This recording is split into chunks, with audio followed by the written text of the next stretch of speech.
I'm still connected to the same Twitch server. But, oh well. You did not miss anything. I'm still doing the same thing. Yeah, this kind of thing hasn't exactly happened in this form before, but it's not exactly unusual, I suppose.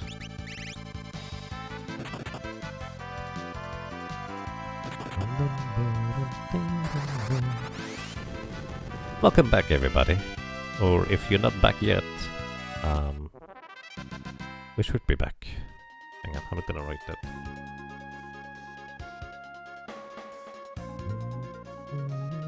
All of a sudden, we have 99 elixirs on level 99.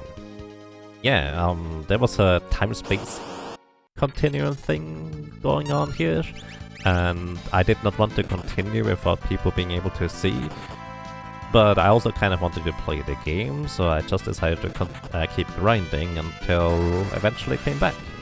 So it has been 3 weeks, and I'm still here, just grinding out the enemy encounters. Not really, but we can make a story out of it.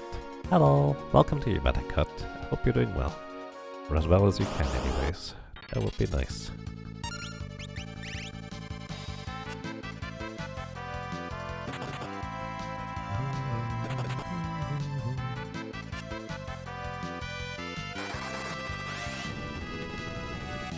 So right now, speaking of theory crafting, I'm just trying to come up with place or times where, like in a Forge of Fiesta, catching a sleepy with a Beastmaster would be the way to go against Atmos, or even maybe Merigine. I think in the end it would still be more effort than just killing off your characters one by one and reviving them again. But hey, it would be kind of neat.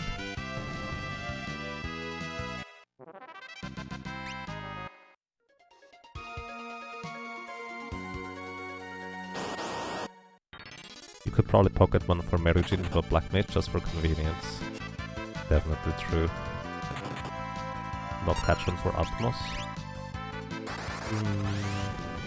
I guess Merigine can be quite a problem, it's true.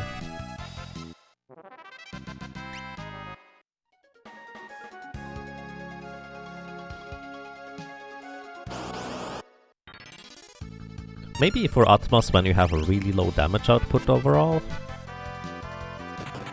Like, let's say your low damage output consists of a White Mage, a Time Mage, a Beastmaster, and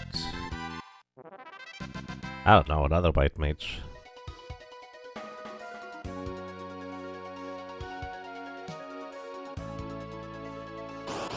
Time Mage has Comet, right, but it's not terribly high damage output for that matter.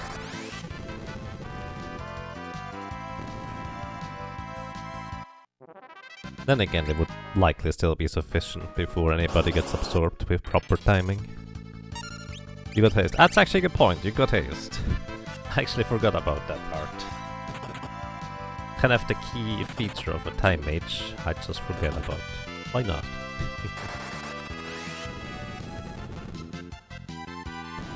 Maybe... No, you don't have Mime yet. It doesn't work that way.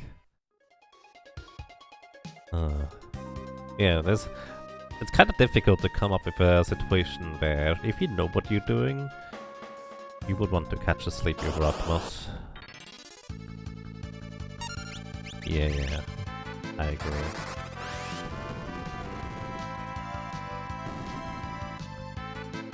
Especially with Beastmaster, you can grind and shield dragons. Yeah, that's another thing too, isn't it?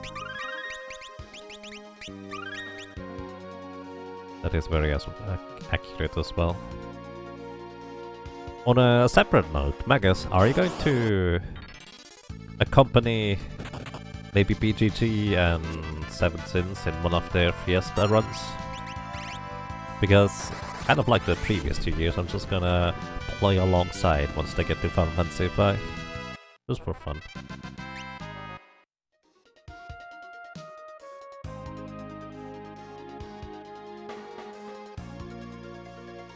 An interesting type of challenge when you can't run away. Then again, it's kind of weird having access to all the jobs. No. They don't play Photo Fiesta rules. They play with no runaway rules, everything else goes with some additional like challenge added to it. I think this year it is getting all the summons. If I'm not mistaken.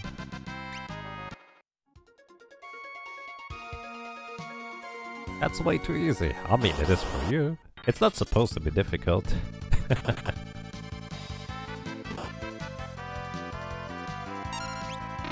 Only your stream that seems to be a bit crashy? No, probably not just your stream. Also, I forgot to recover MP. Welcome to you. Welcome back, girl. We did have a stream out earlier, but it should be fine now. You would be done in 5 or 4 hours without running away? I would like to see that. To be fair, I guess you could do it in 5 or 6. Oh yeah, I think the general rule set is glitchless, so you would have to adjust to that too. Maybe.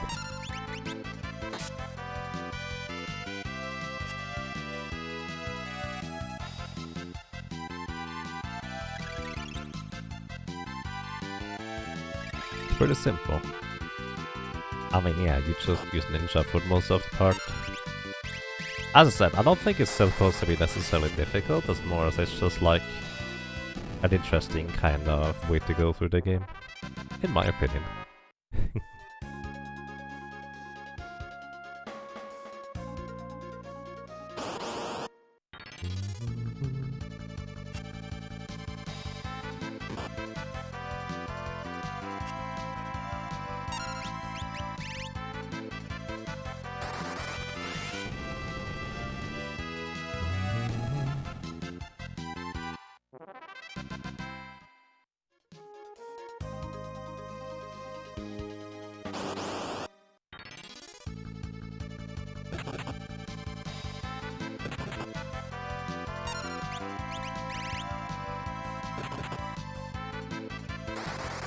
And in some games that just makes it too easy.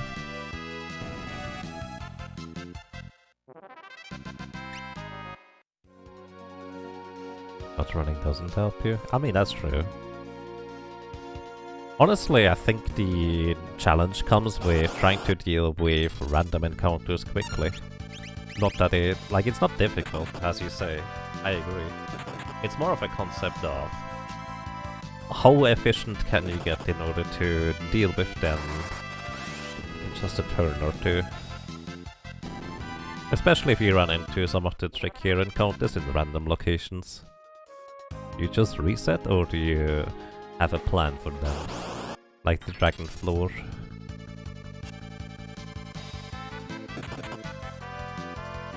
You think this game is just terrible for that in that regard? Maybe. You do have more experience in just the speedrunning stuff than me as well. So I guess that might make it easier for you. 3 more levels. Ding. Thank you for the host, I appreciate that.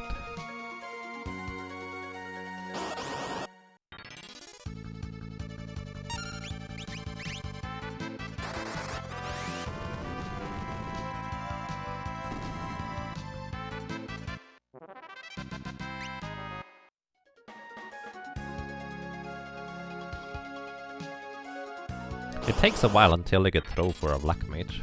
Then again, you can just get like black magic level 1 or 2 on a ninja.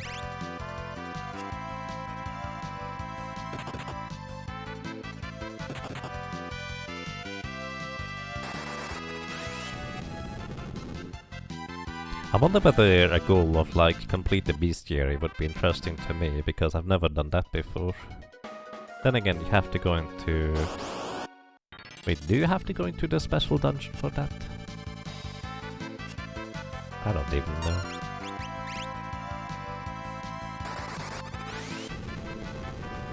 Technically, yes. Oh.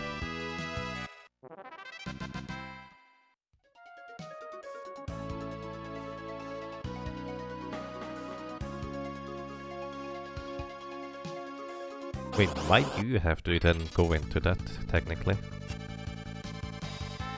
Special dungeon is pretty dumb in Forge Up Fiesta, I believe it.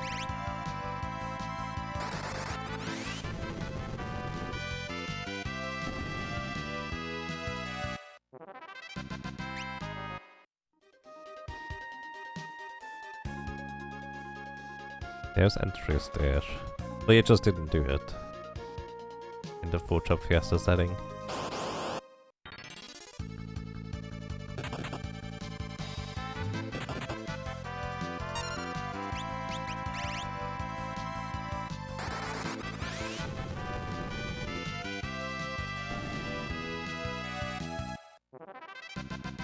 There's another level.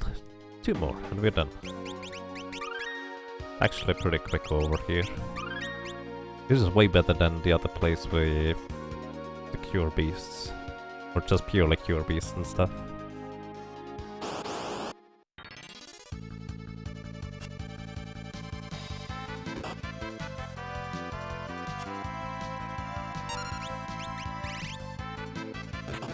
You're required to have a thief and a beastmaster? Wait, where do you need a thief? I know you need a beastmaster to just capture something. Like one of the behemoth thingies. But where do you need a thief? Aside from preventing back attacks.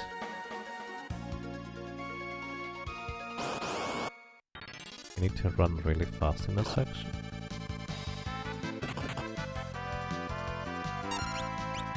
I have to admit I don't remember that, but there's probably something like that. Since I've only run through that dungeon once. To be fair, you will most likely have a thief in your party. Or a master thief. Anyways. Oh yeah. But in a Forge Fiesta, you probably don't. Yeah, that makes sense.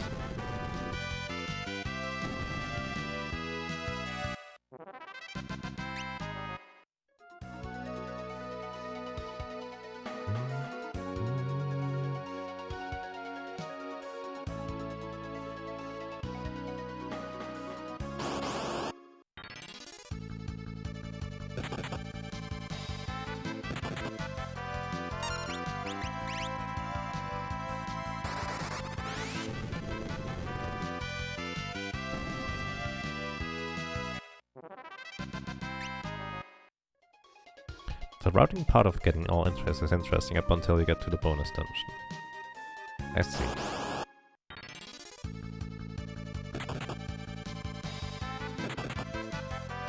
There's probably a bunch of enemies I don't even know about because I just don't do encounters in the overworld and such.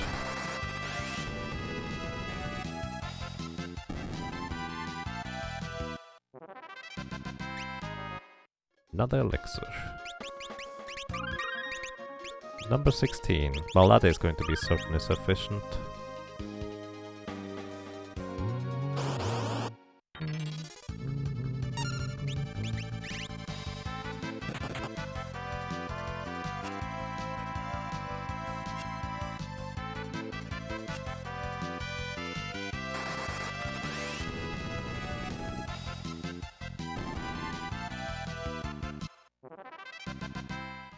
Wow. Putting my frogs into the food box? Rude. Are you queen of this, guys?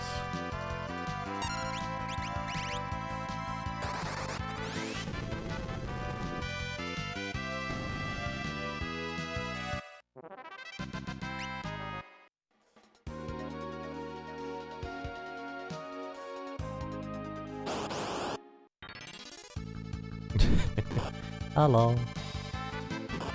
Welcome to Beyond Chaos, and thank you for the good luck. Rob has a friend in there. Sure, we can go with that.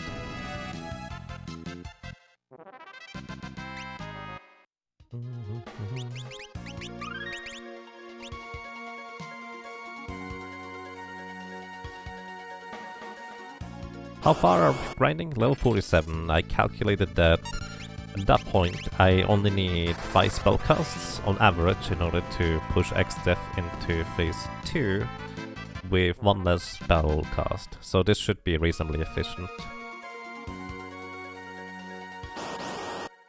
Plus I actually have no idea whether there's a better grinding spot like in World 3 or something like that. So might as well just do it here. I don't even know what I want to have for the final dungeon either way. Like, I just need enough HP to survive Almagest. And with a Wonder Rod... Actually, we might be able to knock out the barriers from Necrophobe.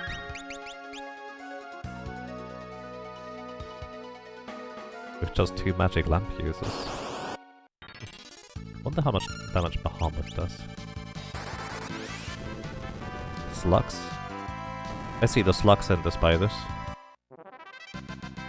Makes sense. I guess I have a question. Does a Black Mage have enough power to knock out the barriers with a Bahamut plus a Leviathan spellcast from the magic lamp?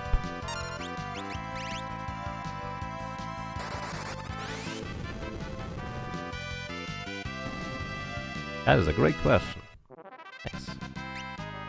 I would guess no, because you need to deal 4,400 damage on average. Was it 4,100? And I highly doubt that Bahamut does that much anyways. Yeah, so we would just go with the Wonder Rod with Shell first, so I need to have just a bit above 2,000 HP. You haven't tried on like 61. Yeah. I don't think we need to go to level 61. Probably. Then again, we want to survive that Vacuum Wave plus Almagest combo potentially. So... Oh.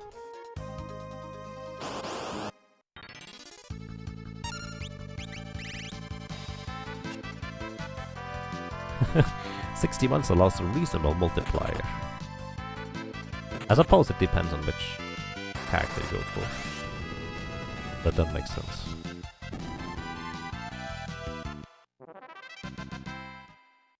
One thing I remember from the summoner is I assumed that I could just go with the magic power headgear as a summoner, but the spells cost too much. And I did not use enough elixirs to justify using it. But as a Black Mage, I think we can go with a spell power headgear for the final boss.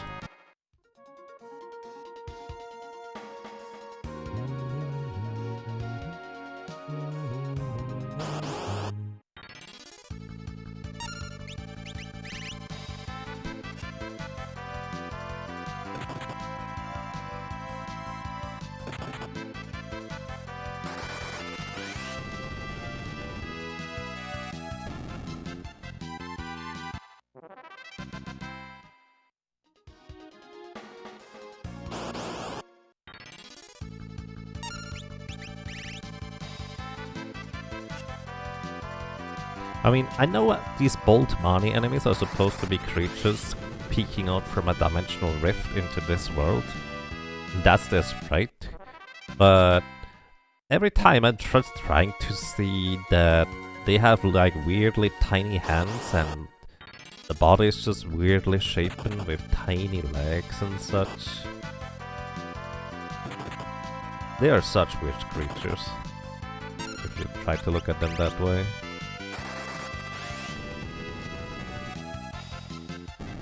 The one really bad part is you can't cheat with the bone mail. Yeah. Which is why I want the Wonder Wand for Shell.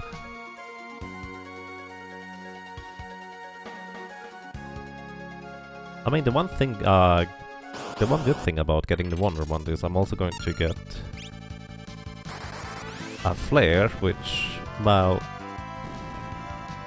I think Flare is not as strong as a boosted Fire 3.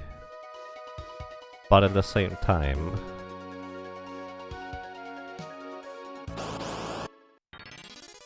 I can cast Flare while also having the Guardian Dagger equipped. Yes, this is the Super Nintendo version. Or well, specifically Super Famicom if you want to be specific about it, I guess.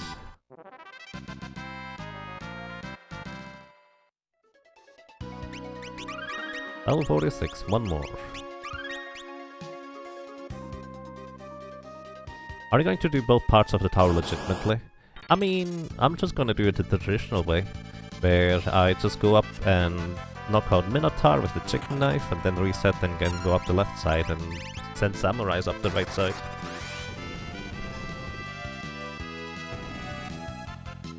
You have a better idea?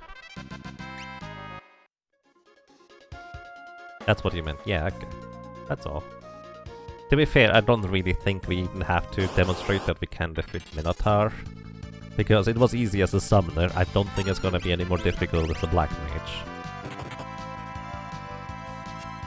But at the same time, just kind of for consistency at this point.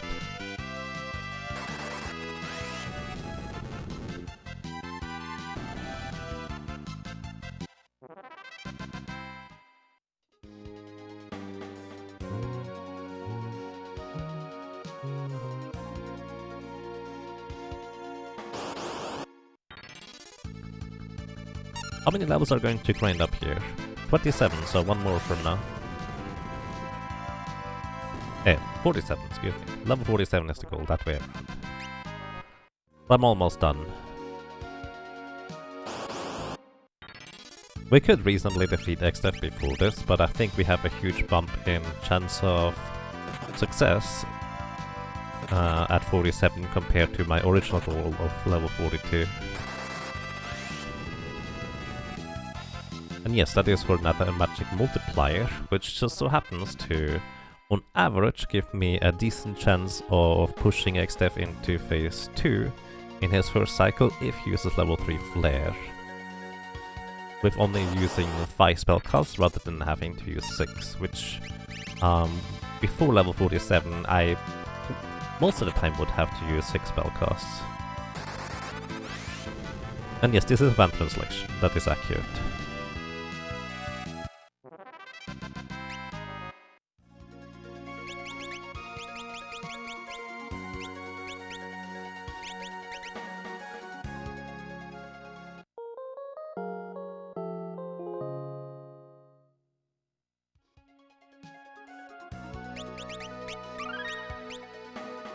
You put Bo in the party just so you could kill him off. I did not name Bowie. Somebody else did. But no, Bo is just along for the ride. He is taking a nap frequently. That's just how it works around here.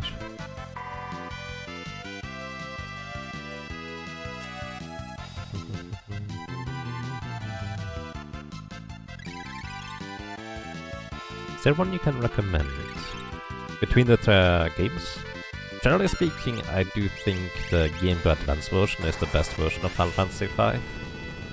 Like, it has all the good features. The only downside really is it has slightly worse music, although I personally don't think it's that big of a deal. But also it has lower resolution for the graphics because, well, it's a handheld game. But it's definitely the best one overall. I mainly prefer the Super Nintendo version just for the resolution. There's also some minor things that they changed in the GBA version that just, well, I'm just more used to the Super Nintendo version by now, really. Alrighty. Well, 47. Now, last time I got float on the first try when I was going for it. Let's see how many tries it's going to take this time.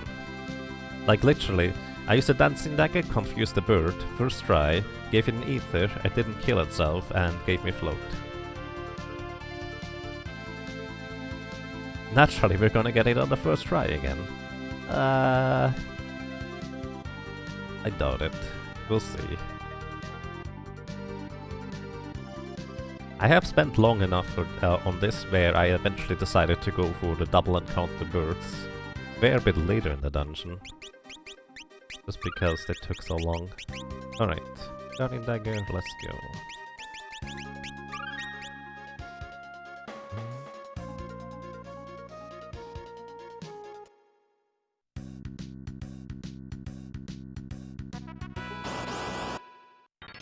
So outside here, there's no chance of encountering this guy. What's that emote from? That's a Grimer from Pokemon. It's just a... well, a happy little grape juice jelly monster, as I like to call it. It's supposed to be poison, like it's a sludge, but I like to just kind of think of it as grape jelly, and it's happy. Always smiling, likes to hug you.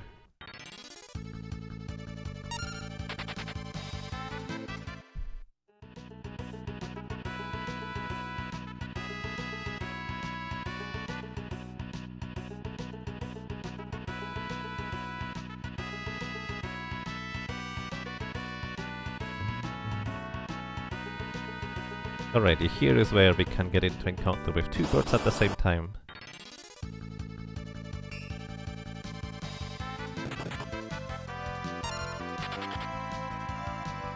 Your favorite Pokemon is a Prinny. I guess Delibird is as close as it gets to that. Actually, no, there's like the Piplup line of things somewhere in there.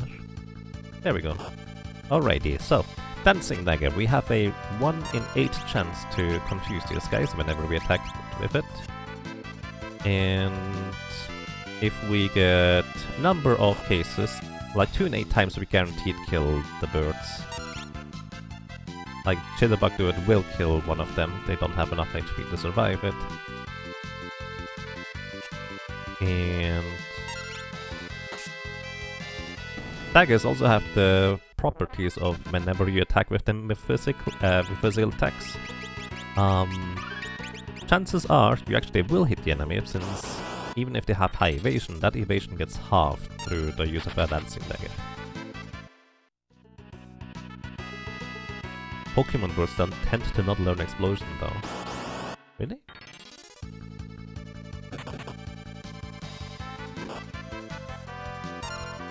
Haven't played anything past Gen 3? Yeah. I have played, I think, the last 3. They were neat. But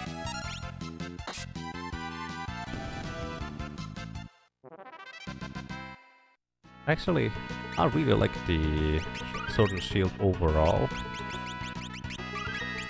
But two things kind of are obvious to me. I'm not exactly the target audience for that anymore. Well, kind of obviously, I guess.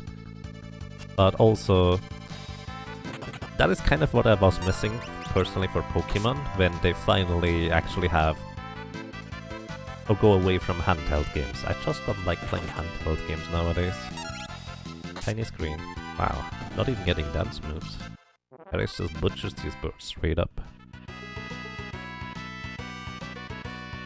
I'm using the RPG-E translation when I cut.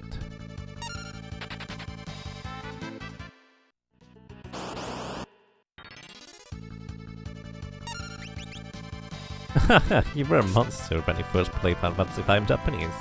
You didn't know the golem was just asking for help and you killed him. I mean, he keeps running at you here and smacks you and then runs away. I don't blame you for it. We get 2 sword dances in a row. I actually only have 12 antidotes left. 11, I mean.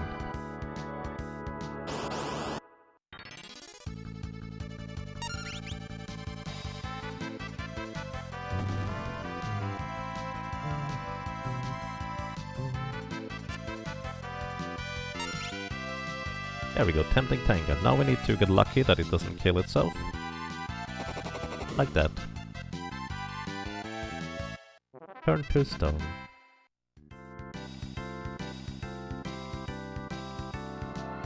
So the interesting thing is the other encounter where we can encounter the birds, where there's only one bird, actually is in theory better for probability of being able to... well, for the bird to survive once you confuse it. Because it has more other targets to hit as well as... well, actually it has mostly more other targets to hit.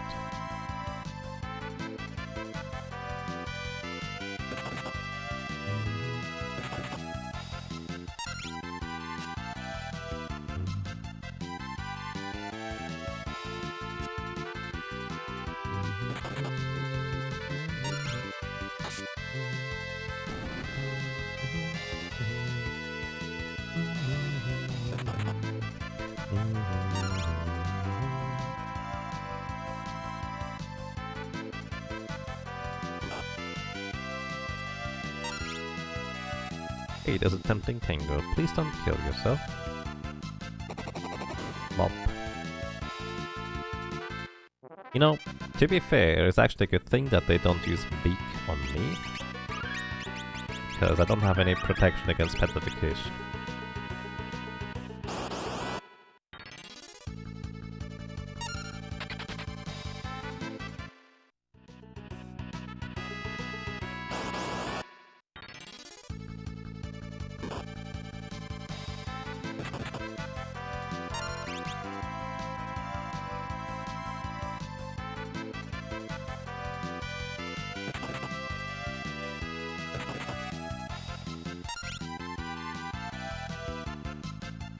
Don't kill yourself, please. Float, not enough MP. So yeah, you also need to give them an ether in order for them to have enough MP to cast float. So that's an additional caveat to this. Float, please. Venom. Alright. Float, please. Hey, nice. Alright. Took a while, but not nearly as long as the other time. But at the same time, it took a while. Alrighty. And we're out of here.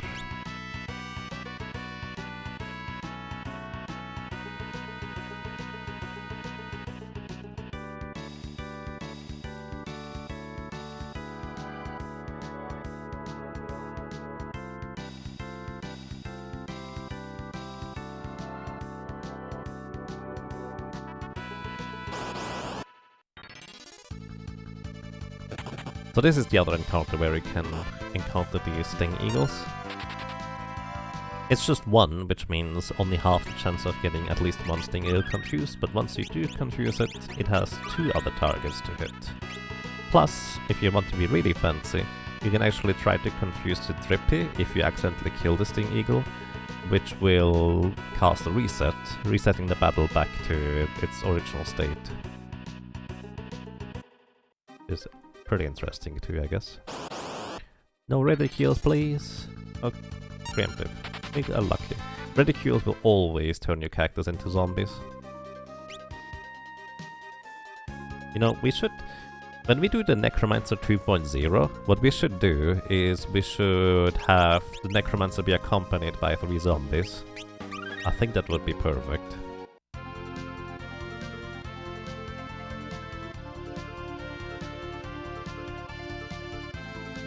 When is the Berserker coming? Oh, we already did that. Pressure.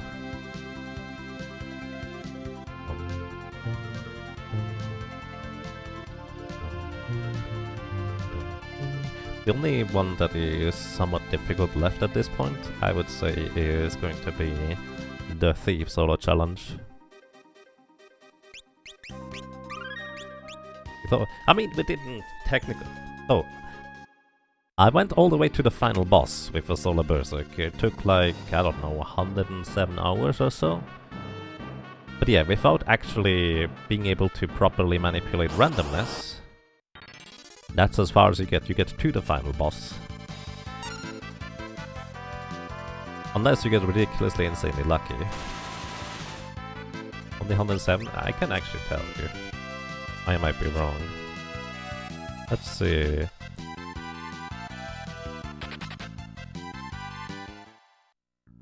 Berserker was number 16. Yeah, okay. We did arrive at 114 hours at 50 minutes at 3x def. I think anyways. We did arrive at... We defeated Soul Cannon in World 1 at 74 hours and 27 minutes.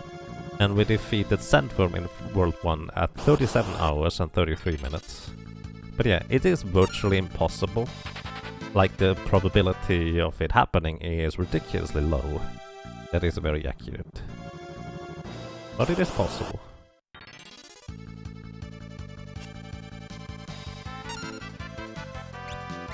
I still have the Dancing Dagger equipped on my... Equip the other thing here.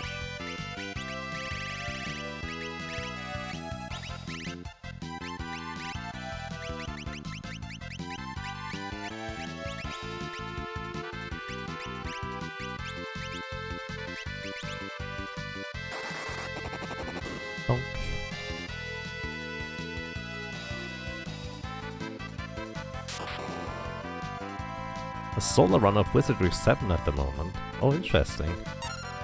Are you using a... What was it, the fairy? The ones that can't equip stuff anyways. Fairy Ninja, yeah, that sounds about right. When I did my solo run in Wizardry 6 with a Fairy Ninja, I think the biggest surprise about that run was that it was actually significantly easier than my casual playthrough. Because you just power level that quickly. I don't know about Wizardry 7, but the biggest problem about Wizardry 6 in fact was that you had so many quest items and so little inventory space with only one character. At one point I had to backtrack to specifically get rid of an item, even though I could technically skip that part, because I didn't have enough inventory space to pick up another quest item. Ow. Being hidden also protects you from most spells? Yeah. Enemies can't attack you once you're hidden. It's amazing in all the wrong ways. Speaking of wrong ways, I didn't buy more high potions. Why am I such a doofus? Hang on. More efficient for me to just briefly reset instead of walking outside again. Alright.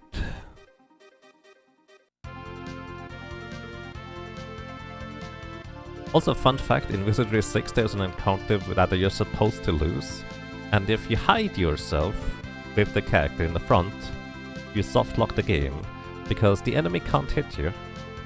And you can't hit the enemy because he's literally invincible.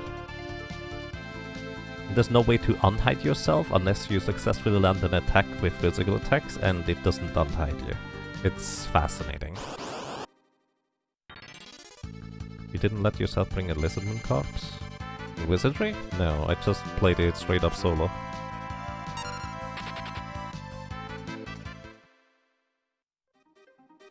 Also, hey, we have the first Sunday of this.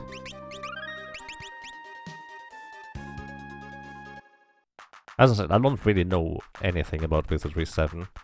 The main reason why I played Wizardry 6 is because it was one of the games from my childhood that I just remember looking and being just that mystery and very fascinating, and I had no idea what it was all about. I kind of wanted to play it more than just, I don't know, half hour that I was able as a kid.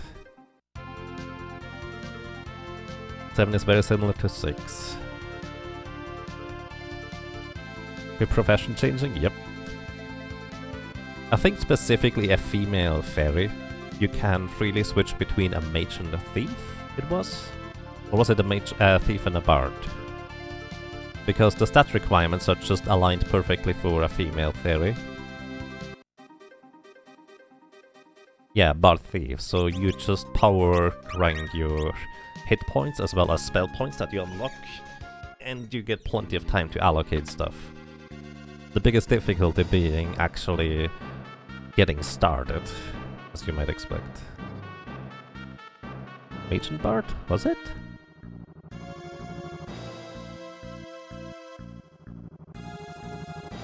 You get 100 in every skill? Yeah. And if you hide, there is oh, right, I already did the event here. And if you hide, there's absolutely no reason to worry about enemies.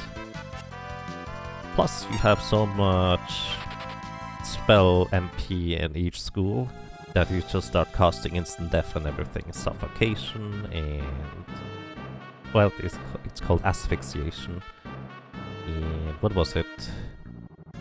Death, turn undead. Oh, it's Bard and Mage? Okay. That sounds about right, actually.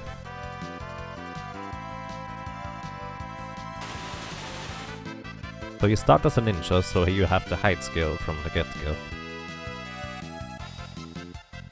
Which is kind of the most important part. Then you level up Oratory, where you can cast the higher level spells and such. Could you guys let me run, please?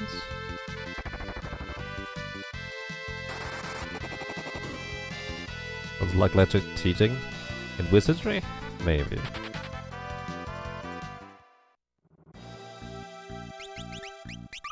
Wizardry games, or at least the first few, are not, as you would say, well balanced around playthrough without saves coming all over the place and breaking the system necessarily.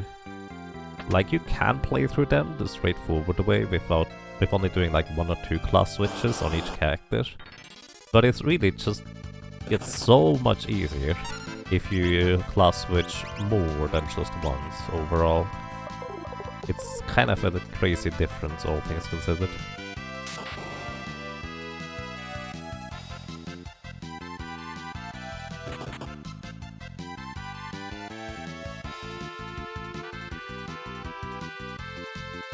Symphony of the Night. Yeah, to be fair, in Symphony of the Night, it is reasonable enough to say that the concept of good game design was actually reasonably well developed at that point, considering how well good Symphony of the Night is.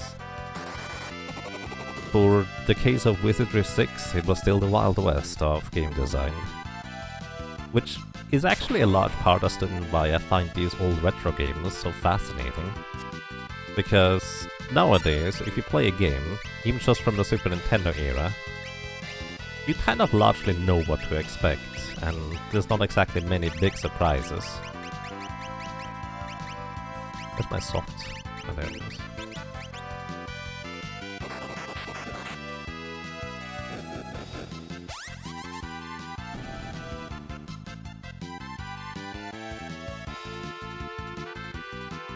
You avoided switching constantly because you wanted to challenge. Oof, good luck with that.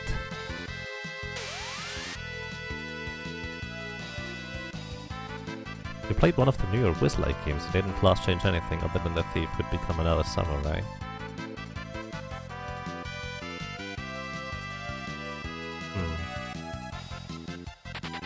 Definitely quite interesting. Also, I just realized I have float. I can take the shortcut here.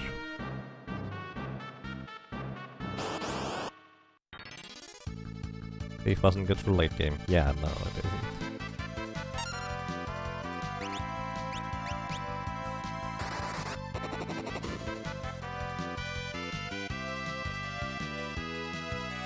The enemy encounters in the Wizardry are brutal with all the instant death and status effect spells they use. Yeah. Which is why, if you have a character that's just super fast and can hide, you don't really need to worry about that anyways for the most part. Especially if your hide skill is high enough, you just hide all the time anyways.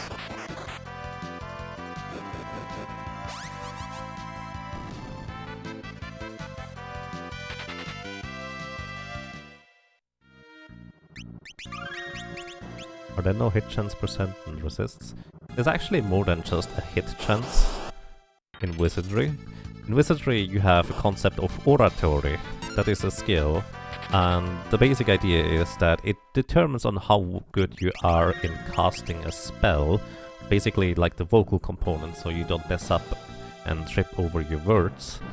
So if you don't have a high oratory skills, you are only really guaranteed to be able to cast the lower level version of the spells, but the higher level of a spell you cast, or try to cast, the higher chance it is to fail unless you have a really high oratory skill. And in the end, even if you have maxed out your oratory skill, you're not guaranteed to cast the highest level spells at the highest level. It's actually an interesting concept. Overall, I dare to say Wizardry, at least the 6 that I've played, it's an interesting concept overall. The execution might be a bit odd at times, but I think it's quite fascinating. Good morning, Etir. Afternoon? How's Meatfort going? We managed to defeat Gilgamesh, and after getting one good attempt at XDEF, I decided that it is probably the more reasonable approach to go ahead and go outside and level up just sufficiently, so we will be able to push XDEF into phase 2 with just 5 spellcasts rather than 6, and having to attack once less is kind of a huge deal.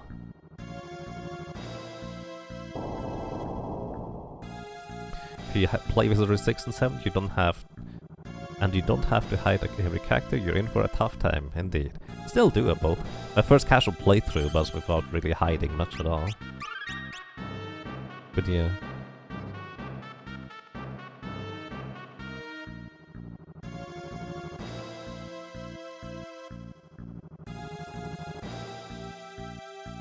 Alrighty, welcome back to XDEF. kind of made him wait here for a while, but for a good reason. Now, we start with the Guardian Dagger for... Why did I have the Dancing Dagger equipped? Whatever. Mage's Hat, as well as Wall Ring, that is our current set of equipment. And kind of as before, for anybody who may have joined us and may not know, we have a 2 in 3 chance to straight up die in the very first turn, where XDev can cast Condemn. Condemn puts a timer above our head. Once the timer reaches 0, we're dead. And unlike Final Fantasy VI, there's absolutely nothing you can do about that once you have the timer. So, we just hope that doesn't happen. But it does. Time for revenge, we are stronger now. Yeah, but we need to still get lucky that we don't get the condemned timer right off the bat. That's still going to be the big caveat about it. Thank you for the good luck, I will need it.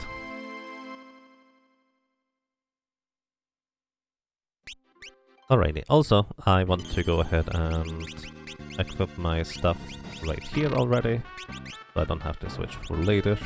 I can just walk straight into the fight.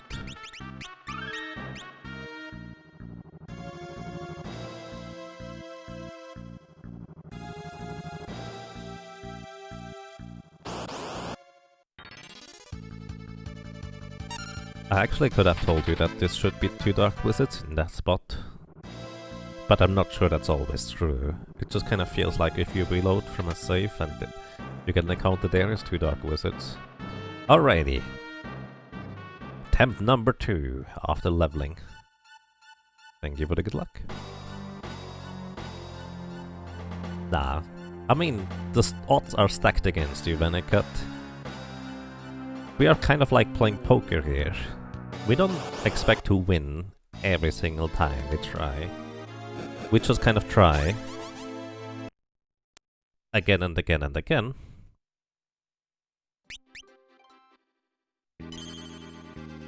And eventually, because we are playing the odds, we should succeed.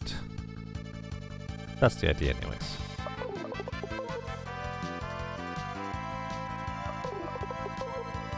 Remember your solo challenge this year? Took you about half an hour to not get condemned. Yeah. If it happens to you that frequently that you get like encounters on the way and you keep getting condemned, what you want to do is you want to rearrange your inventory so you get different starting RNG. Because you could just get into a cluster where it's very likely that you get condemned much more than 1 in 2 and 3 chance. We had this on one of the other solo characters as well, where it just took forever until I finally got a good, well, any attempt of really.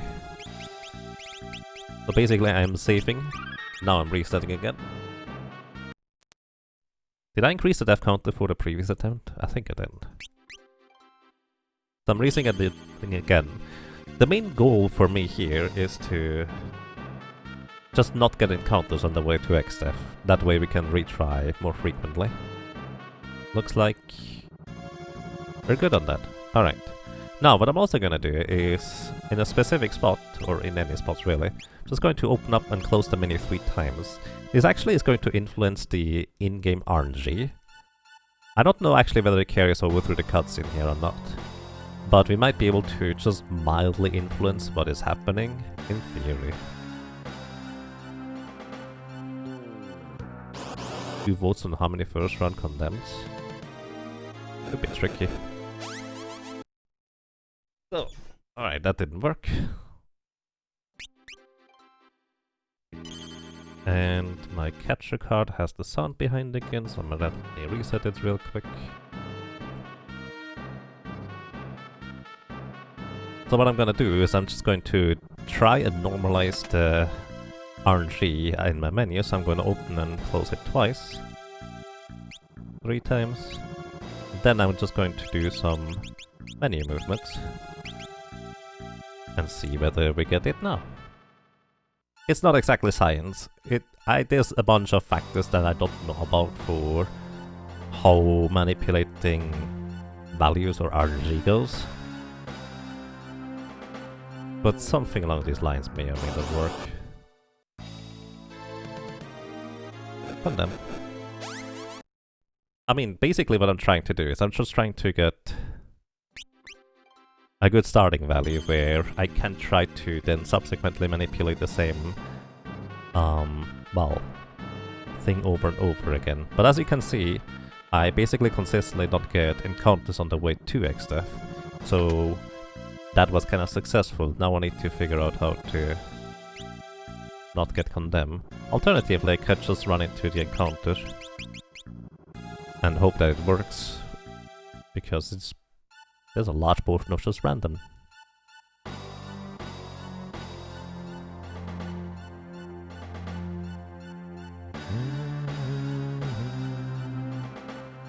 A very condemning experience. Condemn. I'm just gonna walk straight into the battle for now. If we don't normalize the RNG, I think the RNG is determined based on how long I exactly spent on the title screen / the save menu. Well, it's basically just random for me if I don't use the menu thingy here. And this kind of is going to randomize it other way. Does moving around the character affect the RNG? In the party? Yes. I don't know how it affects it, but it does.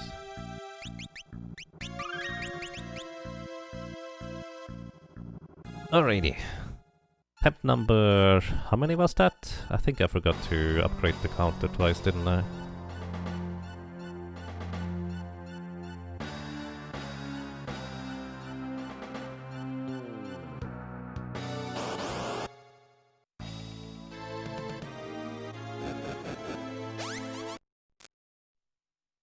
That was number 6. So this is number 7. Wait.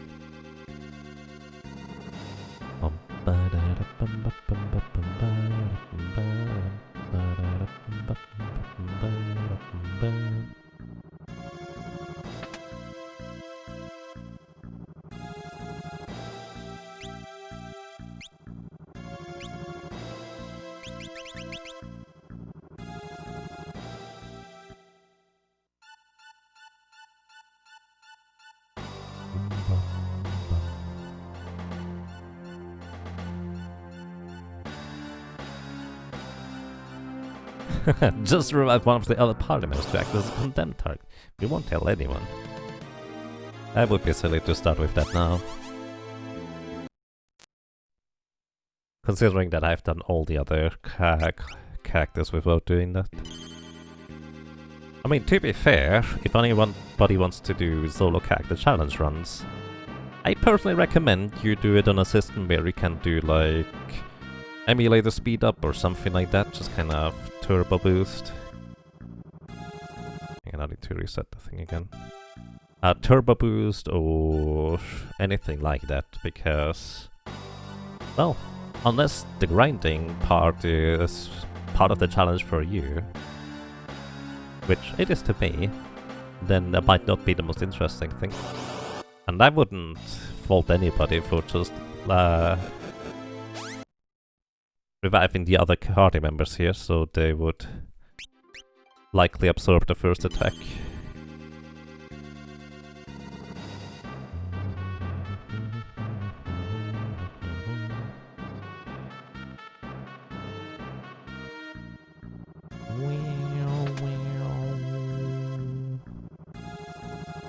Right.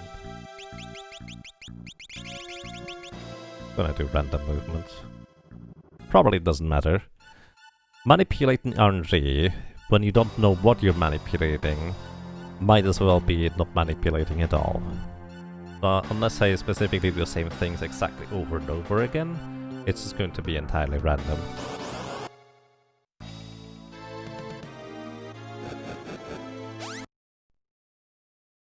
Like, of course. Hello?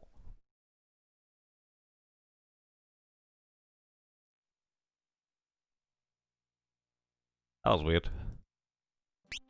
Like, one of the things that I think is kind of interesting to me, when, let's say, there was a lot of rumors what you needed to do in order to have a higher chance of capturing a Pokemon in Pokemon games, like you press down and B while throwing the Pokeball and they have a higher chance. Pressing down and B does influence the randomness, but again, as long as you don't know what you're influencing, it might as well be entirely random. Which I always thought was kind of interesting. He condemned you so hard that time, the game wasn't sure it wanted to come back. Yeah. Hey, we get a chance! Nice! Alright, okay. We get to do stuff, we get to play the game, guys. Alrighty. Where was I? Okay, next turn is going to be likely Dynamo.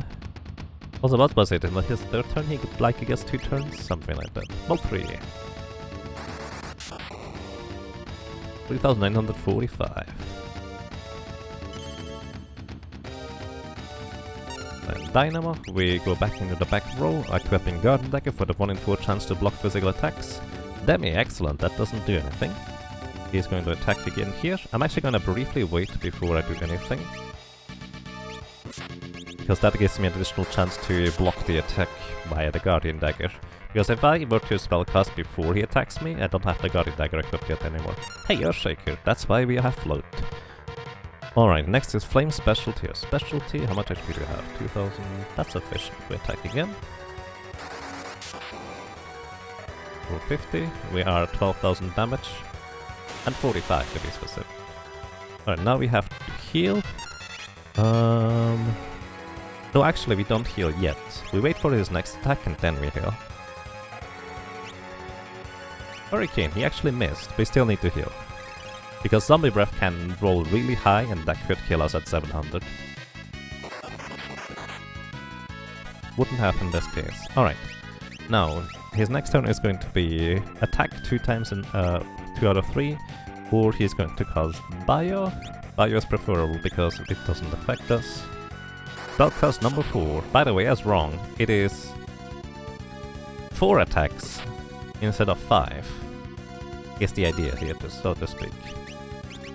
What I'm gonna do here is I'm actually gonna get healed to full.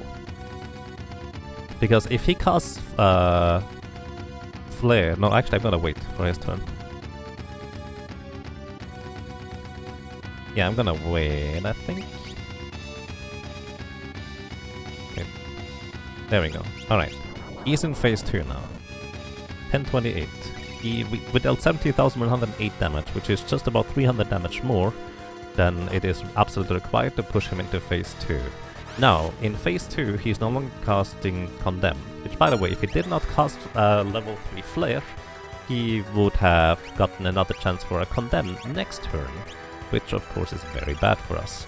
However, in phase 2, he will get 2 turns each time he attacks, and he is actually biased towards using physical attacks, very slightly. So what we are hoping here is basically just we're defending specifically to reduce the physical attack damage and hoping that the Guardian Dagger is blocking stuff and using high potions to heal and elixirs as necessary, because he will be able to deal more damage than I can heal. And the main idea is here to just survive. I could, I suppose, throw some spells at him too, but as long as I focus on surviving, I will eventually win. Here's where we use an elixir, because he could just do 2 physical attacks and that would be my death.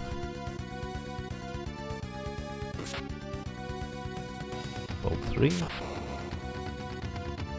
5, 6. We are at 20,000 damage dealt. I'm going to wait until his next turn before I do anything. I may have to heal pretty heavy here. Another 5, 3. What's your second move? Didn't do a second move.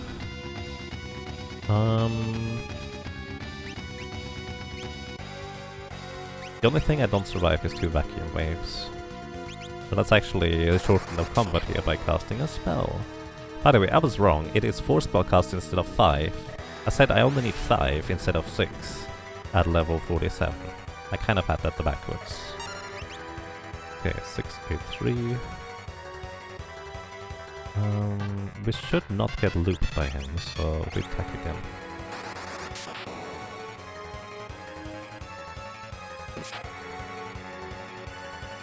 Okay, and we win. Oh. We did get looped. He got 2 turns for me getting 1. That was silly. I could have gone really wrong. But hey, the first actual try it was, if you will.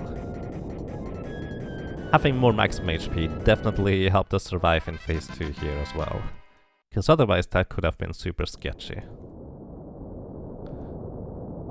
Alrighty, and we have a total deaths of 32. So that actually means, based on simple calculation, that XDev killed us 14 times total. And we actually, in these 14 times, we only got 2 real attempts in. I would like to point that out. Where he didn't start with Condemn.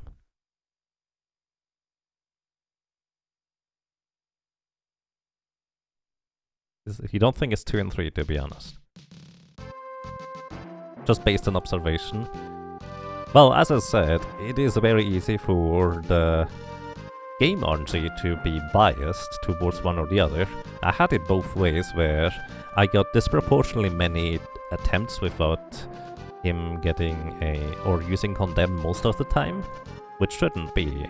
But also the other way around, of course, where he will use Condemn almost every time. I do think it is technically 2 and 3, but because the Final Fantasy V randomness is definitely not perfectly random, it's a bit, well, different.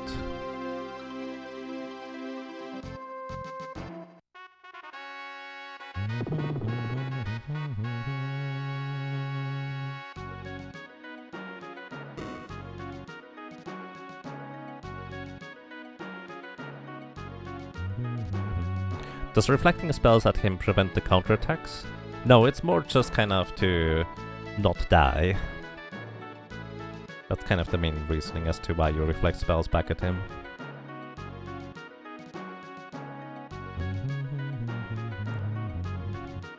Yeah, XF does counterattack physical attacks with Dispel Magic 1 in 3 times, if I'm not mistaken, as well as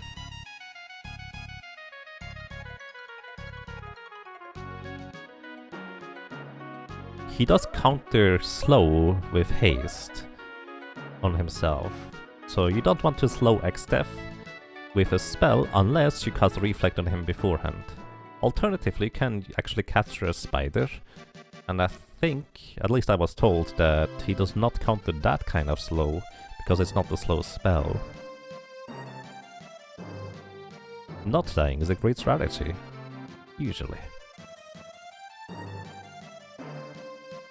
Yeah, he doesn't react to spells, generally speaking, outside of specifically slow.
Alrighty, here, this is going to be the one boss fight where we don't have fairies with us, and this is technically a reasonably boss fight, if you will, but as it is, as I always say at this point, considering that we literally just beat one of the most difficult bosses in the entire game with XF at the end of World 2,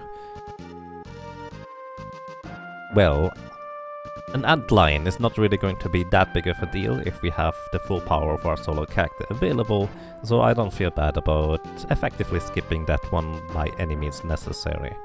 And by any means necessary is in this case going to be, as usual, I'm gonna turn Kara into a Mystic Knight. She's going to get the Guardian Dagger for additional physical evasion. Don't equip that thing, you get an Elf Cape. So, she has maximum physical evasion now with her equipment. And we're gonna turn Bowie here into a Dancer. And also no Bone Mail. Does not matter, but an Elf Cape. Nothing else really matters what you get. Alright. The reason why is because we want to put the Antlion to sleep. If we were to turn Kara into a Black Mage in order to cast sleep, there's two problems with that. One, we don't have maximum HP at level, or MP at level 1, so we could cast one sleep. And two, if you're at low level, then the enemy is high level, the chance to actually hit sleep is really, really low. Mystic Knight kind of circumvents that problem because it automatically hits the status effect if you use the sleep spell as a weapon attack. So that makes it really easy. Excuse me, streamer, this is not a Black Mage. Are you trying to sound like Ichakubo?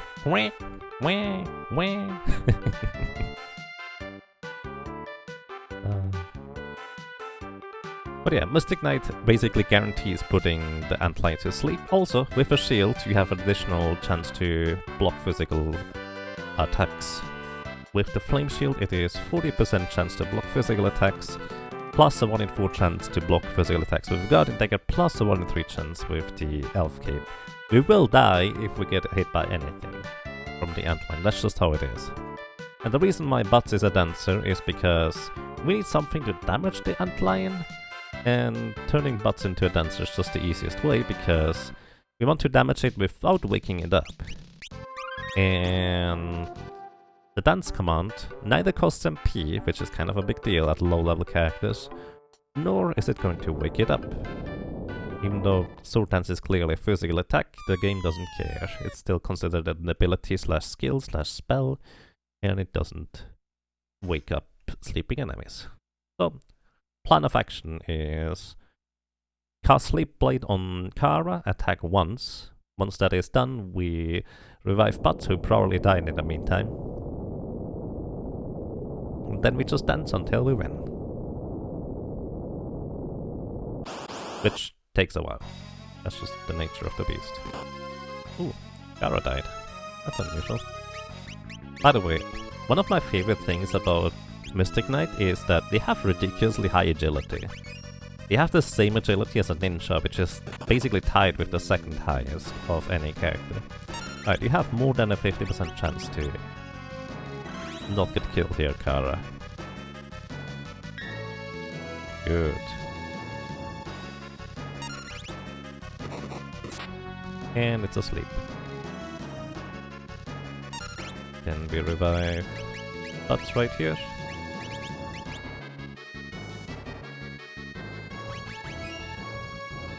He has the Wind Knife, which is currently our strongest weapon for the Dancer anyways.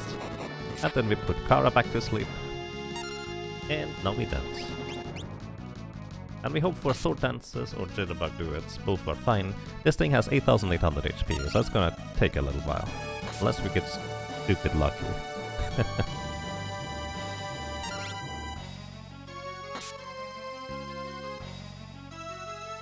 That's one for the philosophers. Is it really violating the challenge if what he's doing is significantly harder than just having Butts be his Black Mage from the start and just emulating the Antlion? Maybe.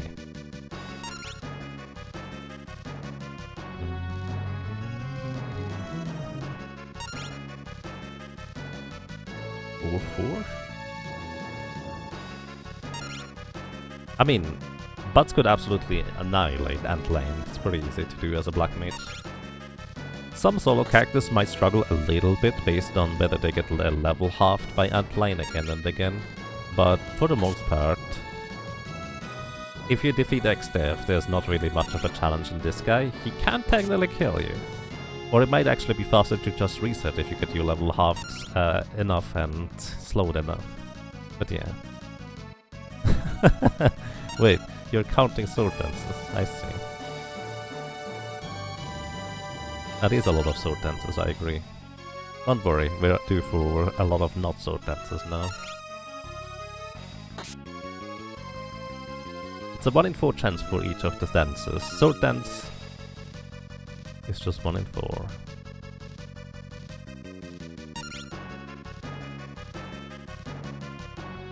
Also, I'm going to fill up my water jug, so be right back.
I see, we have an almost 50-50 sword dance split. That's definitely well below, above average here.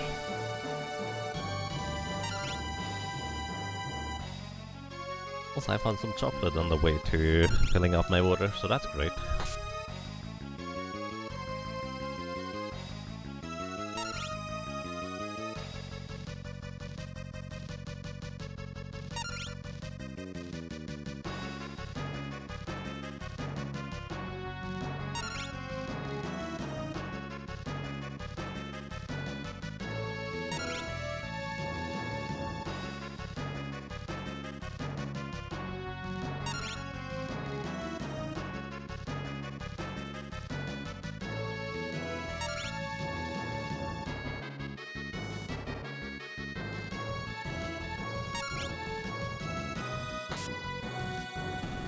Well, that was a lot of sword dances, I think.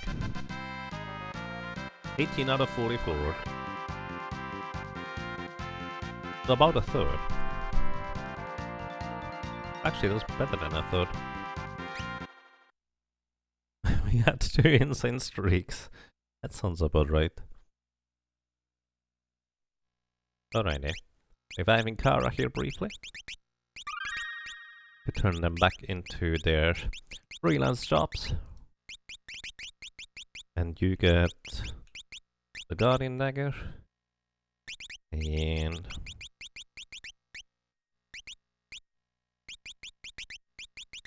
you get nothing. Except for the Mithril Knife of your grandfather.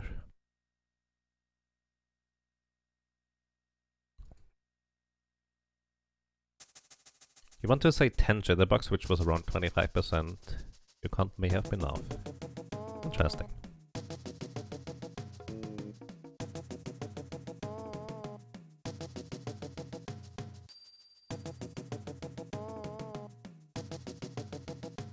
We just had 1 wall slash tango streak in the end. I see. Regadactylus, thank you. Thank you so much for 34 months of support. That's quite a long time. Welcome back. I'm glad you enjoy your stay. Where does the time go? Traditionally from... I think it travels to the west, if I'm not mistaken.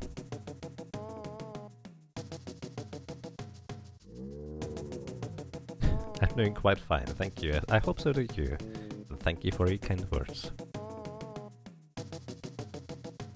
You know, someone was joking earlier, but why isn't he using the Black Mage?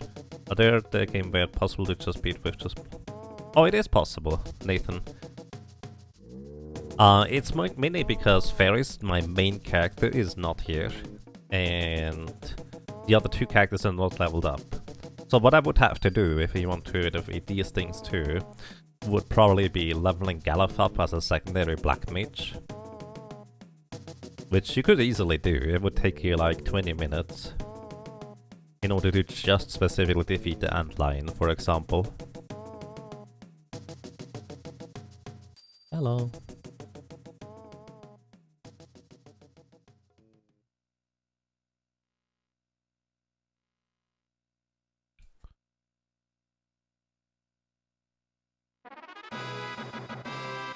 I mean, you do it better, Magus.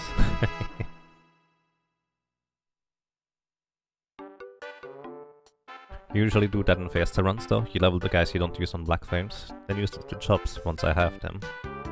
I mean, you can't do, if you do that though, you can't level every party on Black Flames, that just doesn't work.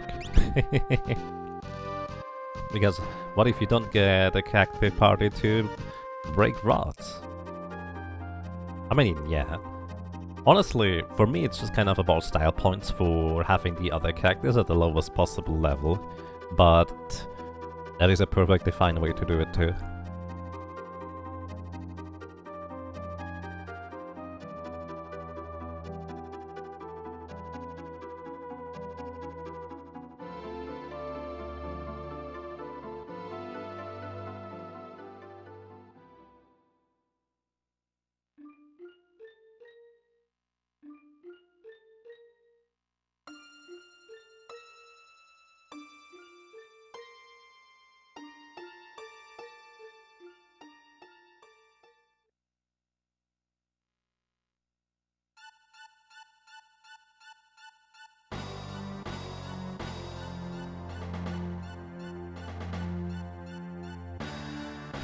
Sure you can.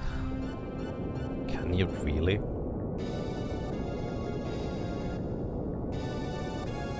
What if you have a team of White Mage, Thief,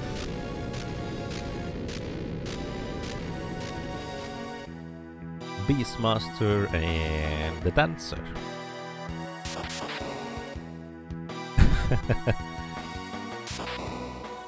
Your insight was fast, well that's fair. I just assumed you were breaking rods, which makes the most sense to me.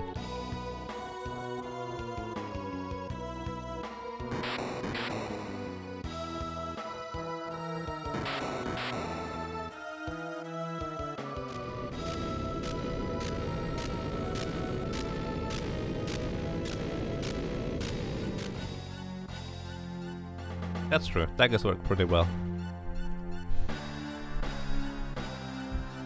Then again, you might as well go for like the Hydras in the Ronka Ruins instead. And kill them with Phoenix Stones. I guess that doesn't work on the GBA version as well. Because they are less common in GBA than they are in the Super Nintendo one. I don't even know why.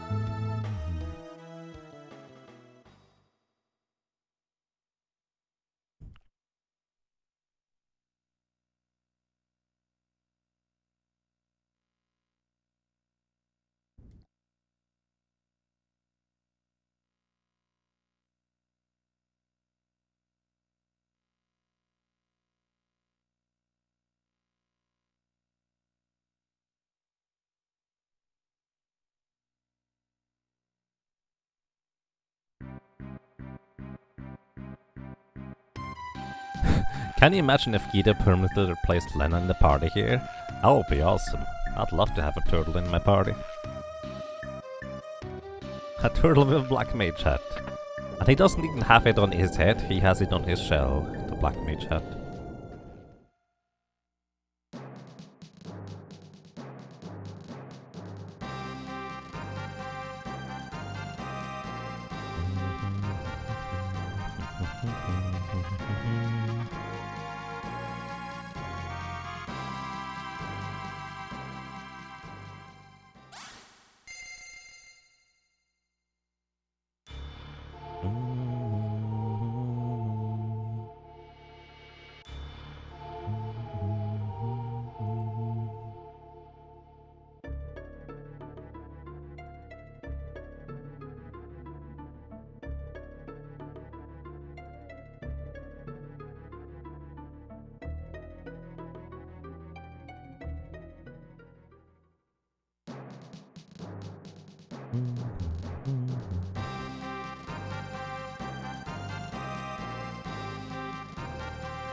Alrighty, welcome to World 3. You love this whole scene. A turtle walks in, slaps a button and replaces the stair with a table, while declaring, "I call a meeting." The scholars just roll with it. Yep. To be fair, they do recognize... Wow, really, but... What? Wait, what? Oh... Wait, that still doesn't make sense. Ferris was clearly... Was Ferris swinging a dagger, or was she actually punching? Ferris doesn't currently have equipment, so it makes sense that she attacks twice. Did Ferris actually attack with a dagger animation there, where Butts blocked it?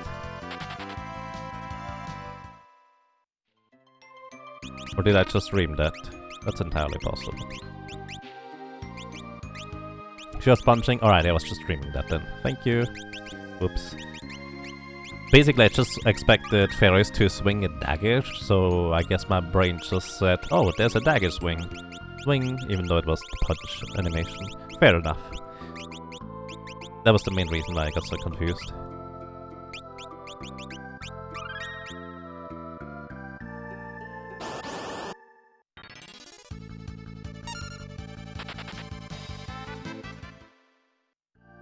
Alrighty. Also, I would like to point out that the staircase is gone. There's a guy up there. That scholar does not get to participate. No, sir.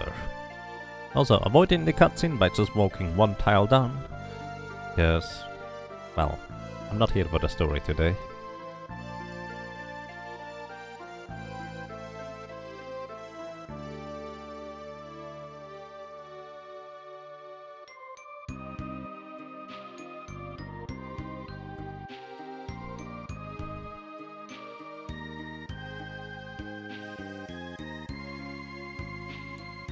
Also, before we go into the pyramid, of course, we have to do the traditional... Get the chicken knife! There's only 2 characters... Wait, that's not true. There's only 3 characters who can neither use the chicken knife nor the brave blade. And the black mage is not one of them.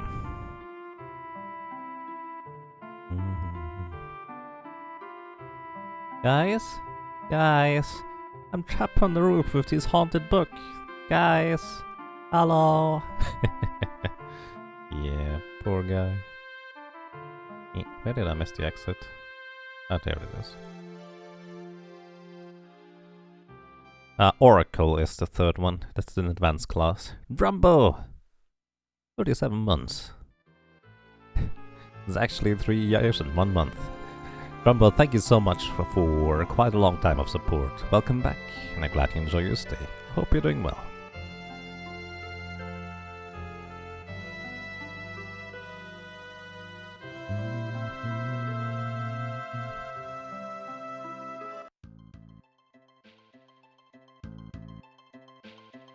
Not good at math. Maybe. Alrighty, for anybody who may... Oh, there's those slugs. I didn't realize they were here. For anybody who may not know The chicken knife has a maximum attack power of 127. Every 2 times you run away throughout the entire game, you will gain 1 additional attack power on the chicken knife. So basically the chicken knife has more than double the attack power of the previous strongest weapon, the air lance. Probably, as long as you run enough frequently. It gives you +5 agility, which is kind of huge for a black mage to just be ever so slightly faster than some enemies. And in my opinion, most importantly, it gives you 1 in 4 chance to guaranteed run away. It uses the Thief's Flee ability. Of course, that's not useful if you try to stay in combat, but, well, it's kind of useful for the most part anyways. Alright, so these are gargoyles. If you kill one of them, the other one will revive it. So what you can do is you can just put them to sleep, or try to anyways. Come on, fairies. Maybe single target sleep would be better. There we go. And effectively the chicken knife, on top of that, it also has a ridiculously high attack power, not just because it has extra chance, extra high attack power. It doesn't just deal damage or a lot of damage because of that. It also deals a lot of damage because it actually uses the proper, not broken, damage formula for daggers, which scales both agility and strength with the same level of power. Which means you have a much higher attack multiplier for the chicken knife than you would have for basically any other dagger. Minus the man-eater dagger, that's the one other exception that also is that way. Wait, I think we can actually break these guys. I forgot about that part. They are not immune to petrification. There's a lot of status effects you can actually use on them. So I might as well actually keep using the chicken knife here. Hey Blood, welcome to you. I hope you're doing well. Alrighty, and those were the mini bosses we needed to defeat in order to enter the pyramid.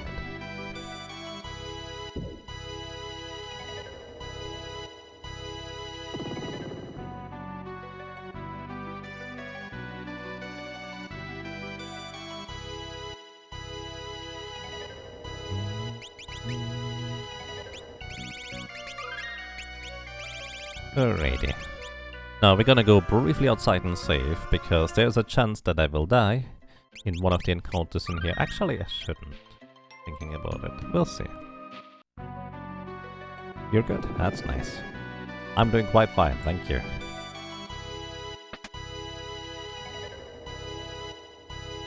Yeah, the other dagger is the man-eater dagger.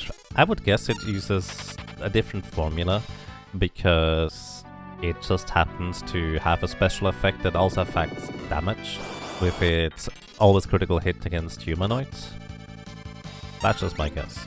So, a lot of the things in the pyramid are weak to fire, because they are undead, and most undeads are weak to fire. I don't think an Aspis is weak to fire. Also, well, I probably should equip the Guardian Dagger by default, just so I have a chance to block attacks, but then again, the Elf Cave will mostly do that as well. Doesn't Man-Eater use like some spear nonsense? It does deal double damage when you jump on enemies, so there's that. I don't know whether it uses anything beyond that. Don't use elixirs.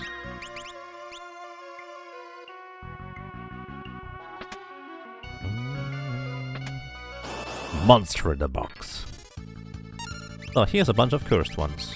They are weak to fire, they have about 2000 HP, they give a good chunk of experience. Where is my fire rod? There it is. Would be nice if we wouldn't put all the items all the way down there all the time. Oh. Alrighty, victory. And we get a flame shield out of it. I don't need the flame shield, but it's good money. Also here we have a Zephyr Zone. I think you can break her, but she has a lot of magic evasion, so I think the more efficient way is to just kill her via a single Fire 3 with focused attack. Wait, that actually means that the enemies earlier were not weak to fire. because that's the same damage. Alrighty, in here, we have these machine thingies running around. There's no random encounters, just these machine dudes. And they are, as a matter of fact... Rearranging my inventory again. Okay, these things are, as a matter of fact, weak to lightning, as you would expect most machines to be, and... well, they don't have quite that much HP. So they can be somewhat dangerous to other character classes that are not a Black Mage. Well, Black Mage just goes boop, dead. Yeah, hello. This is German Speedenhausen.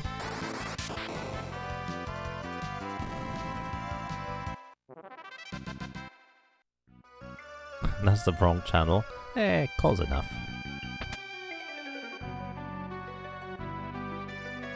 Alright, the chest on the left contains, I think, a white robe, which gives you vitality, which unfortunately, getting vitality from equipment does not do anything for your maximum HP. The only thing vitality from equipment actually affects is how much HP you get from regeneration ticks. Just quite curious, I did to say. So, and here we have mummies. Mummies are pretty fast. They are also weak to fire.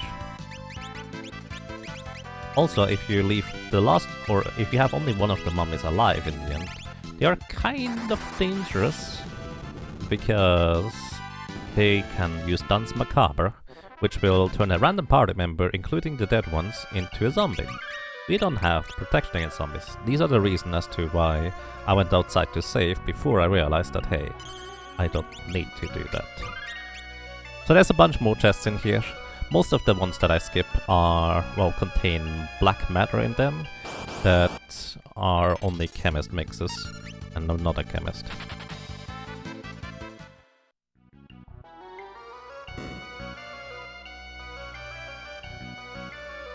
Let's Speedenhausen.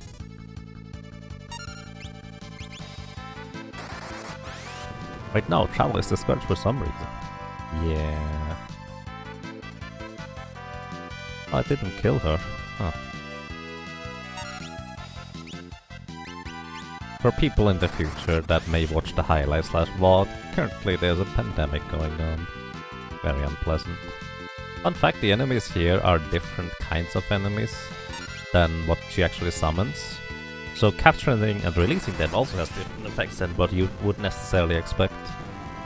Specifically the Bio-Soldier summon from her is actually really good for the next boss, because it casts flame.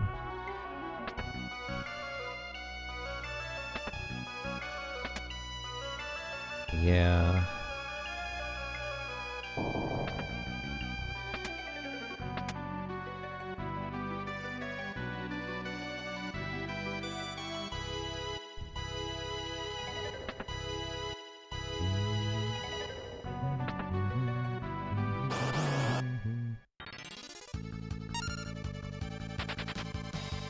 Alrighty. One of the weirdest things, I think, is that there's no boss in the pyramid. Also, I don't really need the elixirs, I have plenty.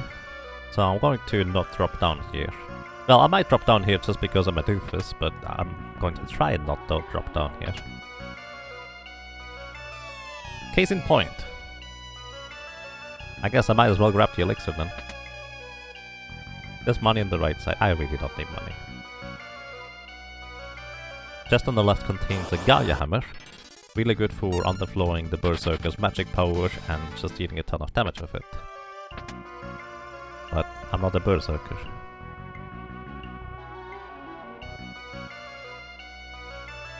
The chest on the left here contains a ribbon.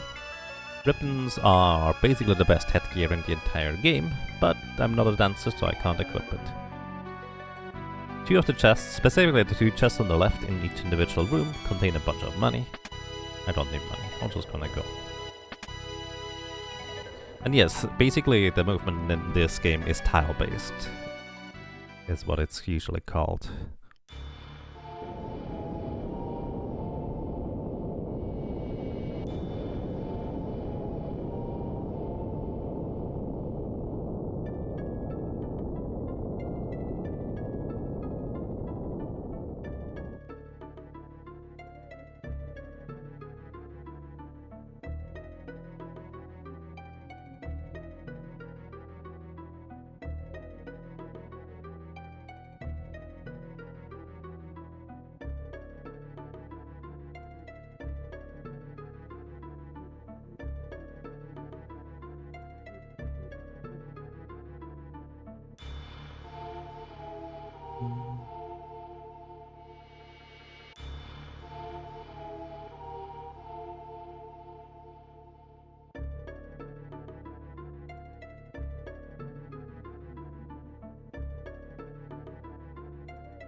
Alrighty. So, moving through here, we get a chicken knife in order to go fast. And this next boss here, well, she can be put to sleep. And she's weak to fire. In fact, I'm pretty sure I don't even have to put her to sleep, I could just nuke her with fire. She has 20,000 HP. And she probably does not survive more than 3 spell casts. Then again, technically she could barrier change and change her weakness to lightning, ice, fire, or, well, physical. And I don't know which one it would be at the time.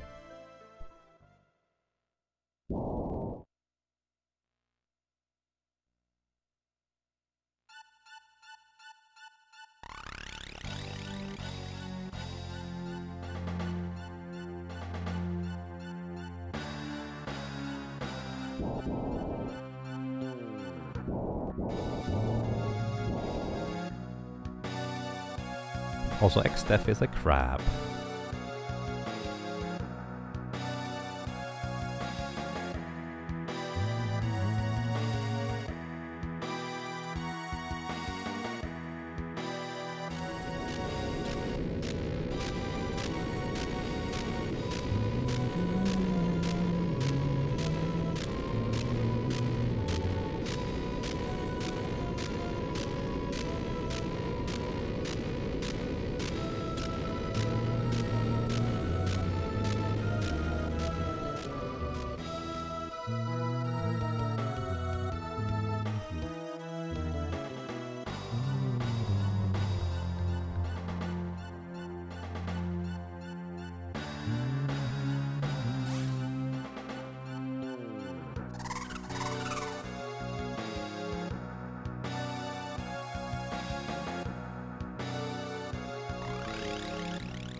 Alrighty, Mage. Has anybody else ever thought that it's a little bit strange that our characters are on the right side and the enemies are on the left rather than the other way around? Good night. She has really high physical defense and absorbs ice and lightning damage currently as healing in her basic form, and you always know she starts being weak to fire, but after that you don't technically know what she would be anymore. So unless you can take advantage of fire weakness and put her to sleep, it might be a little bit tricky. But, well, it's not tricky, so... yeah.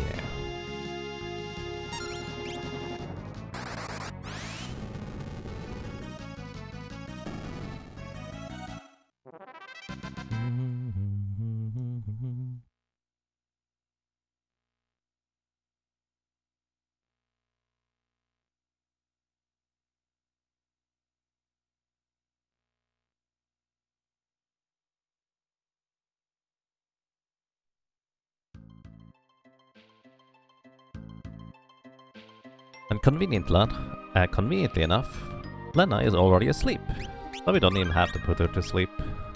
Oh, nice. Imagine that has something to do with Japanese culture. Wait, did I say something? That makes... oh, the left and right stuff. Maybe. Maybe. But every once in a while I get that feeling that it's just kinda strange. Just a little bit.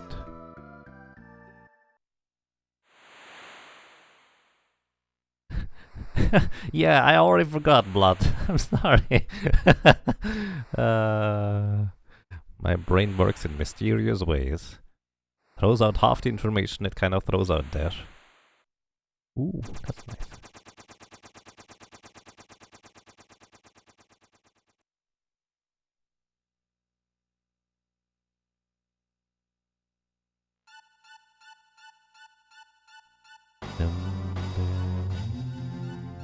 Too used to being on the left side and running to the right? Oh no. I think it's just because Final Fantasy 1 did it. The other big place for the party to be is at the bottom. That's true. Dragon Quest, Lufia.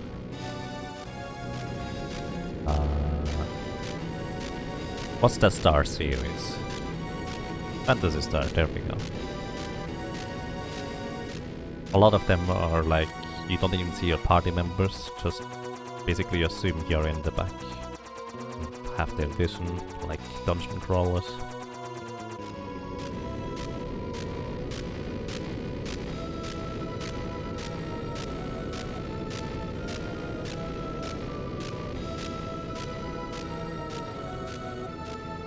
I think Japanese reads top to bottom. Right to left is more like an Arabic thing. Or do they? Wait. Now I'm not sure anymore. I might be asleep.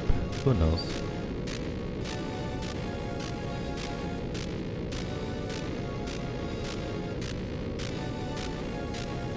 Maybe blood. I'm really not sure about that right now. I mean, actually, it's a good point. You do read mangas that way. But is the text that way? Books are that way, at least some of them. I just don't remember the books. Yeah, the text. Oh.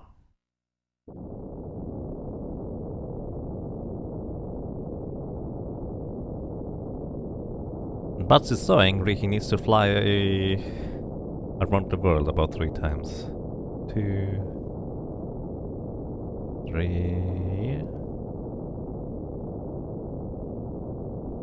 4... and the 5th one.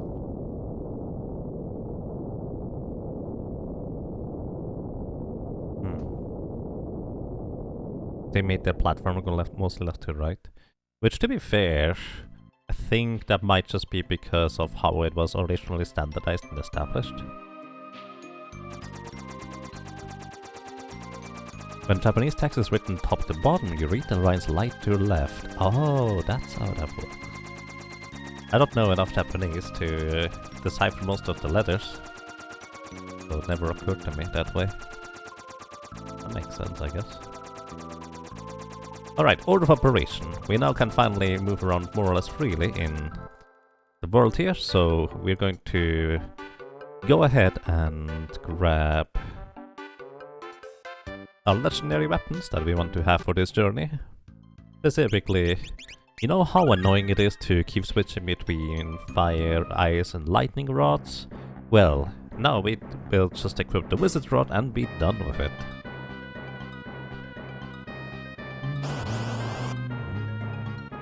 Also, X-Death Soul, he can't just straight up kill me.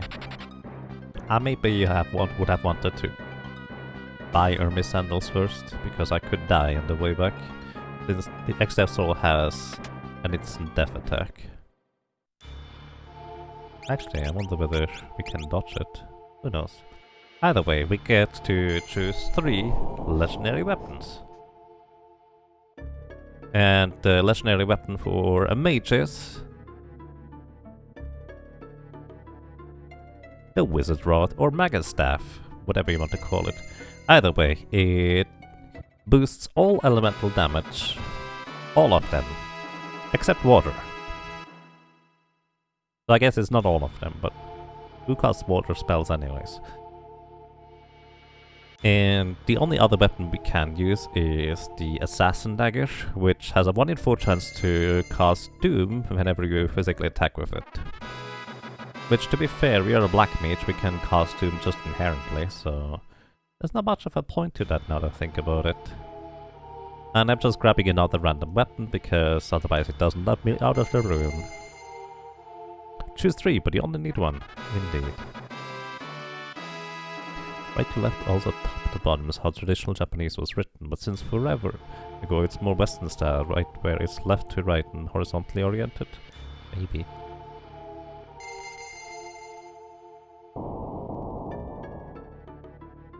Poor Leviathan. If only there was a way to boost water that wasn't by a chemist.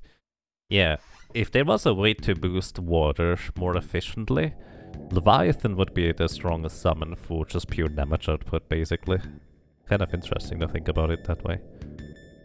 Anyway, here's Wonder Wand. We're about to go there.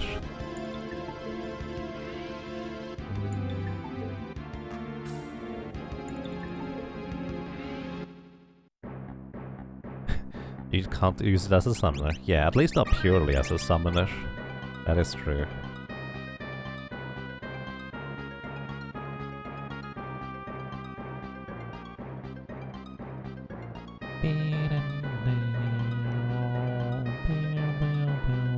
Hey, we didn't get killed. Nice.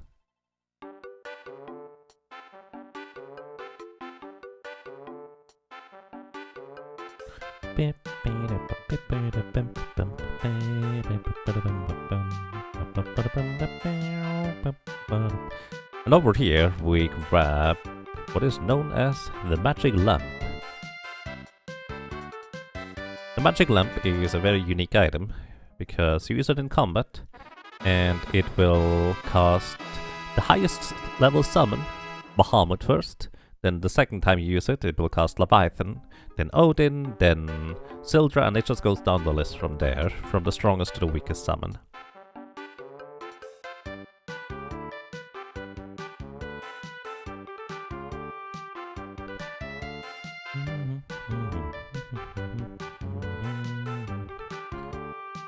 Chemical warfare? Doesn't the rune bell boost water? Good question, actually. I don't know. Let's see. Rune bell. Actually, a good point. I forgot that the rune bell even increases elemental damage. Which is interesting because it's not the legendary weapon, the rune bell. Honestly, if the rune bell was the legendary weapon, that would be way better than the earth bell.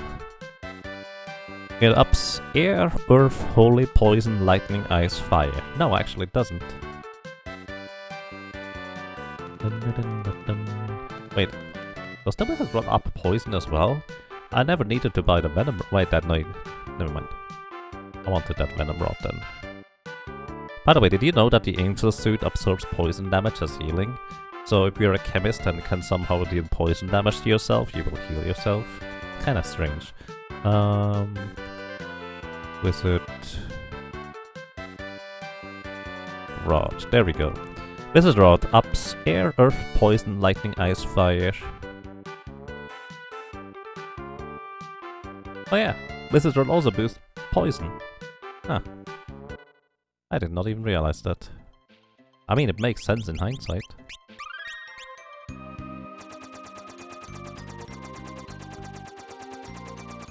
Yeah, it is very likely that the water element in Final Fantasy V was just kind of like a last second addition, because there's a number of things that are just strange about water. There is barely any way to deal water-based damage, as well as there are...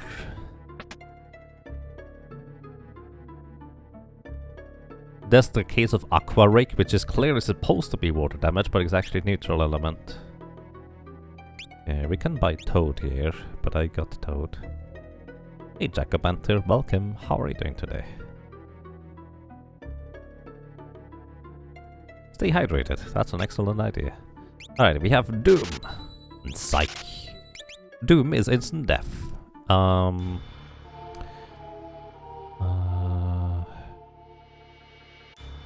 Let's see, Break has a baseline chance of 75%, Doom has a 80% baseline chance to hit, so Doom has a slightly higher chance to hit on enemies. Pretty good.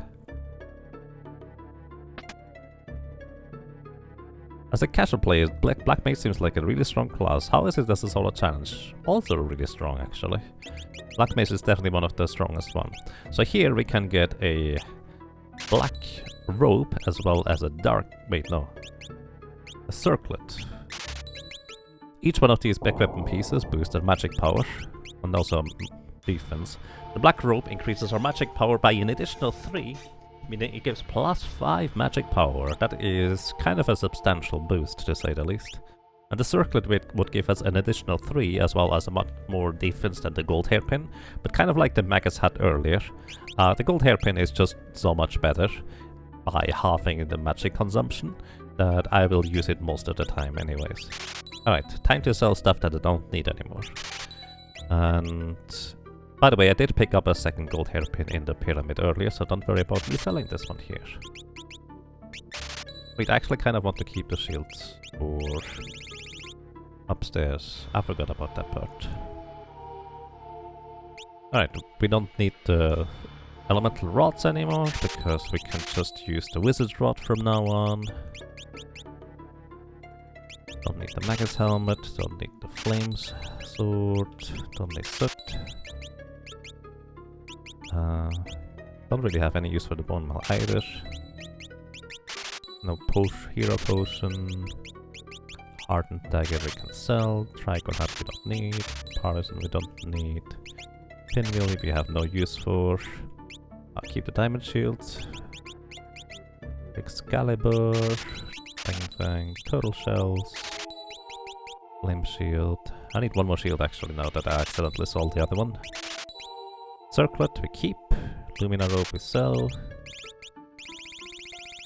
Hello and welcome.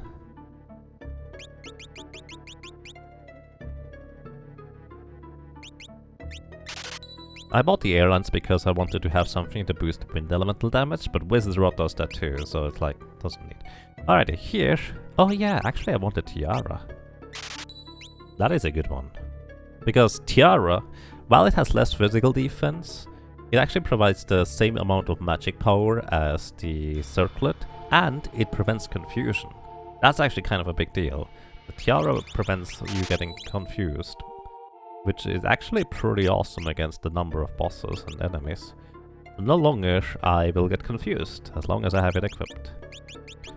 Which, to be fair, is kind of a big if. Alright,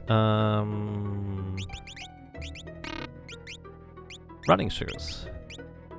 Let me tell you a tale about running shoes, and how it's the absolutely most broken and ridiculously strong item in the entire game. Because running shoes, they give you permanent haste status, and as I have mentioned a few times before, haste and slow are the most powerful effects in the entire game, because of how much they boost your speed, or well, slow your speed for that matter. So permanent haste is amazing. On top of that, they make you immune to getting stopped, slowed, put to sleep and paralyzed. So some of our biggest enemies as a solo character are no longer an issue thanks to the running shoes. Actually kind of extreme on how insanely good these are. Alright, also we can buy some elixirs here. Up to 20. I see, well then. Good luck in working, and have a nice day, Rick. Alrighty. Now, we have basically all equipment that we want, minus the Wonder Rod.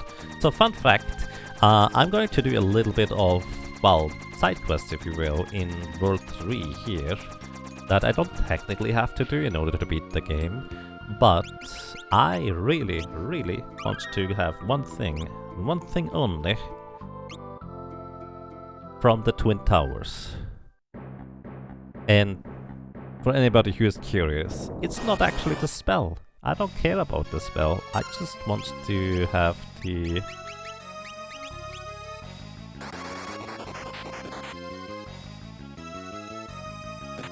So I think these things are not immune to instant death, so hey, let's use a new spell here. Bonk. I don't actually care about the spell in the Twin Tower, I literally just want the Wonder Wand. That thing is amazing. Oh hey, wait, Venica.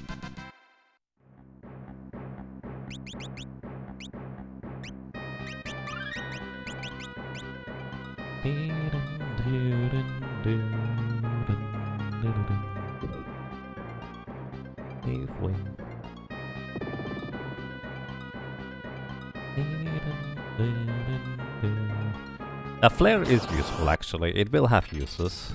But the best use for flare... So here's the thing. Let me real quick... Actually... Nah, I might as well just say that now. Flare has a base attack power of 254, which is a lot more than Ice 3, Fire 3 and Bolt 3 on the baseline. However, the reason why Flare is actually...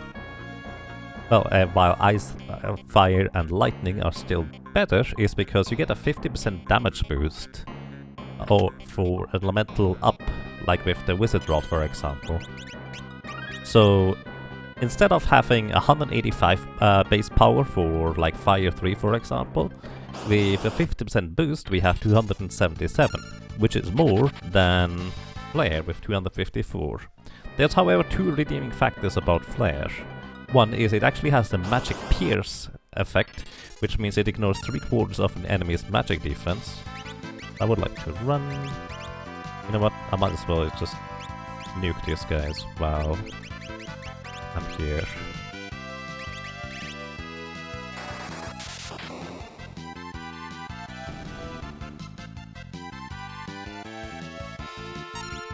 Can't be put to sleep, which is what strange dance would do. But yeah, Flare pierces magic defense of enemies, which for the most part there's not a whole lot of enemies where that would be particularly necessary, per se. Plus, Flare does cost a lot more MP than the level 3 spells with 39 as opposed to 25. However, the redeeming factor about Flare is that you can cast it with basically really high attack power while having a Guardian Dagger equipped to block physical attacks. That's literally the reasoning as to why Flare is going to be useful. Oh yeah, Mystic Knights with Flare are really good too. I went the wrong way around. There's nothing done here. The chests in this room here contain a Dragon Fang and the other chest contains... I forget how to even walk around this room. The other contains like a chemist drink or something like that. Not that amazing.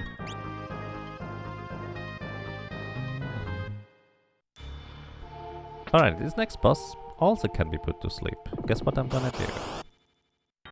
Well, first off I'm going to dispose of these enemies.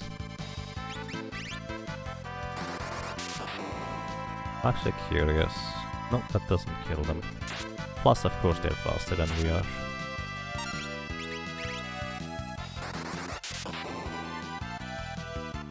It's actually pretty amazing how much maximum MP we have.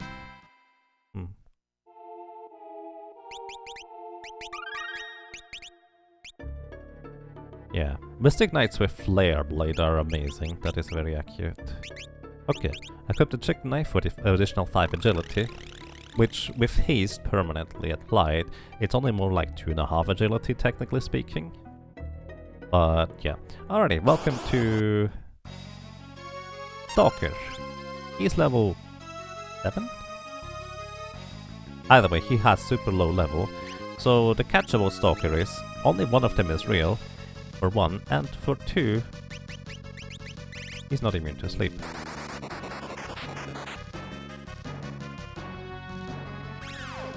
Mind Blast would paralyze us, but we are immune to paralyzation thanks to the haste boost. Come on. Go to sleep. Wow. Alright, I should single target sleep instead. Also, Stalker is very weird in how it actually works as an enemy. Because, while only one of them is real, as in only one of them takes damage, if you put all of them to sleep, it works in a very weird way, because they will eventually wake up anyways? I don't actually know how it exactly works, but I think it has to do with the fact that they trigger a case of them just kind of moving, or well, not moving, but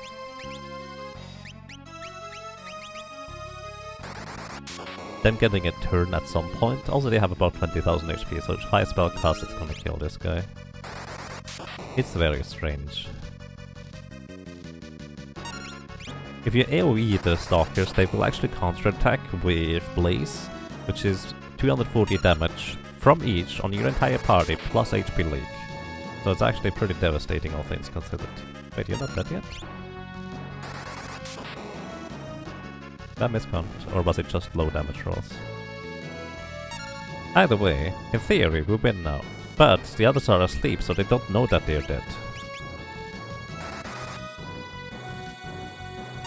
So, yeah. Just going to absorb some HP from them, because we can in the meantime.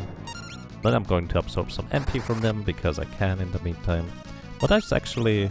Oh, by the way, one thing I didn't realize until now, Psych, the thing to absorb MP from enemies, is actually a 99 baseline chance to hit. That's pretty awesome, actually.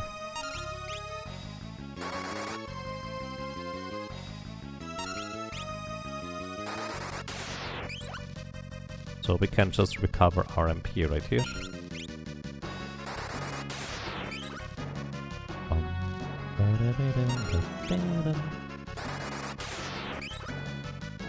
Okay.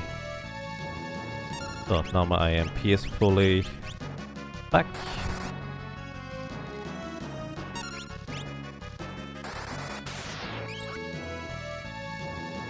And now what we need to do is we kinda need to wake them up. I'm just gonna attack physically. Attack physically. I have no idea how this script exactly works. Because this guy here decided to just attack me rather than accept that they're dead. And I have no idea why.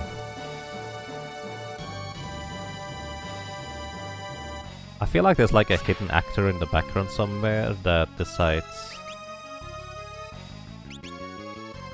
whether characters die or not. Maybe they need to be able to act. Alright, so I think what needs to happen is I need to attack an enemy that is awake and then kill it in order for it to realize that all of them should die. Something like that. It's weird.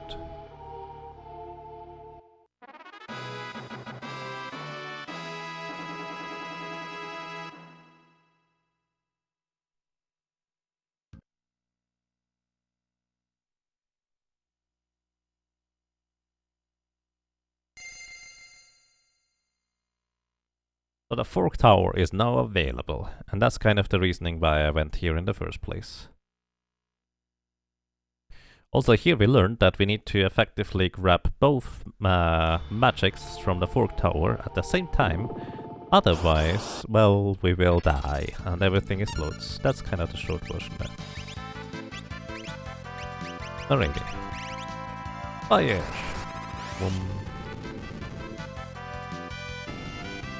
By the way, we figured out that these things were probably supposed to be called rare birds. Rare birds? Like oiseau rare, which is... oiseau is French for bird, and rare is, well, rare. I think anyways. At least that's our theory and what these enemies are supposed to be called. Maybe like strange birds or something like that, because there's also a giant butterfly in the sea. It's a bit strange.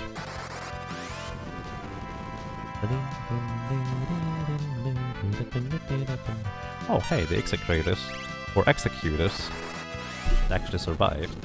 I didn't realize that would happen. Oh, and Shadow Dancer survived 2 multi-attacks? Interesting. Hello! Welcome to you, I hope you're doing well. Also, Fussel says hi too. Also, the reason I'm killing enemies along the way here is because I probably want to gain some more levels to have more maximum HP for the final boss, and killing enemies along the way seems pretty efficient for the most part. Wonder whether they have any elemental weaknesses or something like that. I don't even know. Oh, goodbye. Looks like they have almost exactly 2000 HP.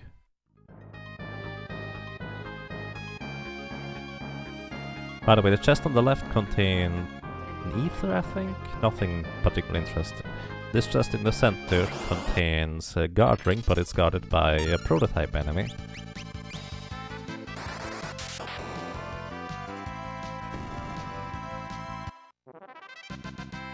Hey, we gained the level. And the reason why I won't want to have a guard ring is for selling.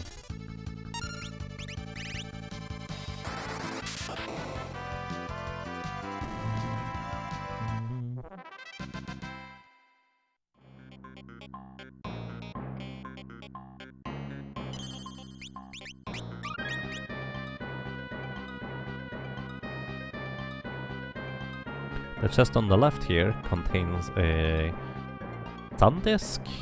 It's a boomerang weapon. Decently strong, but At this point, you probably don't need a boomerang weapon that is not as good as the legendary weapons for your thief or ninja. Probably. Either way, unless you have like a full team of thieves, I'm kind of hard pressed to think about as to why you would want to use a Sun Disc. In theory, is it possible to solo with every class? Yes, in theory. Berserker, it would be... It's very unlikely you will ever finish it. It's technically possible. But good luck in getting lucky enough, because you might... As in... This is not exaggerated, but you're more likely to win the lottery than being able to finish the run with a Berserker.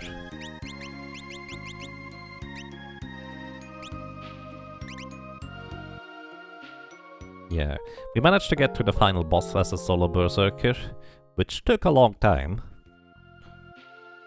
But yeah. Okay, so... Berger Tower, or the Fork Tower, what we need to do here is we have to go up to the left and the right side at the same time with two separate parties. Now, the way we do this in solo character challenge runs is I first go up the right side with the Black Mage and knock out the boss there. Then I reset and then I go up the left side with the solo Black Mage and knock out the boss there afterwards. Which also means that the boss on the right we kind of have to do with low level characters, and the absolute easiest way to do so is by turning all of the others into samurais. Basically, it's a case of I've already defeated the boss, so it's kind of trivial anyways. So I just go to, or well, clear that part by any means necessary is the short version. Get a Guardian Dagger, Crystal Shield, turn you into a Samurai, you get a Health Cape, Flame Shield, Assassin Dagger for slightly more speed, Samurai, we get a Wall Ring for now, Guardian Dagger for you, and let's start. Alright.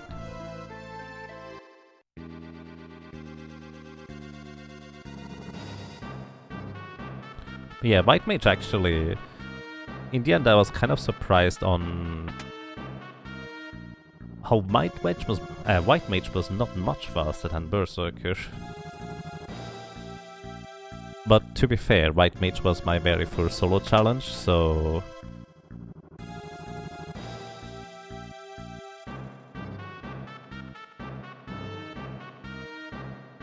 I was not as smart or clever about things at the time.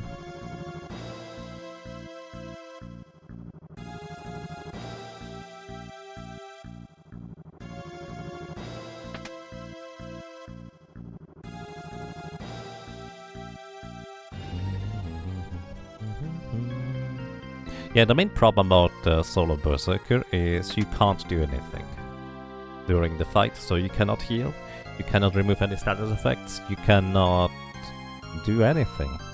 So you just have a character that all it does is physically attack, and it attacks targets at random.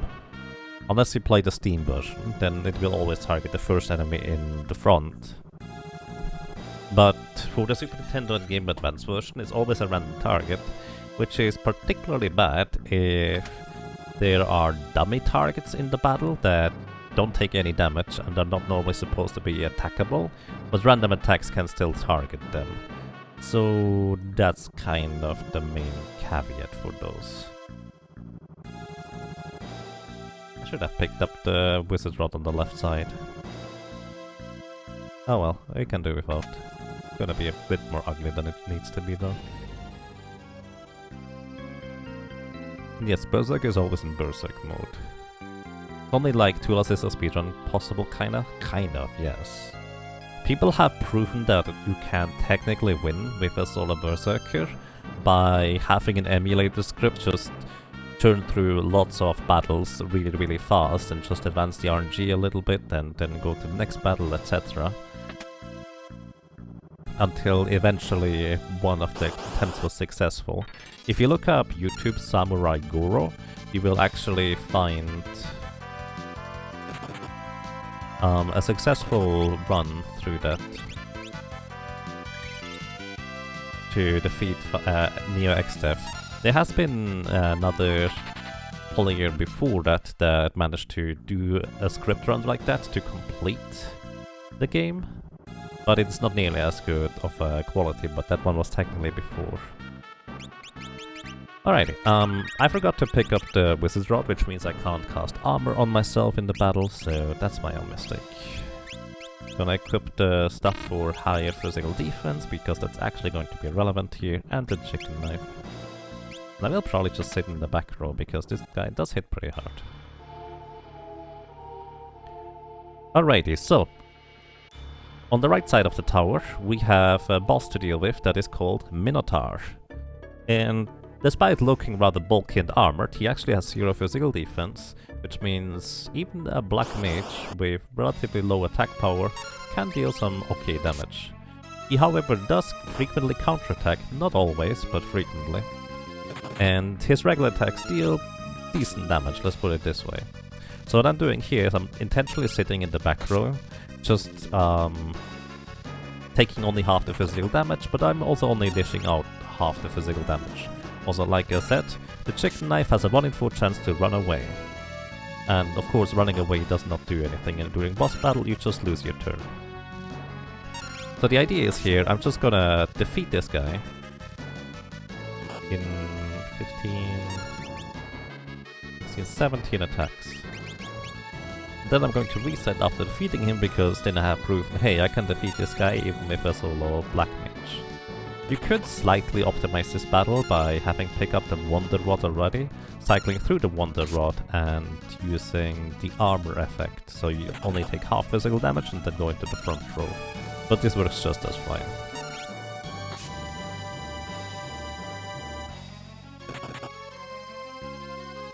You're not Blind Blood. I actually didn't upload the rest of them. I think I stopped somewhere around Bard. Because one of the problems about uploading or exporting runs to YouTube is that I don't want to flood people's inboxes if they are subscribed to me. And it's kind of a lot of work to just schedule every single video in order for it to be properly released and labeled and have the proper tags and... yeah. The Berserker might be able to run if she has the chicken knife equipped. So here's the thing, if you try to run as a Berserker with a chicken knife in the Super Nintendo version, you softlock the game. That is fixed in every subsequent release that includes the PlayStation version. You no longer softlock the game if you try to run with a chicken knife. But basically, if every party member in your party is Berserked in some form and you try to run away, you softlock the game in the Super Nintendo version. And as I said, you can actually run away in the PlayStation version, which is the one bug fix / improvement I found over the Super Nintendo version. There might be more, but that's just the one I happen to know about. Alrighty, we defeat Minotaur. Absolutely, no problem. And as mentioned before, the plan is to just reset now, and we go the other side of the tower. Like, I was considering not even doing Minotaur because he is that easy. But at the same time, it's just like proper thing to do, I guess.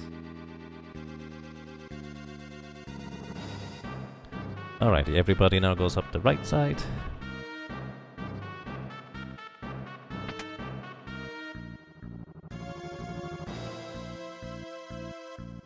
Actually, I could have showed off a thing when you don't interact with the thing in time.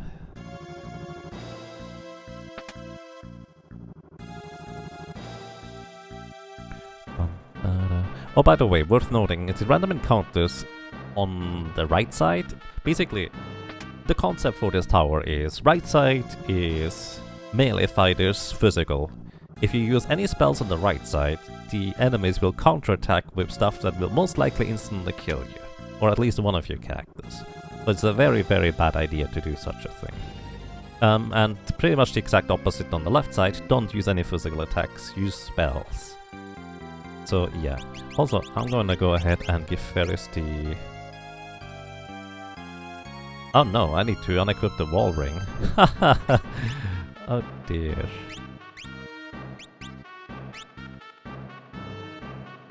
Yeah, well, we'll hopefully get to do that.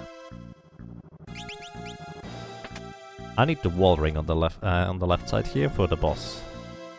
So I need to not forget to unequip it.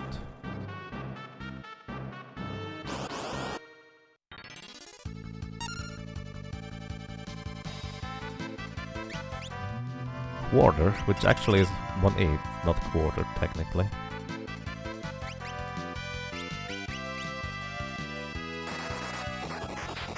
Okay, one of them is asleep. Running away from encounters in here is really, really difficult. I have plenty of elixirs.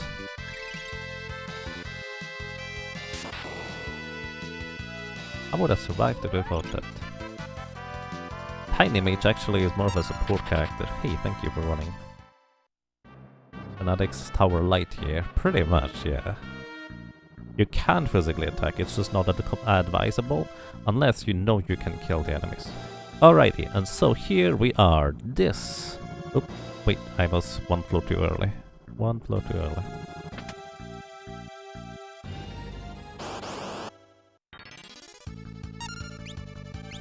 I'm actually just gonna try and put them to sleep. Uh-oh, it missed.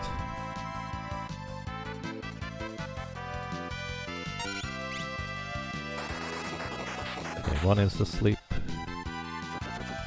This guy's floating now. And I'm confused. That's really bad, because fairies can nuke herself in theory. Alright, good. You attack yourself. That's good. Comet, that is between 200 and 1600 damage. At random, minus whatever magic defense you may have. Not technically in that order, but who cares? Who's counting? Either way, now this here is the reason why I'm climbing this tower in the first place. The Wonder Rod. It's a rod weapon, only people who can equip rods can equip it, as you might expect. And the special thing about it is, it can cast every single black magic as well as white magic spell in the entire game. It just cycles through them. Starts from the weakest white magic spell, goes all the way to the strongest, and then goes to the weakest black magic spell and goes all the way to the strongest. That's how it works. Okay, you get running shoes. Also, let me actually rearrange things real quick. Flame shield, guardian dagger. You have a guardian dagger? You have a guardian dagger, good. You get running shoes because you have level 2, so you deal slightly more damage. I actually don't even know whether that matters. Okay, I need to unequip the wall ring from these characters here. But the short version about samurais is, samurais are kind of one of, if not the most broken class in the entire game. Because they have really high physical evasion, just naturally. They have basically a built-in elf cape. Like, literally, they have an elf cape on top of everything else. Then I gave them the Guardian Dagger, which is a 1 in 4 chance to block, an elf cape, which is a 1 in 3 chance to block, a shield, which most of them have like a 40% chance to block, and then the innate chance of... was it 1 in 3 chance to dodge attacks? So yeah, we will get killed if we ever get hit by anything. By the way, the encounter rate in the towers is so low that often you can run through the entire thing without ever getting into an encounter. So, getting encounters this much is actually pretty unlucky. The lucky part is I managed to not get killed so far. What I'm gonna do is I'm actually gonna attack with a chicken knife, which is a 1 in 4 chance to run away. Which apparently that worked, so that's good.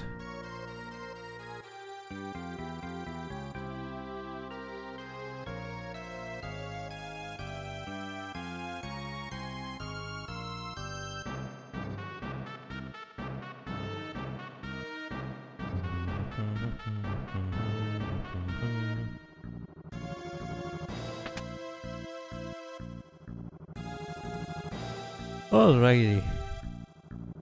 In this chest, by the way, there's a defender. It's a knight only sword, and it's an interesting one. If you use it in combat, it will give you...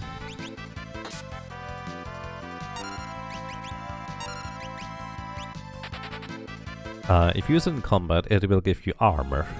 which means all the physical damage you receive is halved. So it's kind of interesting. Alrighty, as mentioned before, this boss over here only has 0 defense, and Guild Toss is actually modified by enemies' physical defense, and even level 1 or 2 characters just deal a ton of damage with Guild Toss as long as the enemy does not have too much physical defense. And well, this is no different, so we're literally dealing more damage than the level 450 Black Mage at level 1 or 2. The one thing I need to be careful about is if he counterattacks and actually hits something.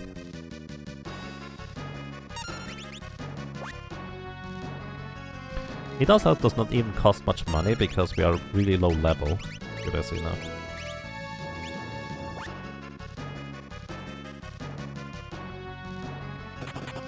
Oh, and there's one down, so we just have to revive her. What I could have done in theory in order to optimize this slightly is I could have gotten the samurai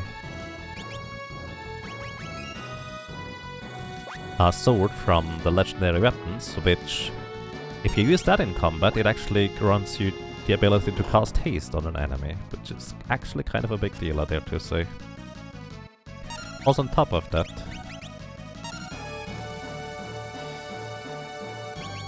you always get first strike in combat, even if you're not hasted. Even if you're back attacked.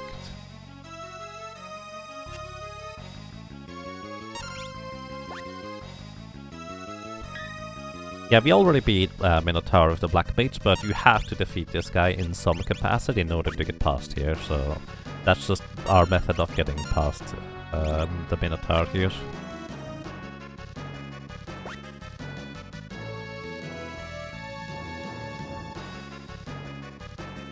Basically, I went up the right side of the tower, beat Minotaur with the Black Mage. Oh, by the way, one thing I completely forgot to mention, you literally can't deal any... you literally cannot cast any spells in this encounter. It's impossible. It's completely blocked. Which is why I had to use physical attacks with the Black Mage. Alright, so if you don't interact with this thing quick enough, it will actually explode and give you game over. But I had to equip the wall ring. Because all this guy does is he attacks you with spells. Which means the only spell he can actually use that deals any form of damage to me is Drain. And, well, worth noting he does have Shell as an innate status, which means all my spells actually deal half damage. But as you can see, he only has 6,999 HP total. Oh yeah, also innate regeneration status, I guess. Once he drops below 4,000 current HP, he will start casting Ice 3, Fire 3 and Flare 3. Ice 3, you get the idea. Fire, Ice and Lightning 3. So once we are at that point, the wall ring is pretty important, but most importantly, at the very end, if you kill him, he will counterattack with Flare. You can Berserk him in order for Omniscient to not cast any spells anymore. He will just physically attack, but let me tell you, he hits like a truck. Like he does about, I don't know, 3,000 damage if you Berserk him. It's kind of extreme.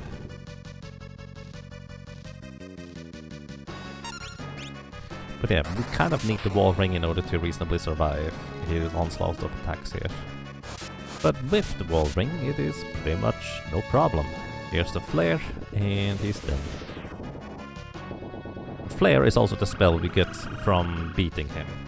But as I said, the real reason why we came here is for the Wonder Wand, for being able to cast Shell. Shell is the white magic spell that halves all the damage received from magic, but more importantly, it reduces the chance to get hit by spells by half as well, and that's why we want it. This is basically going to be our main method of surviving the final boss. We could go down there and do more stuff and get a submarine out of our boat and stuff like that, but we don't have to.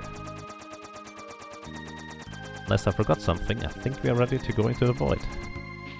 Oh yeah, actually turn you guys back into regular people. You get the metal dagger.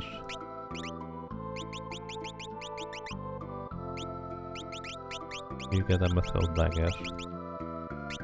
And you get the other guardian dagger. Oh yeah, by the way, the defender sword also has a 1 in 4 chance to block attacks. So the defender sword, really good. Alrighty. Get running shoes, gold hairpin, chicken knife, sure, why not? And let's go into the final area.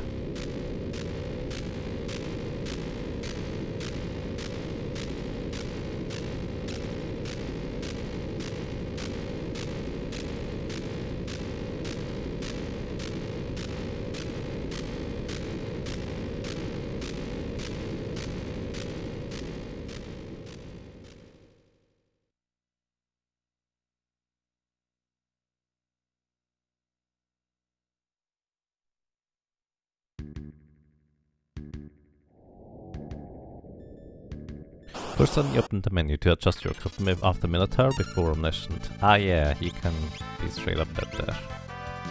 That is a thing. Hit. Hit. Hit. Hit. The land crawl, I believe, actually can be... Ooh, he does hit like a truck. Also, he confuses characters. He might be dead here. Yeah, this is gonna kill Ferris.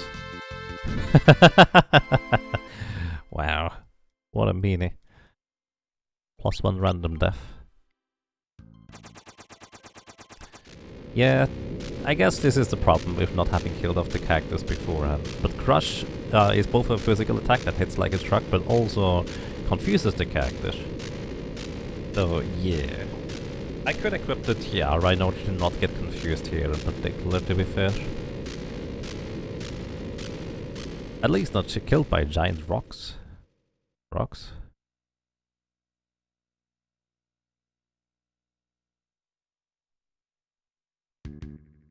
Either way, attempt number 2. Bonk, bonk, bonk. Wee. Wee. Oh, not wee. Preemptive attack. I'm gonna hit you this time first. Oh, come on! That's just silly. Oh my goodness.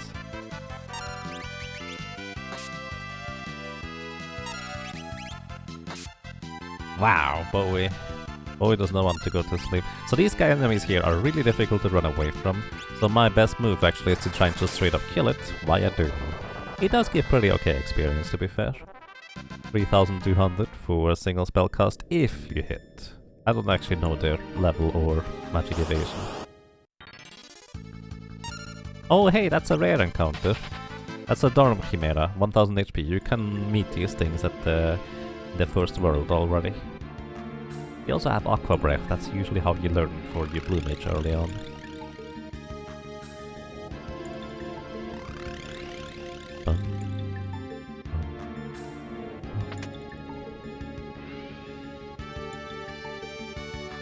Alrighty. Most of the chests I'm skipping don't... But there's a cottage on the right, I think. There's an ether somewhere. One has a high potion or something like that. Maybe some drinks. Maybe some... Actually, I think some have other stuff.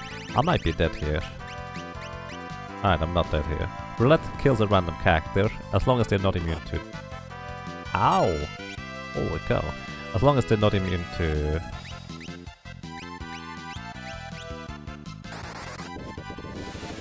instant death.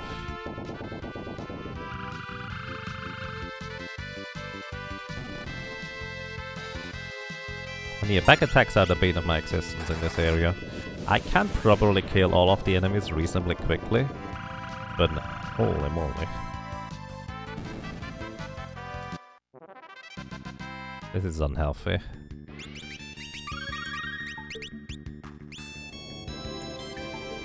Grabbing an elixir here. Okay, let's actually see. Where's my... Wizard Rod is here. Get away with that other garbage.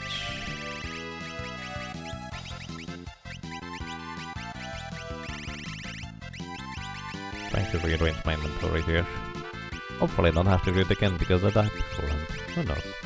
Alright, Wizard Rod equipped. Let's see whether we can one-shot all of them. Probably not. Exploder. Oh, they counterattack with Exploder if you cast spells on them. I did not know that. I learned something today. So if I don't one-shot them, we are in trouble. I will probably just try to run away from them, but that might also be difficult / dangerous. There's no way for me to become immune to instant death as a black mage, to my knowledge. Is roulette of any use in Final Fantasy? Just hoping it hits an enemy? Well, seems to be meaningless apart from just having it. Yeah, I can't really think of a use for roulette, to be completely honest. Generally speaking. Can I put you to sleep? Do you guys sleep? Maybe.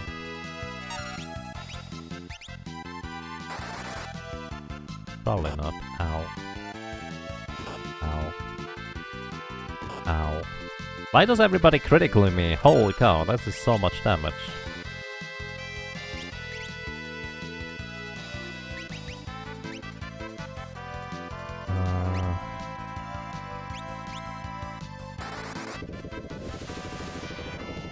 We probably one-shot them with Glare.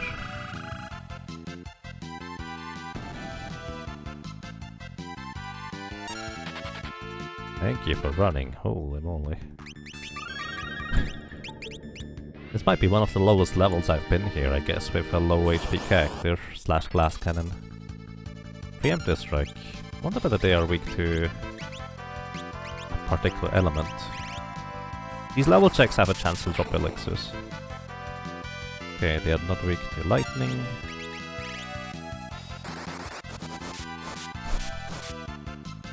Not weak to ice. Oh, they are not even dead. Oh boy. Yeah, more HP than anticipated they would have. Not weak to fire. 6,000 experience though.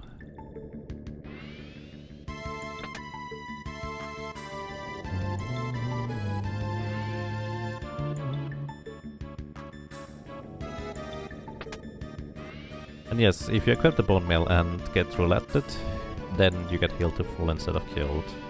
But you would want to just heal yourself, I think. But hello, Esgrunt, and welcome. Hope you're doing well. By the way, this pot does work. It does give me my HP and MP back. Which mainly I would use it for the MP, obviously.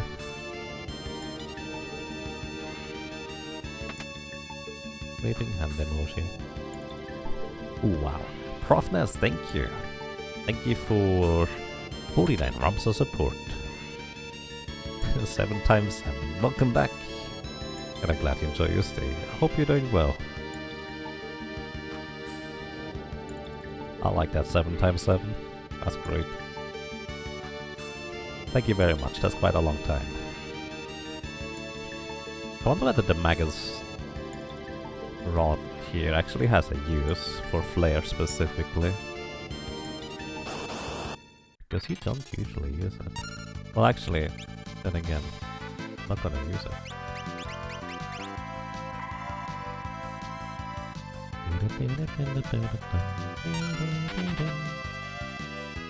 Rump.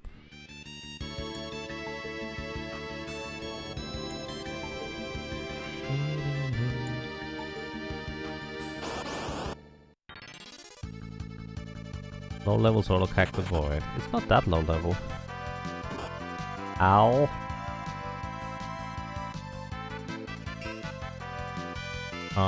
This is a problem.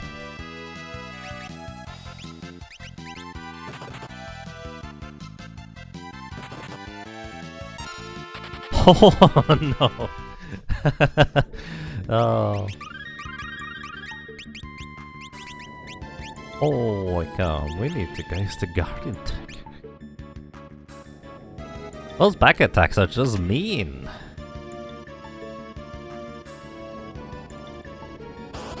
Yeah, smoke is an ability from the ninja. So, these things are weak to fire.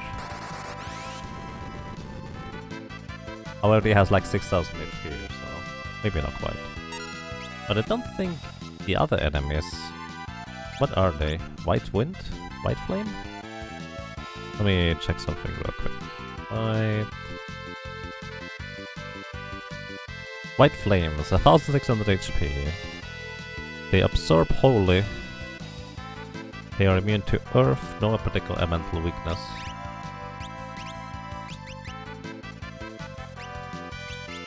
Wait, the Wonder Wand is not what I'm looking for. Wizard Wand.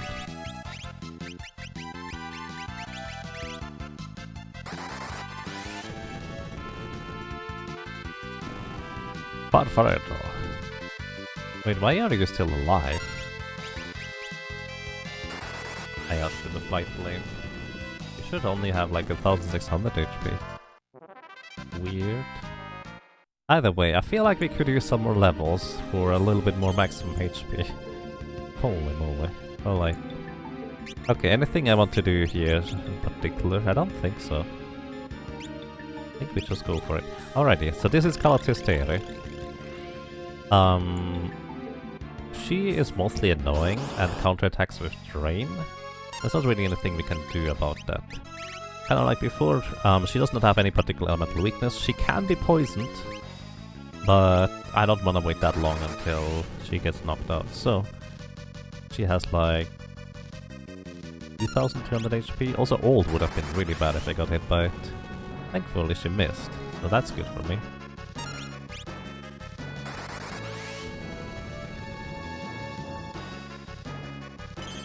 Okay, she casts Wall, now I can't directly attack her anymore, until the wall wears off. It actually is quite a bit of a problem here. I mean, what I can do in the meantime is I can use the Wonder Rod a few times until I cycle through. So it starts at, like, Cure 1. And she just poisoned me, what a meanie. It starts at Cure 1, but I don't remember the...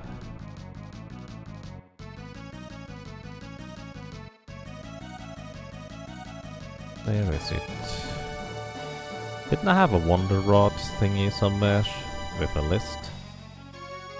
I can't find it. I need the Wonder Rod list, however. Final Fantasy 5 Wonder Rod.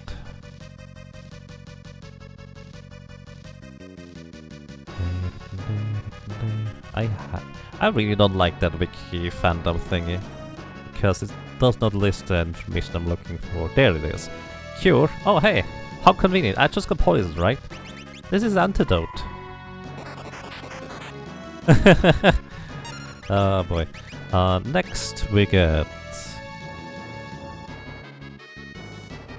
Protect, so we only take half physical damage. Also I'm checking whether... Oh wait, that's mute. Oh, that's not good. Just muted.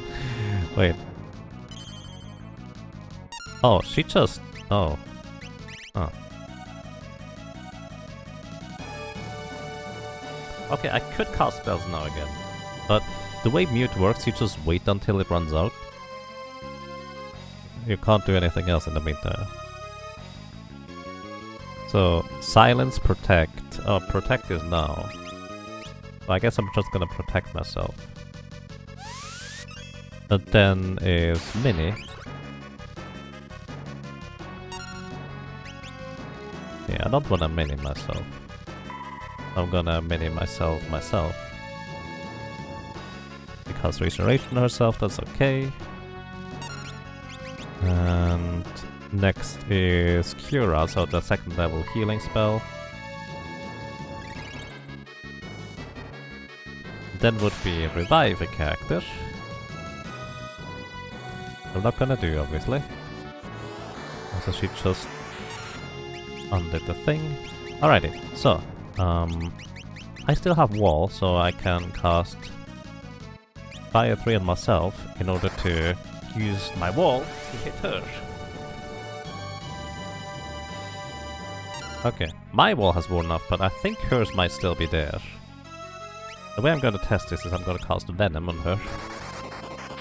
Right, her wall is not there anymore. Good, so we can fire through her again. Okay, this is a bit of a mess of a battle, I guess. Goodbye. The easiest way to defeat her, but definitely not the fastest, is to just equip a wall ring before you encounter her, because while you have wall as a character, she will only ever cast buff spells via your wall onto herself. Which is kind of really awkward, because she will constantly heal herself and protect herself and do all these kinds of shenanigans, which take forever until you finally get to do something else. Mess or not, you killed her anyways. I suppose that is accurate.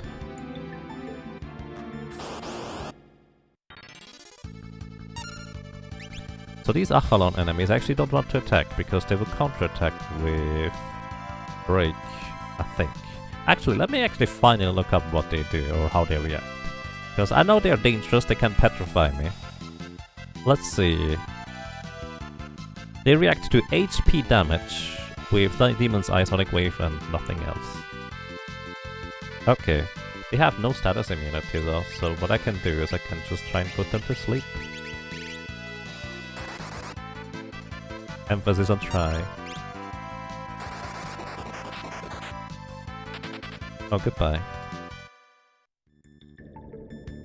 Oh boy. This is a lot more stressful than I anticipated. Like, sure, I'm not terribly high level, but still. Alright, put this thing to sleep.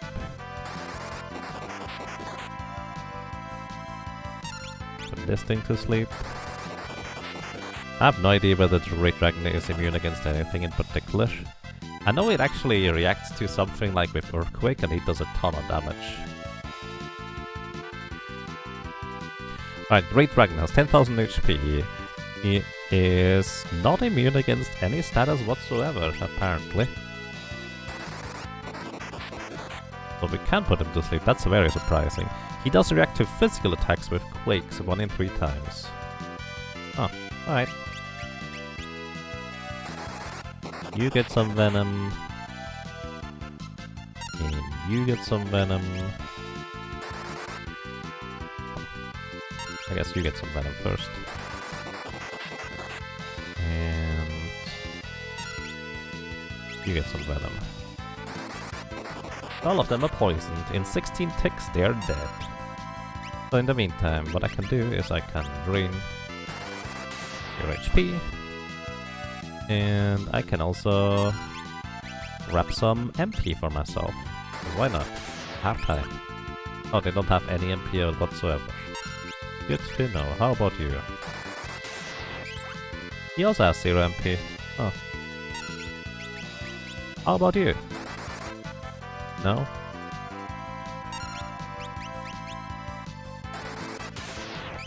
Okay, that one has MP that I can absorb. Good to know. Alrighty. Now, what else do we have around here? Just trying to think whether there's a particularly good place to grind as a black mage, or whether I should go backtrack a little.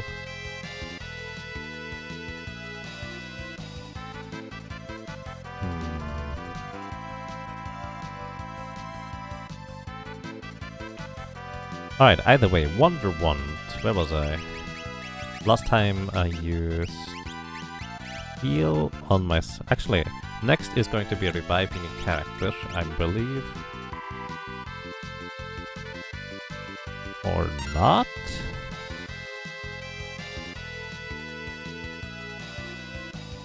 Then it will be confused. Blink and Shell. Or actually I will want to use Blink.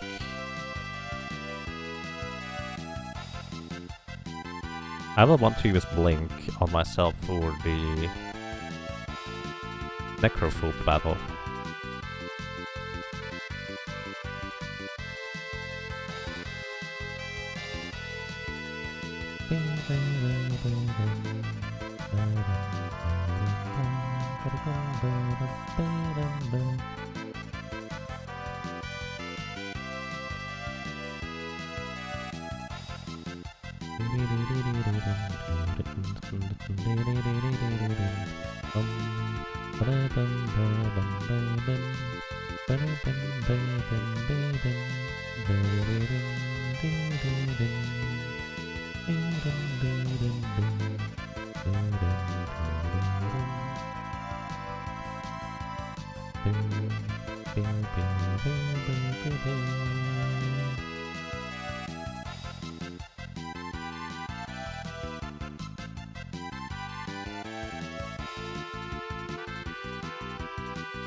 Hello, welcome to 4D Hypersphere. I hope you're doing well.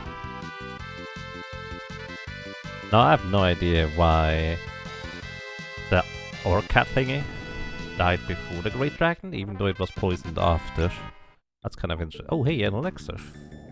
I don't even know which enemy drops that. Preemptive strike. Sure, why not?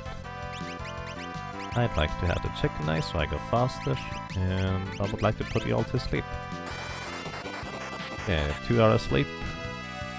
Just the Achalon is still alive, or not asleep. There we go, all of them are asleep. And it's pretty safe to attack them now. I'm not gonna do this thing again where I'm just waiting. I was mostly just because I was looking up stuff, and then I figured might as well just wait out the rest. Alright, fire. You're doing alright? That's nice. How was the solo black mage? Well, pretty smooth sailing for the most part. It turns out I may want to have a few more levels because this is not enough maximum HP. Like, we deal a ton of damage, but we're kind of a glass cannon, as you might expect.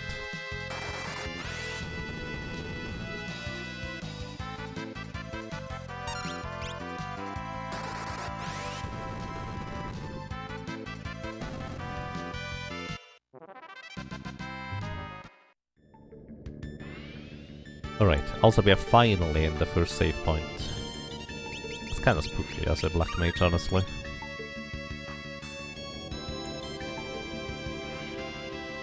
So this is Omega.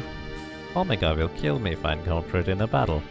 I don't want to encounter Omega in a battle. It's basically one of the optional super bosses, and it requires specific strategy in order to defeat. Or a really high level and a ton of luck. I suppose that would work too. I'm not even sure that would work, honestly. Either way, there's no way we can take out Omega as a solo black mage.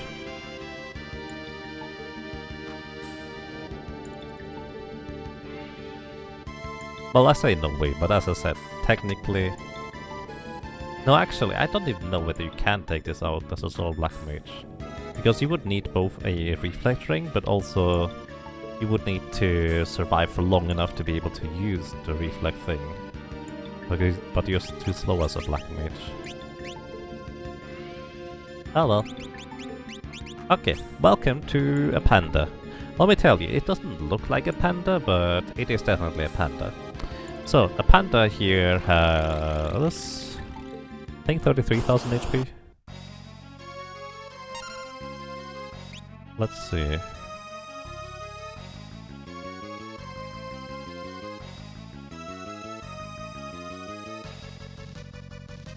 Ah, I'm wrong. Panda has 22,200 HP. He doesn't have any particular, well, weakness we can take advantage of in terms of status effects. However, there is a certain weakness we can absolutely take advantage of. That is fire. Like his, well, equivalent. If they plus a panda, mostly counterattacks, if anything. I think he even counterattacks spells with Drain. So it does deal damage, but at the same time, 3 spells should be enough to just take him out straight up. Goodbye. You can Berserk him, you can just destroy him with fire. It's mostly rather easy overall.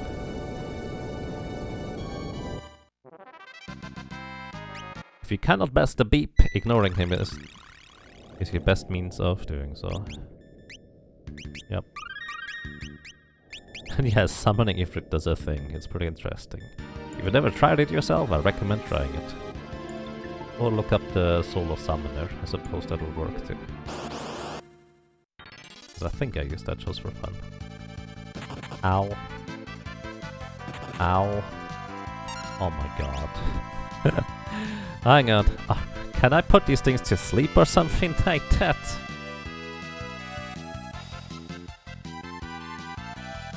Is that like Avis Dragon or Dragon Avis?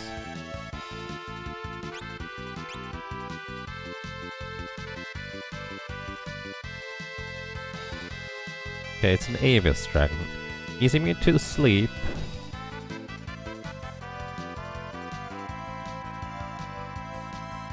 But in theory, I can petrify it. In case you're wondering, it's ridiculously difficult to run away from these guys. Oh, there's that. Alright, petrification successful. Managed to run away. Oh my goodness. Black Mage getting back attacked is just the most brutal thing there is, it feels like. Alright, I think they are not immune to Doom. Yep, we can instant kill ninjas.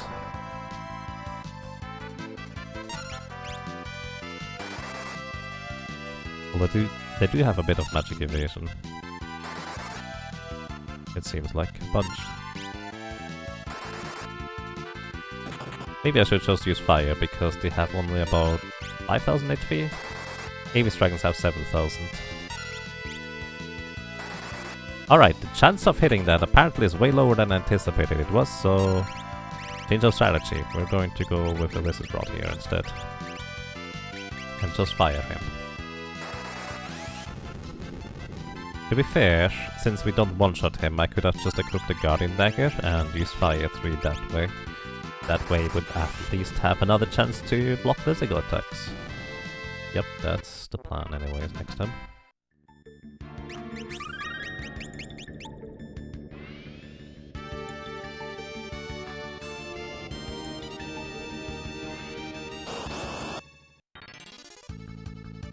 Preemptive Strike.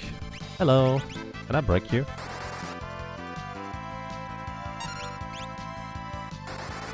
Oh, also, I just realized I could have had an easier time surviving the other battles earlier too.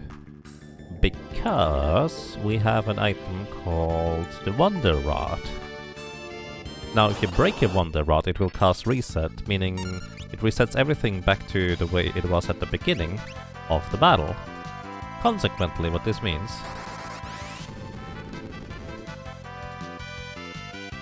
is that it will also unbreak the Wonder Rod, because at the beginning of the battle you still had the Wonder Rod, so you can basically use it as an infinite reset thing. Which is pretty important against a certain boss coming up. Then again, against the next boss I can just straight up die as well, and there's not a whole lot I can do about that if it just decides to use the wrong abilities.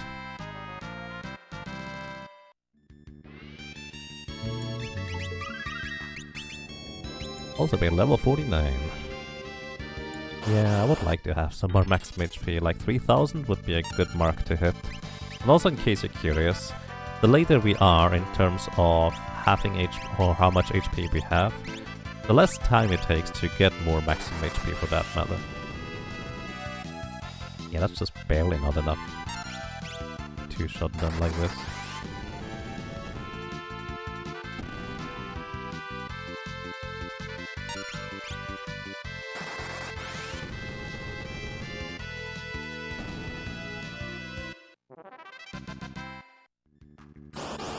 Oh my goodness, encounter rate. And back to a Guardian Dagger and just trying to break these things. They don't appear to have too much magic evasion, not like the ninjas basically. So just breaking them seems rather straightforward.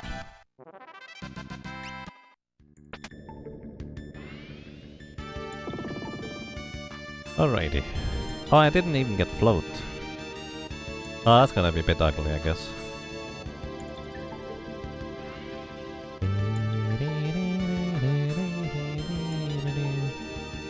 Okay, welcome to this guy.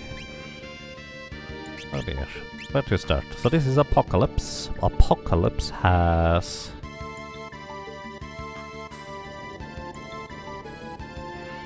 28,000 HP, approximately. He's weak to poison. He's the one boss where poison is actually particularly useful. In fact, it is stronger than using the other elements. He does have a lot of magic physical and magic defense. So, depending on what he does in his first turn or second turn, I will actually want to reset the battle. But, well, until then, we're just gonna try and deal as much damage to him as possible. So, oh, I didn't equip the Wizard's Rod, did I? Dark Shock, that's good, because Dark Shock did not actually affect us. So Bio should be about 4,500 damage. Let's say 5,000, so there's 6 spellcasts to kill him. Level 2 ult, we are immune to that, thanks to not being multiple of level 2, 3... Or he can kill me basically in a lot of cases, straight up. He can't use the attacks that were basically revenge attacks and such that are just ridiculous to deal with. Flash is perfectly fine because I don't care about being blinded. And we win! We got lucky. This guy can easily kill you. Revenge attack deals damage equivalent to however much HP you're missing. And he was missing a lot more HP than I have maximum. Oh, we got lucky. That's lovely. Okay. I'm not complaining. I'm just surprised.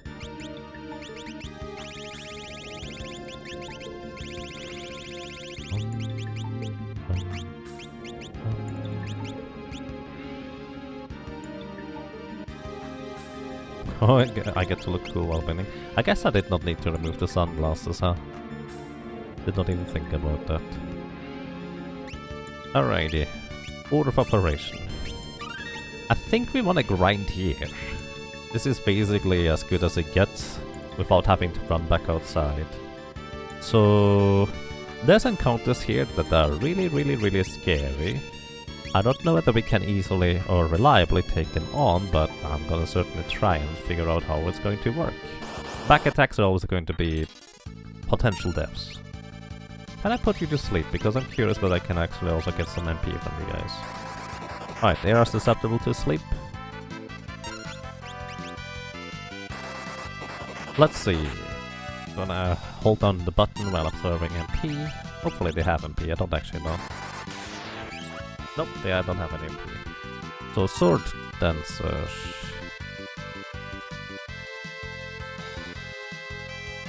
3,000 maximum HP, so we don't quite one-shot them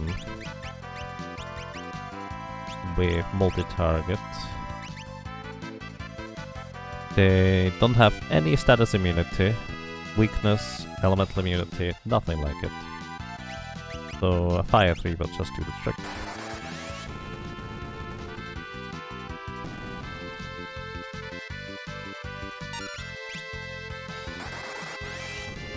They do, however, give us 2,400 experience each. Well, that's a lot of experience.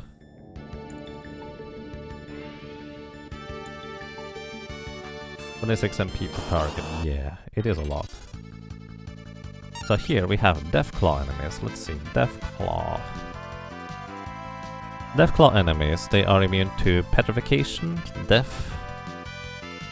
But we can, in theory, put them to sleep.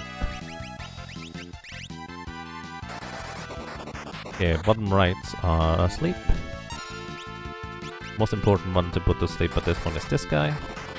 Alright, we got him too. So Deathclaw use their signature move called Deathclaw, as you might expect.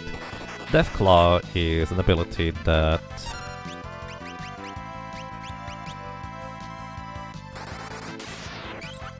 Okay, they do have MP. 200 exactly. A Deathclaw is their signature ability, which both paralyzes you and puts you into critical HP. Now, we are immune to paralyzation, but we actually still get put into critical HP. And because they have pretty much the exact same speed as a Sword Dancer, usually what you will see is them using Deathclaw, and Sword Dancer will immediately kill you right after. And there's not a whole lot you get to do or say in between. So, good luck. Fun fact, Deathclaws do have an elemental weakness to water.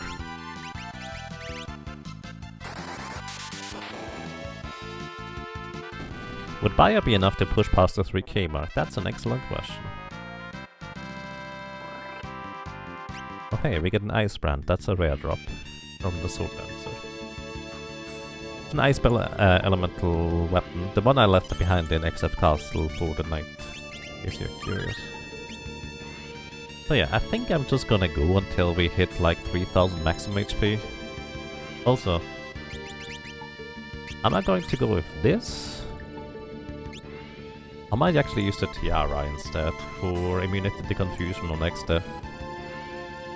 Yeah, I think that's gonna be the way to go. I want to have immunity to confusion against next step. So that's gonna be 65 magic power is my final area here. Consequently, with 65 magic power. When do I have 3000 HP? Level 56. Also, funnily enough, 56 is also just a magic multiplier, so level 56 is the perfect place to be. Okay.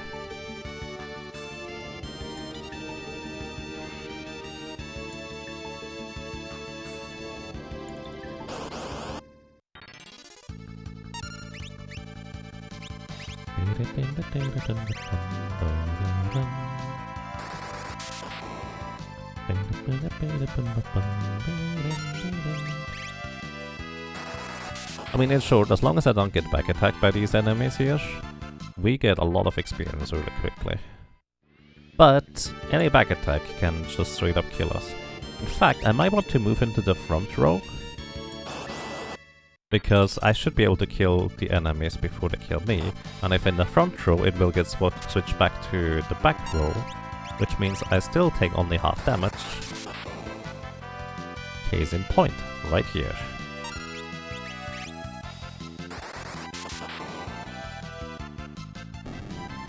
Like, this is literally why I went to the front row here with Ferris. Hey, another Ice Brand.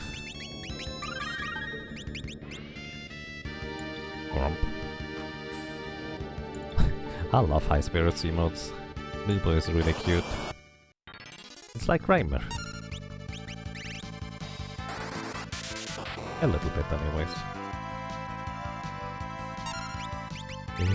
Alright, let me actually look up something about Catastrophe. Catastrophe, 20,000 HP.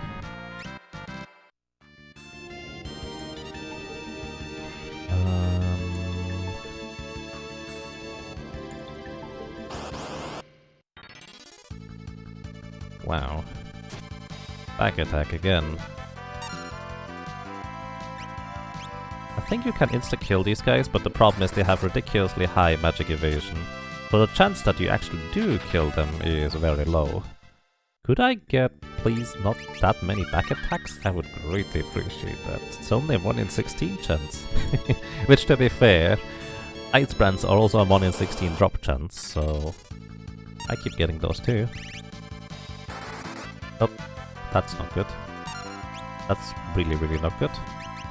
I'm gonna try and put you to sleep and then run away. You to sleep. Okay, okay, okay. Deathclaw missed, that's very good. I got stupid lucky right here, because I used the wrong spell.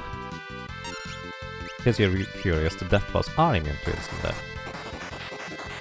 So, holy moly. I could have gone very, very wrong. So I'm just gonna cast Rain here to recover my HP. Thank you, as well as Psych to recover my MP.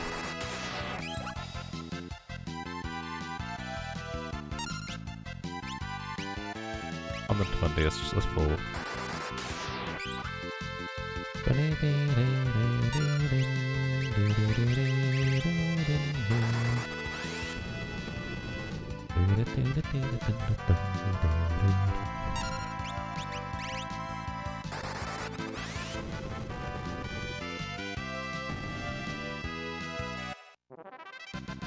Let's gain the level, and we use the level as a cue to go ahead and save. Yeah. What did I say? Level 56 is the goal? That sounds about right. That's when I should have about 3000 maximum HP, which should be enough to survive a vacuum wave plus Almagest if I'm full. Maybe. I'm not sure about that actually. Also, I'm wondering whether, for a black mage, it might actually make more sense to nuke down the physical part first before I nuke the magic part. Why are you here again? Go away. These things are scary. They can confuse me in the second turn.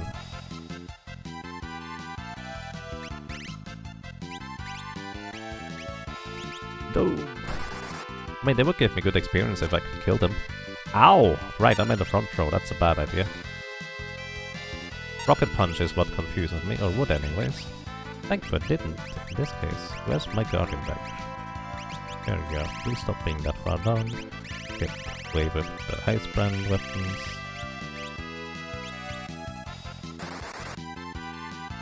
What's their magic evasion anyways? Iron Giant. Their magic evasion, oh, 90%, so that means I will only hit them, actually less, no, pretty much exactly 10% of the time. Wait, no, that's not true, 8% of the time. Did they react to spells? No, they react to a physical attack. They do 0 magic defense. Oh, you have 18,000 HP though.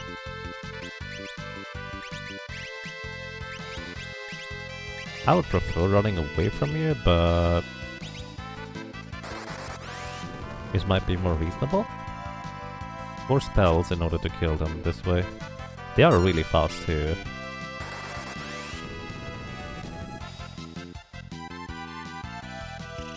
And we're confused. Might kill her. Oh, she managed to run away. Good. Ah, unfriendly enemies. Go away, is your mood this week? Ah. I don't like when that happens, but I definitely understand.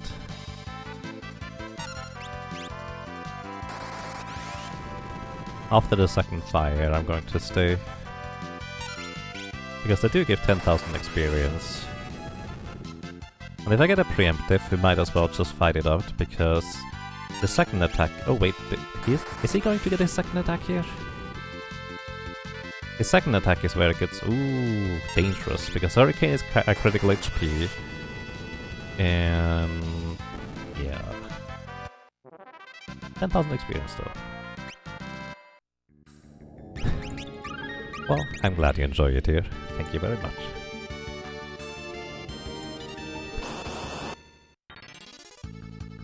Really?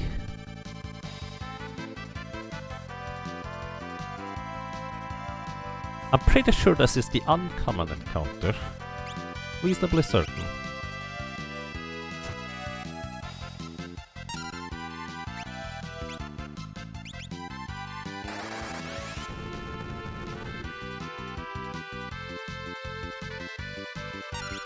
Survive the second turn for now. There we go. Thank you for running away, Ferris.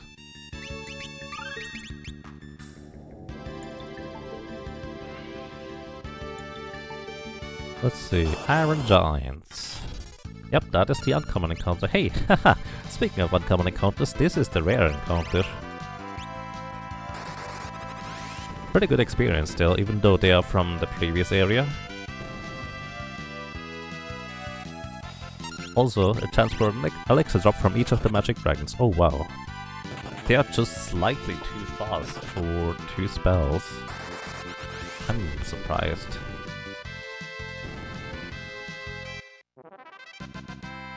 I would need to switch to the chicken knife in order to loop them twice. I'm going to run out of high potions at this rate.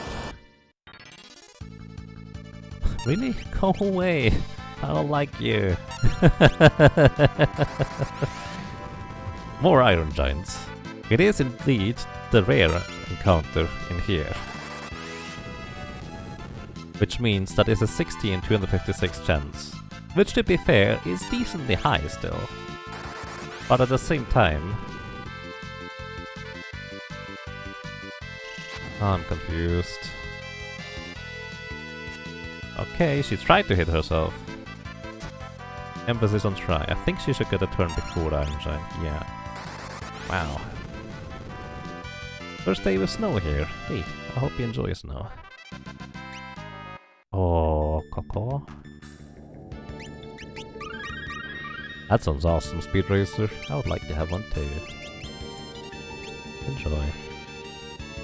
Welcome to your spell puller, Bear Bunny, and Speed Racer, and anybody else who might have joined us lurking. I hope you have a most pleasant day today. Or, at the very least, as pleasant as it can be. Really? Wait. Wait. Is this 5 or 6 times in a row that we get the uncommon or rare encounter? This doesn't seem right now. This does not seem right. You love snow? Nice. That's good.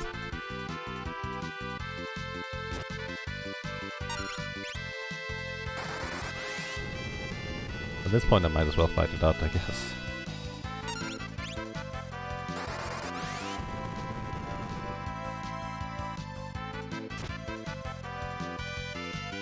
Holy moly.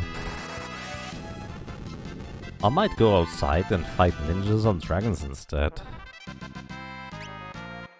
Because this is burning through my high potion supply real fast here.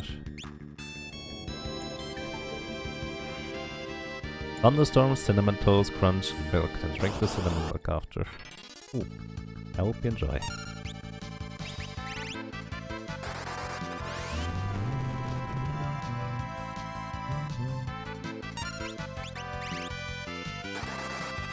This is the encounter we want, by the way.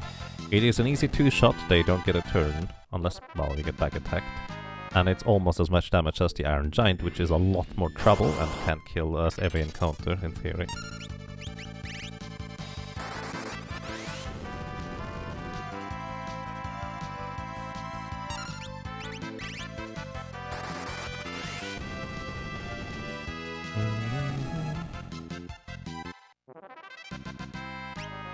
Did we already level up? Yeah. I guess the levels take a while. I figured, isn't it about time to level up? Look at the status screen. Oh, I need 200 more experience. Considering I get about 8,000 each encounter. Well.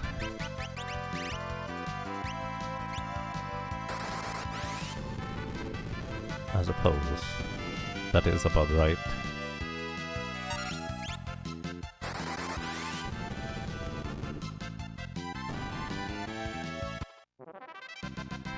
There we go, level 51, 5 more levels.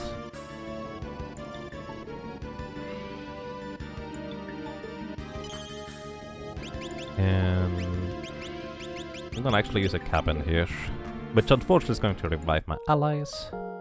I'll have to knock them out again.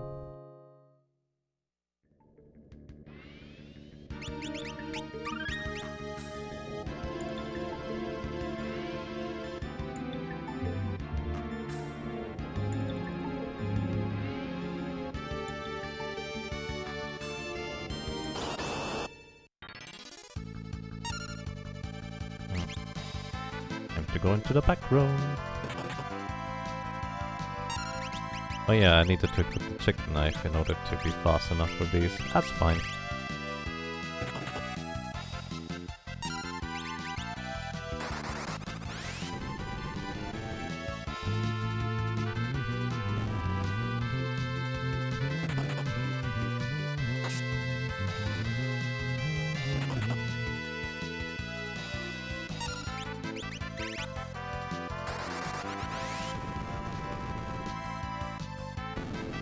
Boom.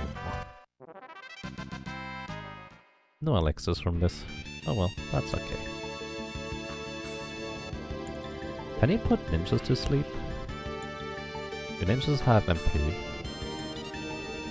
The questions we ask here. Let's see, ninja. Ninja, ninja, ninja. Not those ninjas.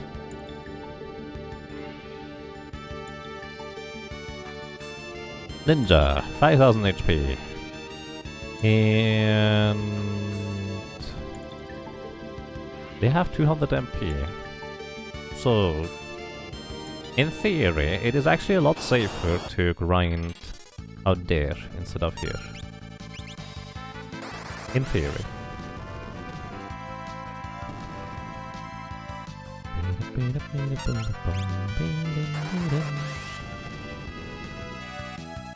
They're actually almost at 5000 damage with a single fire 3. Then again, I feel like my next threshold is going to be when I'm going to leave anyways. I'm gonna go into the back row here. Breakfast here was basically dessert. I mean, probably, kinda. Ooh, it didn't work. I do want to equip the Guardian Dagger against these guys. Oh no.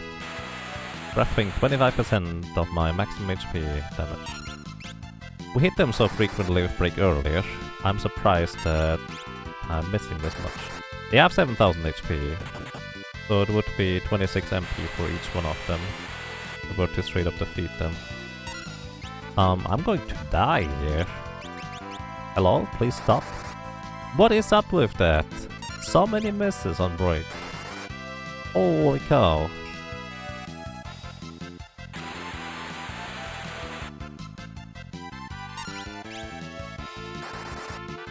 Oh my goodness. Here, we're going to Shadow the Wonder Rod to cause reset. What's up with that? Oh my goodness. Wow.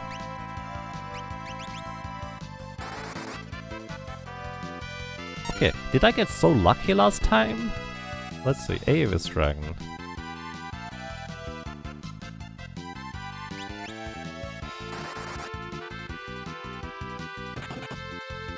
Okay, they do have a 33% magic evasion, so 1 in 3 times it's guaranteed not to work. So I did get lucky that I didn't miss last time, but this is really unlucky that it doesn't hit so many times in a row. That's impressive in all sorts of ways. Wow. Okay. I mainly went back out here because I figured, it's gonna be more easy to deal with these guys because at least they don't instantly kill me.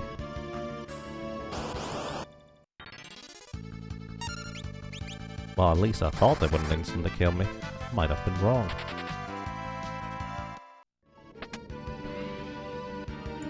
Basically ice cream, but not frozen and in the bowl. Maybe. Hey, Dryzalizer. Yep, almost done in a sense. Okay, I hope you're doing well. Okay, we're gonna stick around here instead.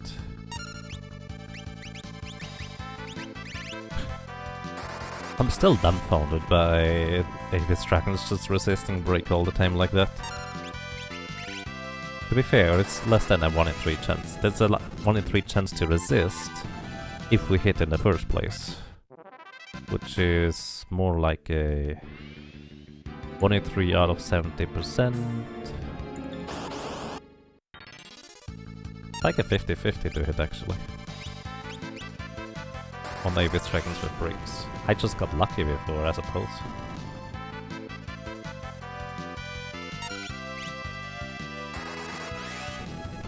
I remember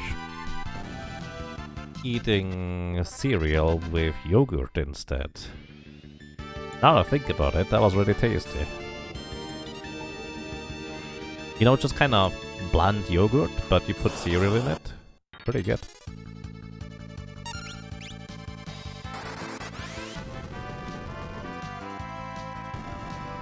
Yeah,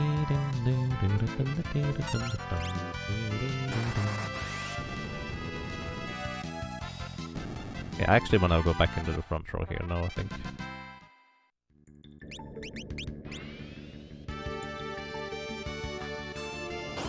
It's normal to add cereal to plain yogurt, I think. Oh, I haven't done that in years. I should do that again.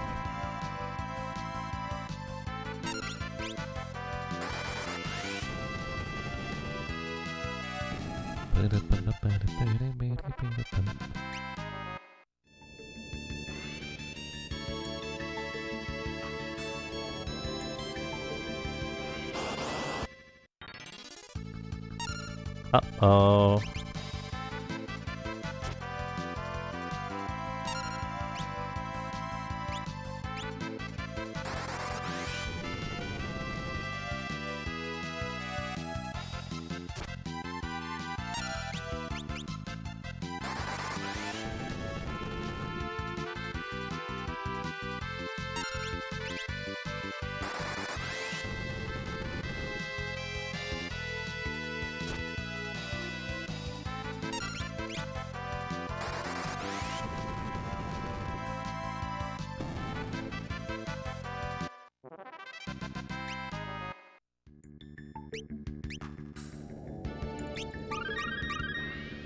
I think we should probably save once in a while.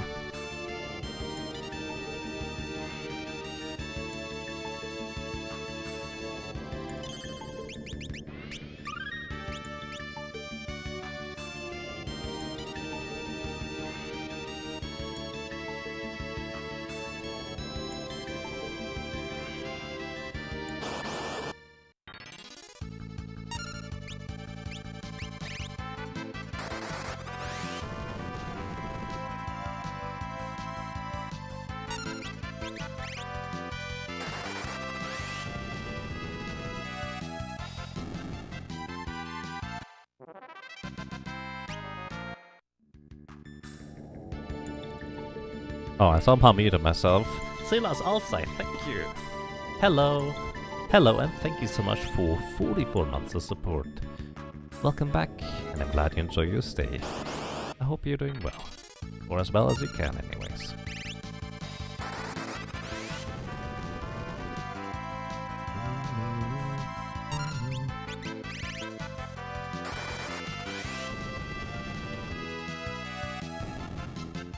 Are you sure the Iron Giant is a rare encounter? I mean, it's labeled as a rare encounter. It's only 30 units less likely than the other two encounters that are more common. Like this one. This is 90 out of 256.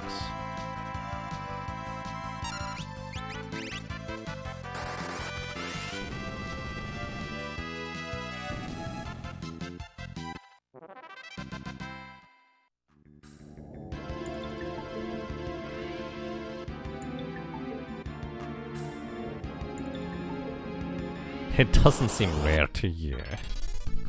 Maybe medium rare. Honestly, it would be much easier if this guy was not as fast. But he's real fast.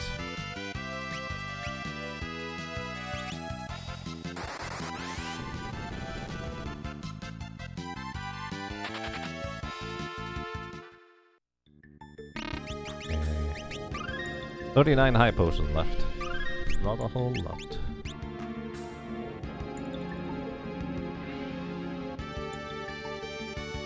Rare-ish. Lots of truly rare ones in the Rift are repeats of earlier in the game. I mean, that's true as well.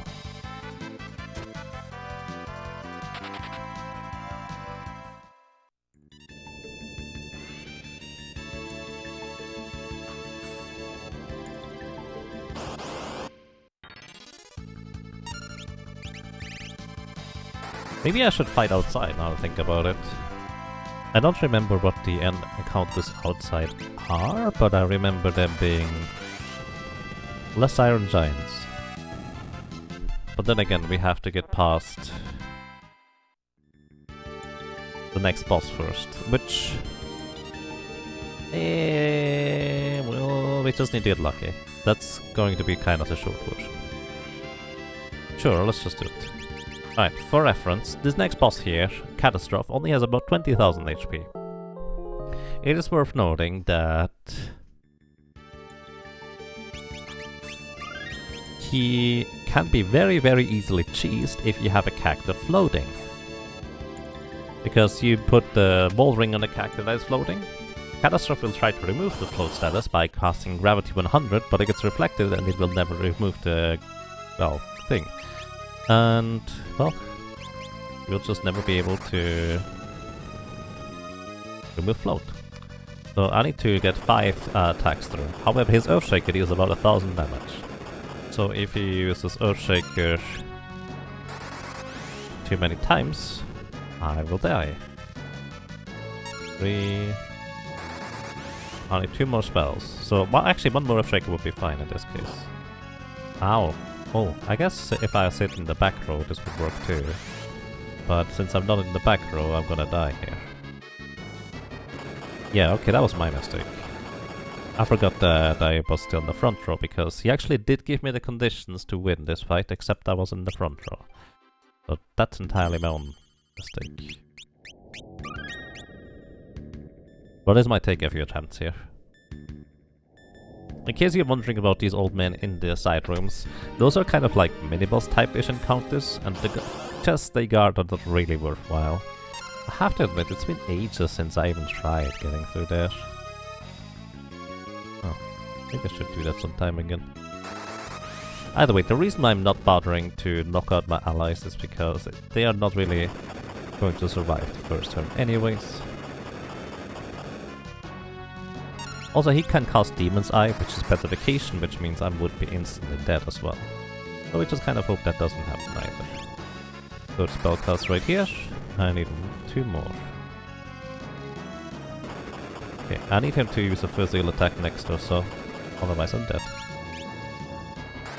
1.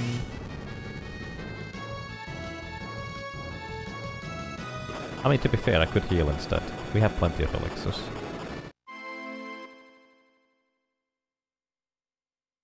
And yes, those are... One of the chests contains red shoes. I don't know about the other one. Bottom right one, at the bottom left, or the bottom here. Let's try this again. The top chest on the right there is, I think, red shoes, but I don't know what the other one is. Okay, I'm actually gonna use heal this time, or an elixir. Also, I just realized, in case he uses a physical attack in the first turn, I will have to reset in case it doesn't hit Ferris. Maybe I should kill off my allies first.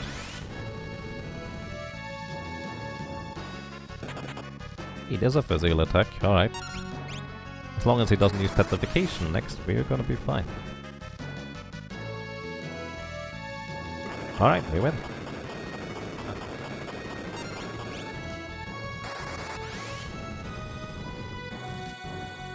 Oh, the other one is a rainbow dress? Really? Huh.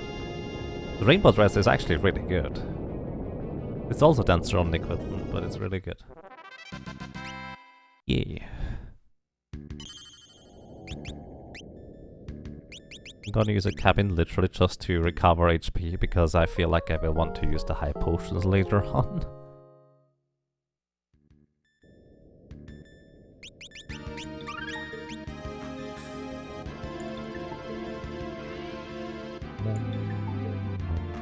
Alright, now I can actually go over outside to the east, and my plan is actually to grind outside, which I don't know whether it's any better.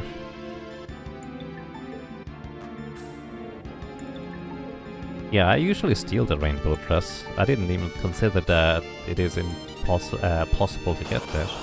Plus, you definitely want to have it earlier than this. Alright, fire. Wait, I just realized that they're not gonna go fast enough. Yeah, okay, I need to put them to sleep instead.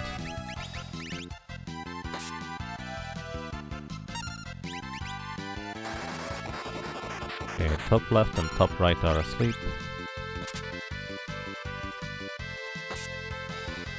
Okay, it didn't matter because they use physical attacks anyways.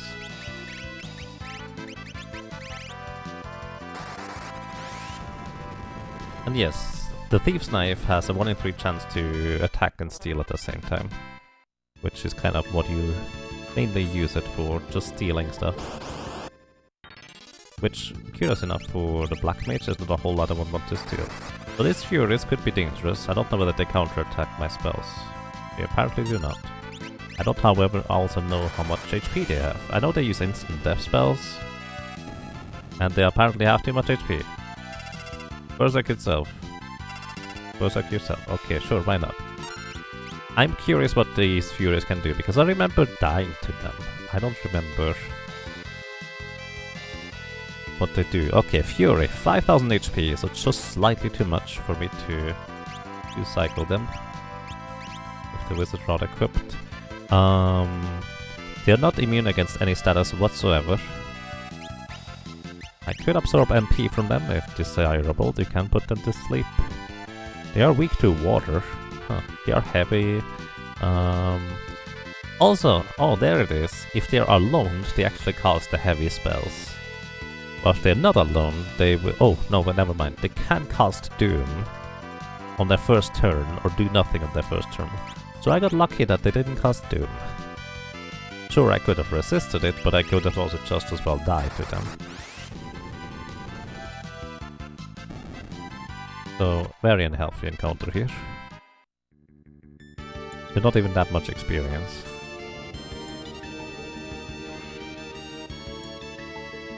Oops, I did not mean to go inside.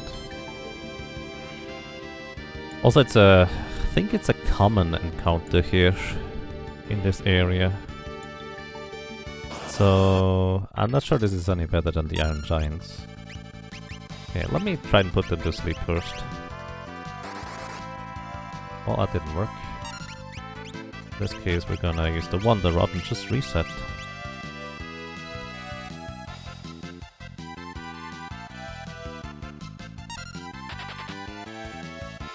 I don't know how difficult they are to run away from.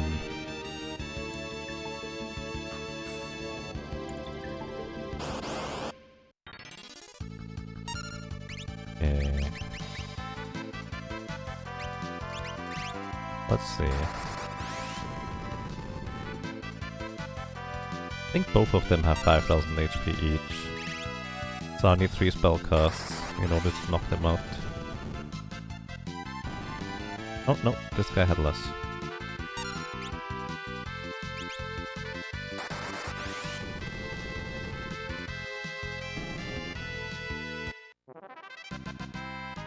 Yeah, I'm not convinced to grind here instead of the other place. Because there's multiple encounters that are just not good, really. There's a rare encounter here that is Ramu. If you hear the different music, that is what is going to be happening. You will find a Ramu here. What I could also do is, instead of multi-targeting all spells, just multi-target or single target this one. This guarantees to kill a ninja anyways. I guess I just take a physical from the bodyguard. The ninja frequently don't do anything on the first turn, so maybe killing the bodyguard first might be the way to go. Has strength armor, huh.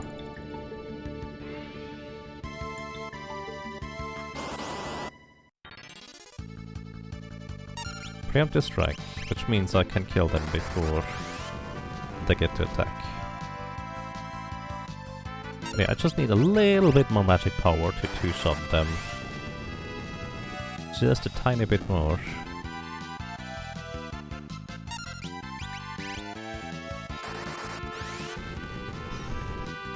Or well, not magic power, but levels. I think that was a black robe I just acquired. So here's the thing, I'm actually kind of curious what these enemies do here. But the problem is, if I let them, or if I open the door, they're gonna be let out, and I have to deal with them every time, I think. So it's a little bit sketchy. Just a little.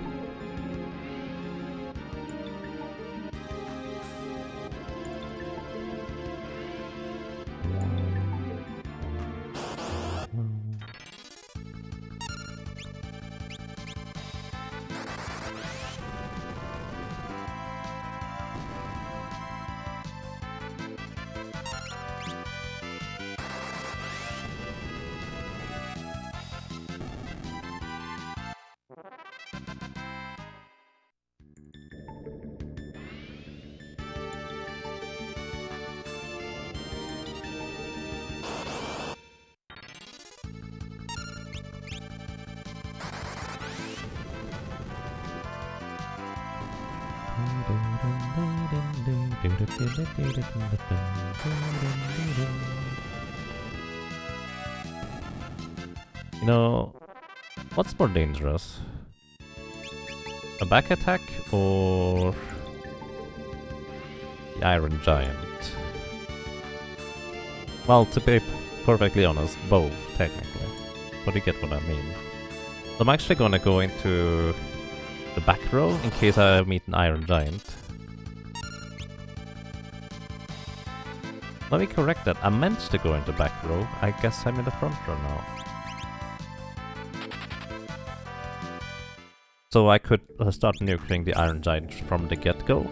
And if I survive his second turn, I will be able to...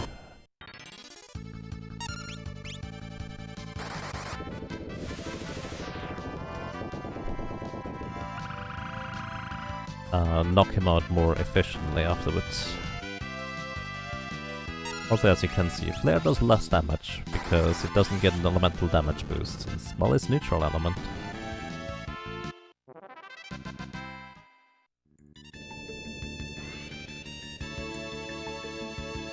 Is there a certain level being going for in this grind? Yes. So my level grind is, I wanted to just kind of have like about 3000 HP maximum, in order to feel comfortable not getting knocked out by all the physical and magic damage going on around here. Because, well, enemies deal a lot of damage. And having a glass cannon mage with relatively low maximum HP is a bit of a problem. Why did I move into the front row? That was a mistake. I got lucky there, holy cow.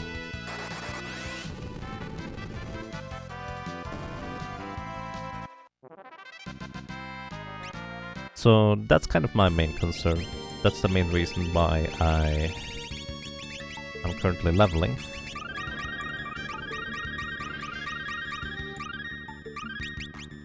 And also at level 56 I get an additional magic attack multiplier, which means I will deal more magic damage overall. So that also will help. If you wanted to take out Twin Tanya, the next boss, actually, the boss of the next one straightforward, without actually doing the cheesy method, which I'm gonna do, you would also need to have more than 3000 HP on top of it, because otherwise you would not survive.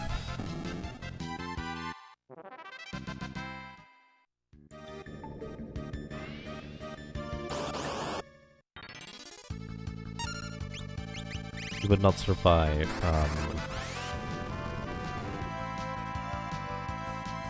the Giga Flare ability it uses. But well, I'm just gonna go ahead and not worry about that too much. It's really about surviving an Almagest from the final boss plus a vacuum wave that could hit at the same time. If we do that, we're basically golden. And it just so happens that the Black Mage is also one of the classes that has one of the easiest times actually grinding and defeating enemies quickly to gain levels quickly, so it's much less of a concern of like it taking more time. Because I like to be like real-time efficient overall. It's not like a speedrun, but that's just kind of the nature of how I go for things. Some people like just fighting everything they have along the way and just that's their challenge. That's pretty awesome as well, just not quite how I play.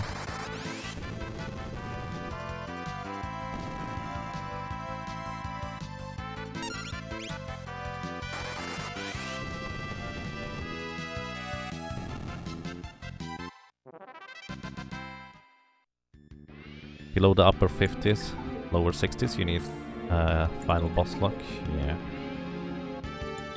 To avoid just getting exploded from full HP. Yeah, basically, the final boss has an ability called Almagest, which deals about 1600 damage to us, and introduces HP leak. And there's not exactly anything we can do to avoid it, for the most part anyways.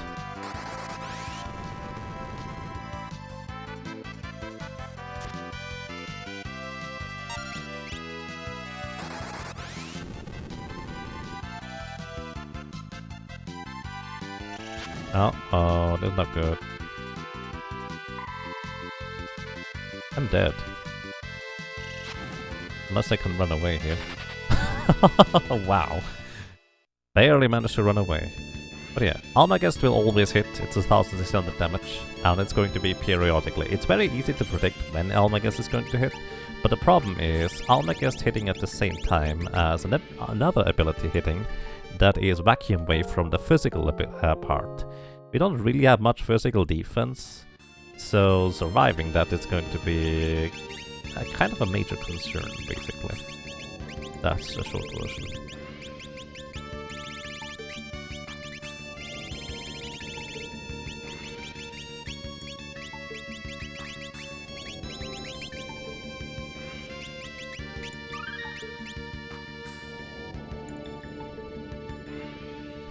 I don't remember how much damage Vacuum Wave does from the final boss, but I remember struggling quite a bit with a lot of characters. Wow. No, don't block that, but...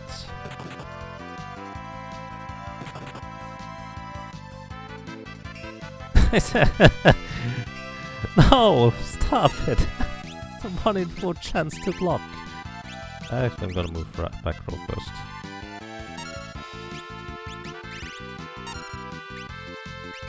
Because neither Butts nor Lena will be able to knock themselves out in one attack. They just don't deal quite enough damage, so I have to move to either front row or just attack twice. There we go.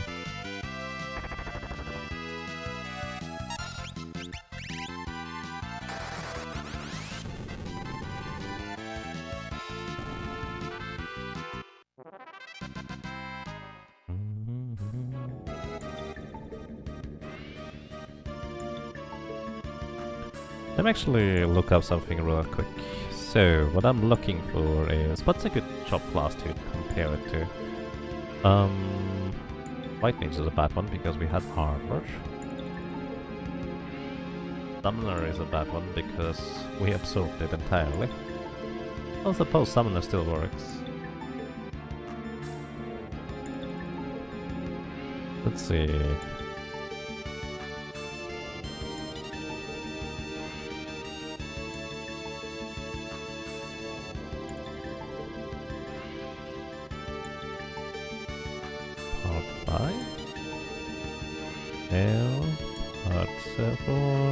No. How quick did I do Summoner?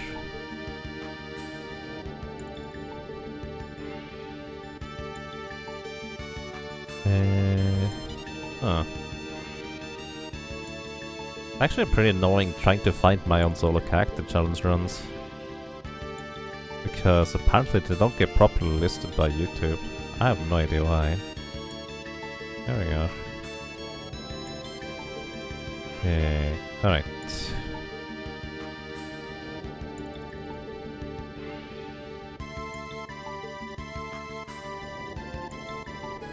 Oh yeah, the solo summoner actually took on... okay, 1314. So, 3000 HP is actually a really good guess. Because... we take a ton of damage. We take about 1300 damage from... we take about 2800 damage from both abilities at the same time. That's a lot. In fact, that is enough for me to go ahead and say maybe I should just kill the physical part instead of the Grand Cross part for once. Yeah, that's probably the way to go. I'm gonna try that. I will use the Angel Ring for it though. Did I pick up the Angel Ring? I think I picked up the Angel Ring.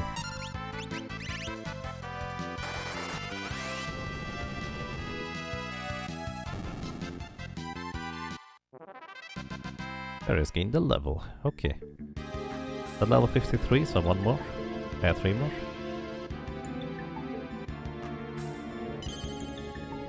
2 more. 2 more levels. Maybe 1 more, just to have a bit more of a buffer. It's really hard to tell. But then again, as I said, I think I'm just gonna go ahead and kill the physical part straight up. So 56 should be fine.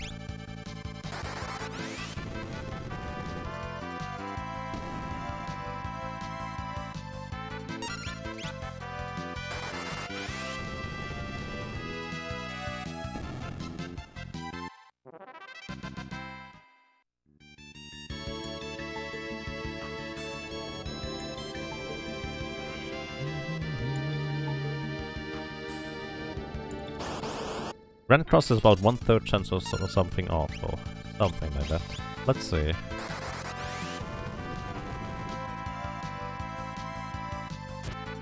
Oops. Trying to run away and cast fire at the same time. Good. Grand Cross. Alrighty. So, let's see. Of the Grand Cross statuses that we could get inflicted by, there is Death, which we will get killed by, so that's 1. By the way, there's a total of 18.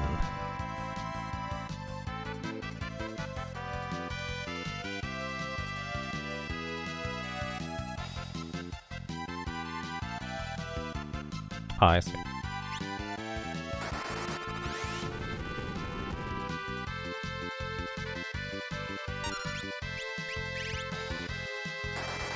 So there's 18 different status effects. There is Death, which we can't avoid, so that's 1.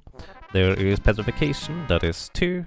There is Toad, which is annoying but nothing bad. Mini, annoying but nothing bad. Poison, annoying but nothing bad. Zombie, which would kill us, but we can actually avoid that by equipping an E-turning before entering the battle. So that would be 3, but it's only really 2. Aging status, which is effectively a death sentence if it happens earlier than later, so that's 3. Sleep, we can't be affected by that. Actually, we can't be affected by aging either, thanks to the injuring, so never mind. Paralyze, we can't be affected by that. Confusion, we would be affected by that, but I'm gonna equip the tiara in order to avoid that. Berserk, we can be berserked, so that's effectively 3. Plus we get some kind of ridiculous luck that we also get dispelled. So that's, with Berserk it's 3, Mute is another one, we can't avoid that. Stop, we are immune to countdown status. Well, if it happens too early, that is 4. So 4 out of 18. There's also weak and HP leak status. Weak could kill us, so it's like 4.5. So 4.5 out of 18 possibilities could kill us.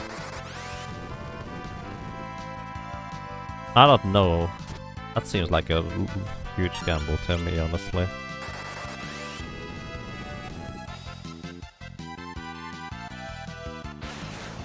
And there's our king. Just use an elixir.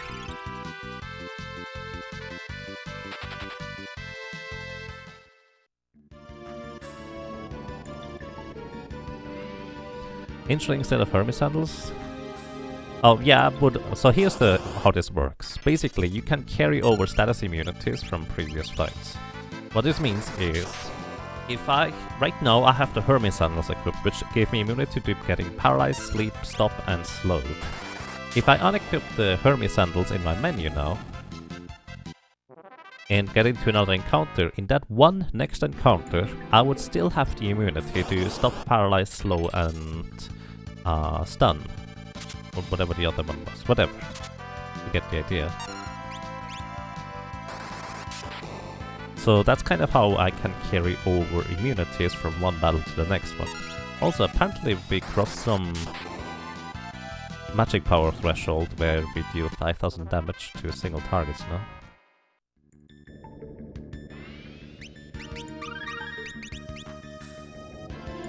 And yes, you can carry over Angel Ring immunities with the shoes. Which I'm contemplating whether I should do this, because we could just go ahead and instead kill the Grand Cross part first, so we only need to worry about one Grand Cross. But considering that Almagus plus Vacuum Wave is basically death, I'd actually say it's less likely to be deaf, I suppose. Yeah, Bone Mail would be amazing for its immunities, especially since, well, we can be afflicted by White Hole.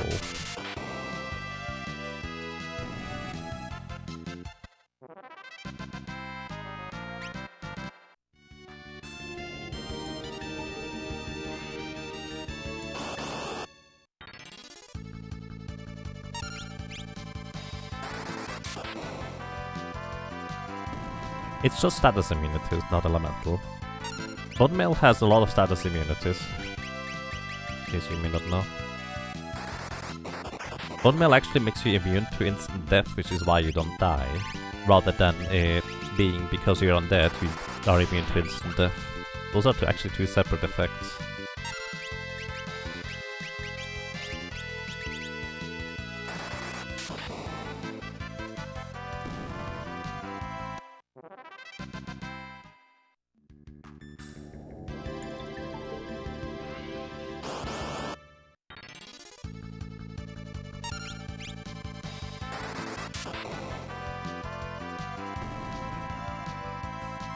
So yeah, I think maybe I give it one shot with leaving the Grand Cross part alive, just kind of play the roulette.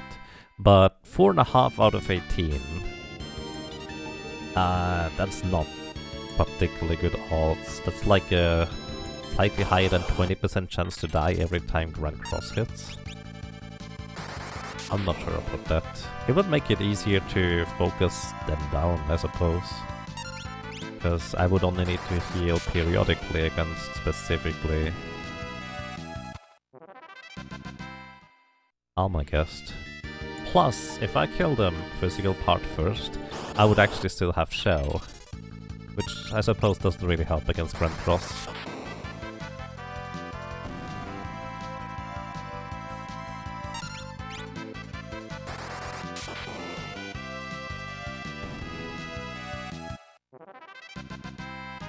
Alright, level 55, one more, we're almost there. Thank you for the host, I appreciate that, and welcome. I hope you're doing well. Still going, indeed. How long have I been going? Yeah, a while. I was kind of hoping to finish Black Mage today. So that should be reasonably doable, as long as I'm not too much of a dork. Admire may or may not be the word I was trying to use. That's okay.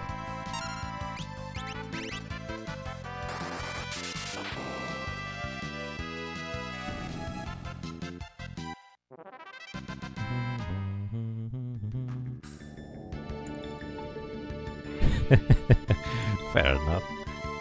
I do accept that.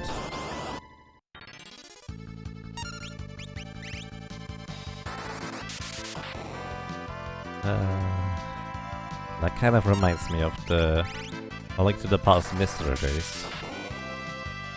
Hey, did you know if you try to use fake powder in Zelda Link to the Past and you accidentally switch over to the mirror in the menu, it automatically uses the mirror? Yeah, I learned that during a race. That was interesting. I did not expect to win either way.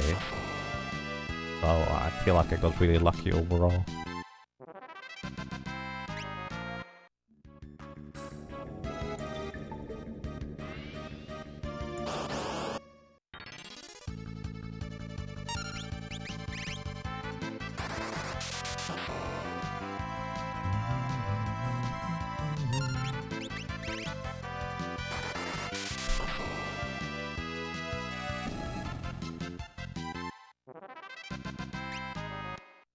So many ice brands, wow. Okay. If we're lucky, about 4 more encounters, if those 4 encounters are all Deathclaw plus Sword Dancers. At least it didn't cost a race, you learned something new, all upsides. Yeah, that's fair.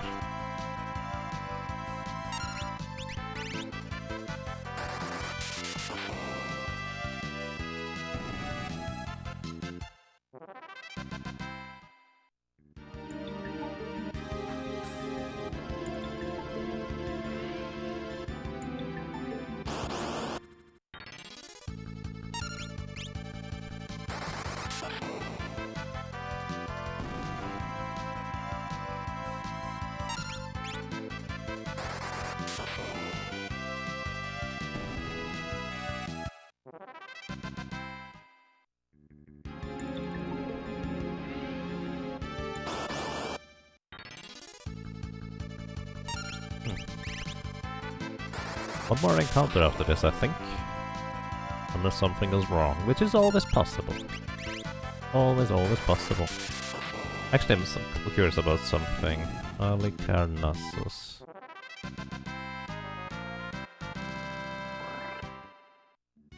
Alicarnassus, level 97. 66% magic evasion. I will have level 56. That is 131% difference. 31% Toad. Oh dear, that doesn't help. Let's see, Fire 3. Not like that. Yeah. Toad. Toad has a chance to hit of 80% baseline. Minus 31%. So that is the wrong enemy here. Please don't kill me.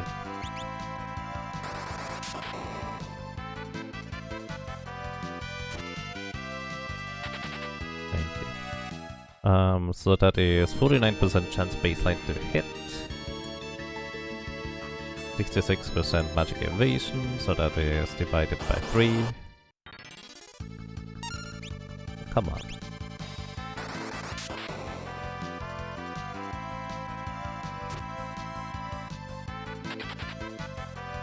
%.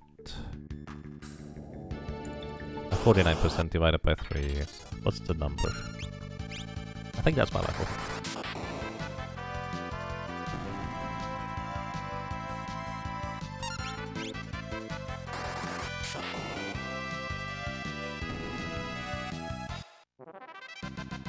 Nope. Oh, so still 10,000 experience remaining. Math RTA, maybe. So 45, 48... is 16. So we have a 16% chance to land Toad. Sure, why not? Sounds like fun. What's not so much fun is this guy here. Please let me run away. Ow. Please let me run away.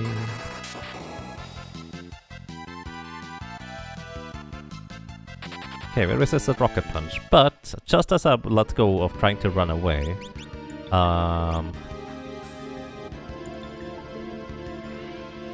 I did run away, because I would have been able to defeat him from there. Oh well. Can I use a cabin here, recover my MP back to full. And thank you for the good luck, Striser. I do appreciate that.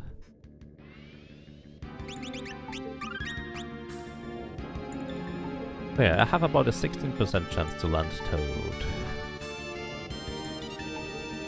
Wait, Holly is immune to Toad? No.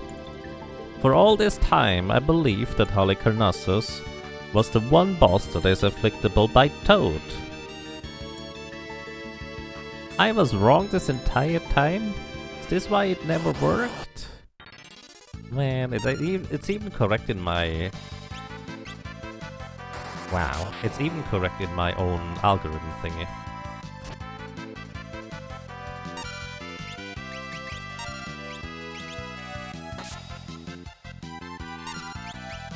You can Toad to Antonia if you break it, before you break it if you want. I mean, I suppose that's accurate. Worldview shattered. Yeah. Hello. Welcome to Vintage Luke. I hope you're doing well. Oh. Good night, Ferris. Good thing I just saved. This is why these guys are so dangerous and why I'm trying to run away even if I cast 2 spells on them.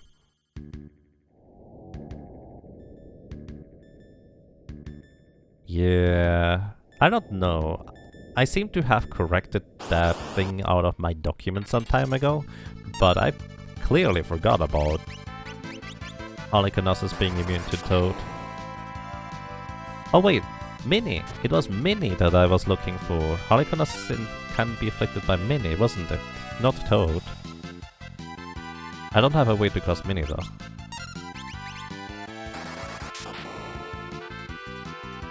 A good reason to use the tiara while grinding these guys. Well, the thing is, I'm not grinding specifically for them, they are the rare encounter, and the tiara costs me a lot of MP.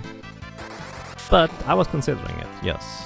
Definitely a fair way to go about it. Okay, either way, this should be my level to level 56. Nice. Okay. And with this, we are going to tackle the next set of bosses. Next two bosses should not be terribly difficult overall, so let's just see how this is going to work. Yeah, it's Mini that telekinesis can be inflicted by. I'm not sure why I thought Toad. Also, you can technically Toad Galura.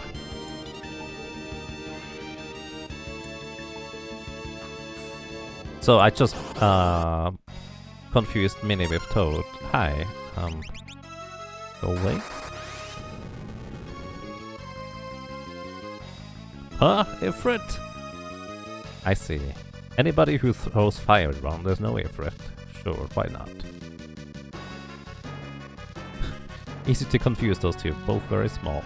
Yeah, I mean, actually the main difference between Mini and Toad is that Toads cannot cast normal spells. Both actually lose all physical and magical defense. I'm gonna use a wall ring here.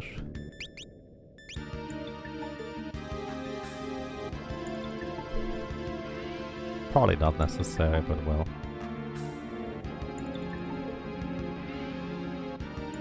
Also, Mini has twice the amount of evasion from shields, which means if you have the Genji shield, which is 50% evasion, you effectively get 100% evasion. I actually don't know if it's 100% or it's like a 1 in 255 chance to actually get hit still.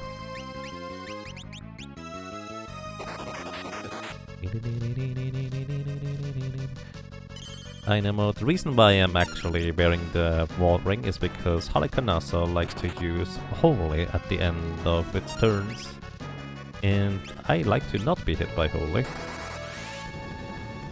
But Halikanasa here has 33,000 HP, and well, it will always use Holy at the end of its extensive AI script cycles. It uses a combination of buff spells, attack spells. It's basically mostly a Time Mage, White Mage combo or something like that. And Shell means all the magic damage is now halved. Also Haste means that Halikanasa goes about twice as fast as I am. Actually more than twice as fast, I guess.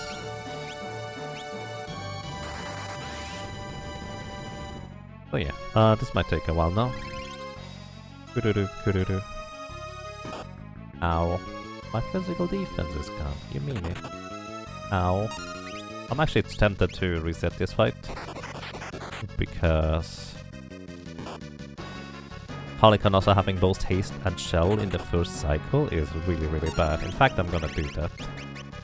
So we shattered the Wonder Rod, which casts Reset, which resets the battle to the beginning of the battle. Which means the Wonder Rod is not yet shattered because I still have it. Kuroru, I believe, actually has a 100% chance to hit, if I'm not mistaken.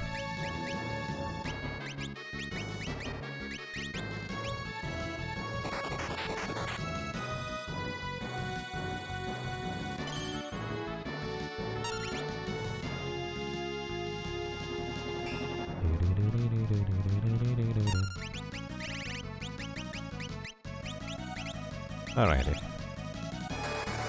Why am I casting Fire 2 instead of Fire 3? That's a mistake. No, I don't want to be in the front row, go away. Okay, this time no Shell, so that's good. Or was it Haste first? I don't remember.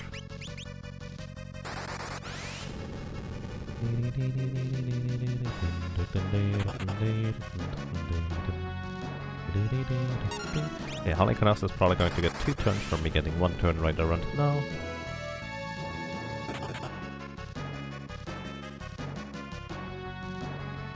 There's the Holy, which actually is 9,999 damage. This is the main reason to use. This is the main reason to use a Reflect Ring, because there's no way I would survive the Holy if I get hit by it.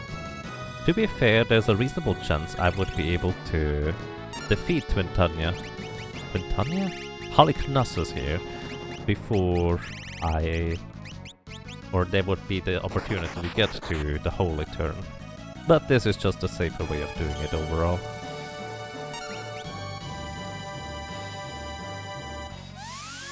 Dispel? I don't know what you want to dispel, but I'm okay with this. Because I have nothing to be dispelled. Also, I did not keep a track of damage at all, so I don't know when we're gonna win. Ow. What a meanie.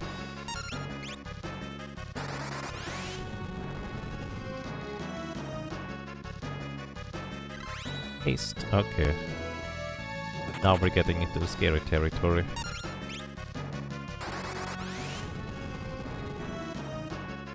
But we win before we actually are in the really scary territory. So we're fine.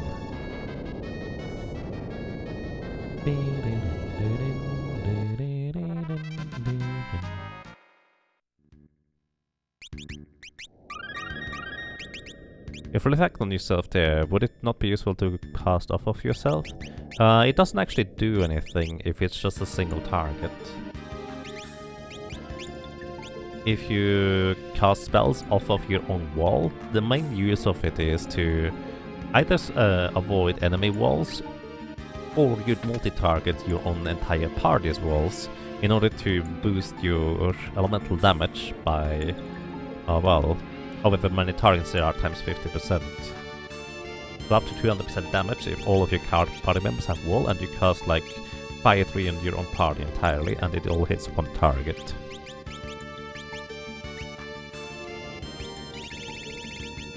Okay, next up we have Twintania. Twintania is kinda spooky. Has I think 42,000 HP, so that's a lot. And its main features are trying to deal a good chunk of damage to you very, very quickly. So that's why we're just gonna sit here and do nothing, because one of the library books near Panda tells you that while Twintania is charging up for Giga Flare,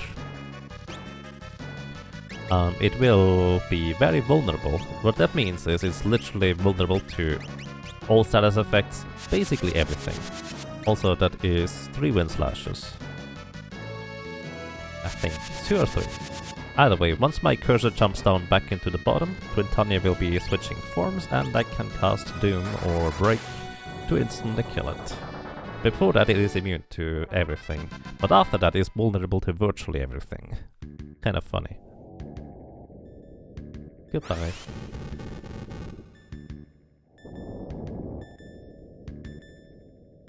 So, to be specific, virtually everything also includes Twintania is level 20, which means level 5 Doom works, Petrification works, you can toad the thing, you can mute, mini the thing, you can mute it.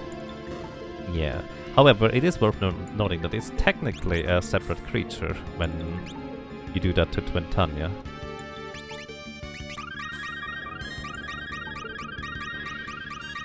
They may want to be a little bit careful about things.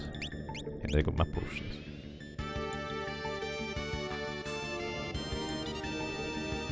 Yeah, Twintania is a bit of a mean if you try to take it head on. It will counterattack your physical attacks with Tidal Wave, I think.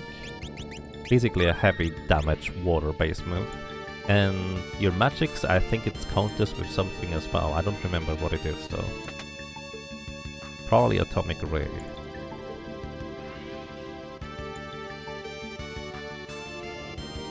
Alrighty, these two bosses out of the way, we are making our way to a truly scary boss, well, after we have a brief interlude with Gilgamesh. Because that truly scary boss is going to be Necrophobe. That reminds me, before I get to Necrophobe, I need to test where my Wonder Rod is. Or its status, so to speak. You're gonna be my test subject, so I hope you don't mind. Sleep. Okay, 2 of them are asleep.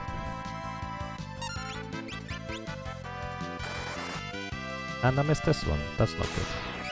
Okay, Drain is fine. Doom would have been the problem. There we go, alrighty. So, I don't know where my Wonder Rod is in terms of charges, but in theory... Wait, where was it? Wonder Rod. Wait. Apparently the final... Oh. XDEF has a Wonder Rod as a rare steel. It's reform. Interesting.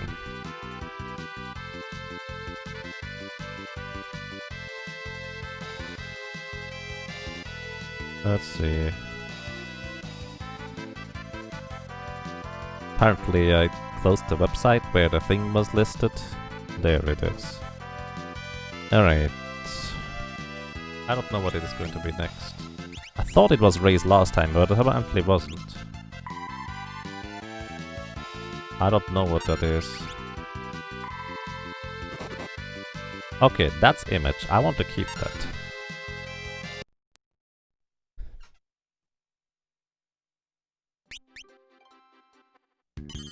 I want to keep the... Wait. No, it would have been fine, actually. Oh, my doofus. It would have been fine to get rid of image and get shell first and then just cycle entirely through. Wait, no, it wouldn't be fine. Huh. Thinking phase.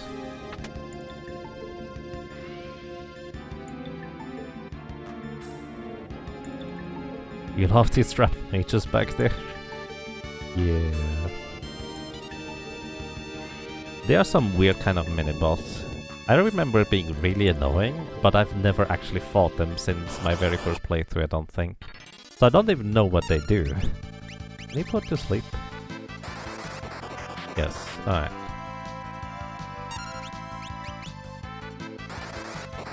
Okay, good night. So... Apparently you can't use the Wonder Rod on dead characters, which kind of makes it weird that you can cast a raise with it. Maybe. Oh, wait. Next should be Confuse?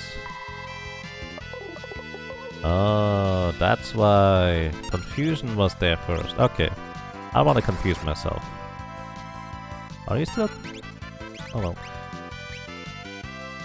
Okay. That's fine. Chicken knife. And I'm gonna drain some HP. I hope you don't mind. I kinda want to have some HP. And goodbye. No, no, don't do that. That's silly.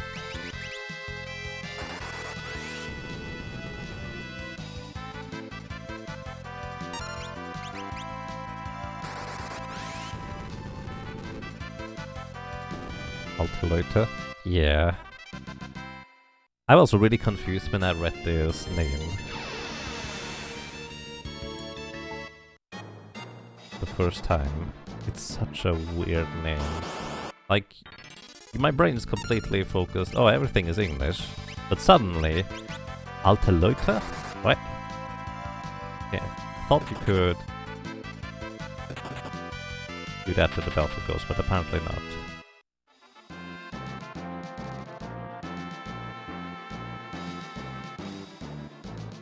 Sometimes you have to fight the elderly. I'm not sure about that. Preemptive strike. Alright. I'm actually curious whether King Behemoths have any status effects that we can take advantage of, because this is a pretty difficult battle to run away from. They have 75% magic evasion. So they are only immune to mini.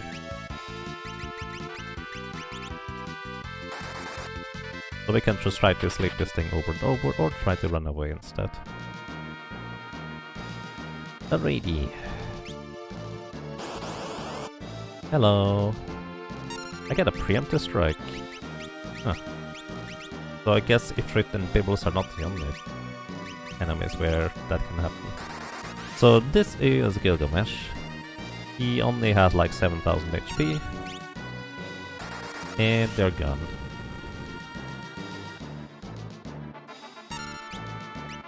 I guess I can try to drain some HP from him while I'm waiting until he realizes that he's gone. Oh, it didn't work. No boss music? Yeah, this is not the boss. The boss... The actual boss is coming up right after this.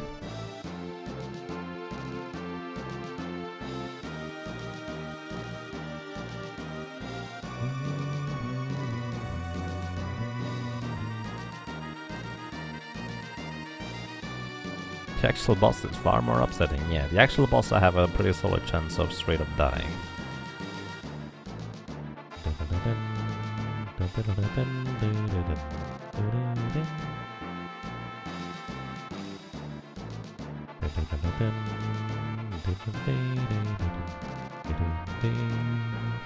How much MP do the barriers have? 300. Deal 180. Later, alligator.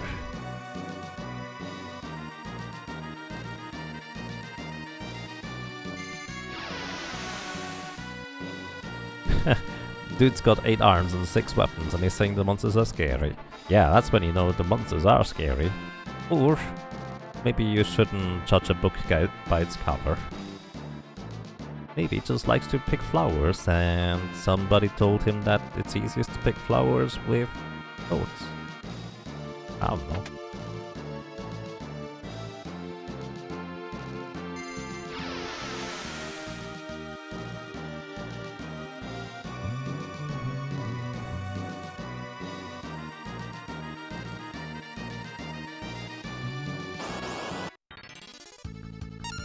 Hello. Okay, what are they called? Can I put them to sleep? Mage. Okay, they are not immune to sleep. I think the left and right ones are asleep now. Yep. They like to cast Mind Blast. Come on. If you multi-target sleep, you have a lower chance of success. Apparently, that is still kinda true anyways. You know what I'm gonna do? I'm gonna just use Fire 3 on you. You have like 5000 HP, so I don't think it's gonna be a one-shot. Oh, I deal 5000 damage. It is a one-shot.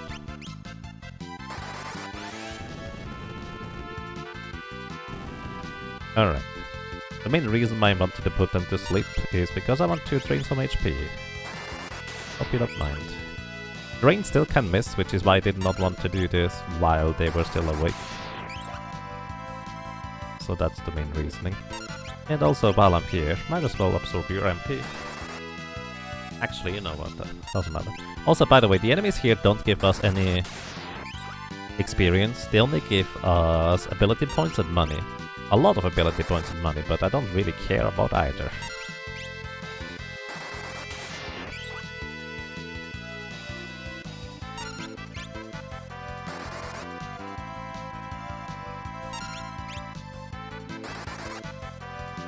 You know, I'm gonna use Psych anyways in the next section, so let's just knock them out, shall we?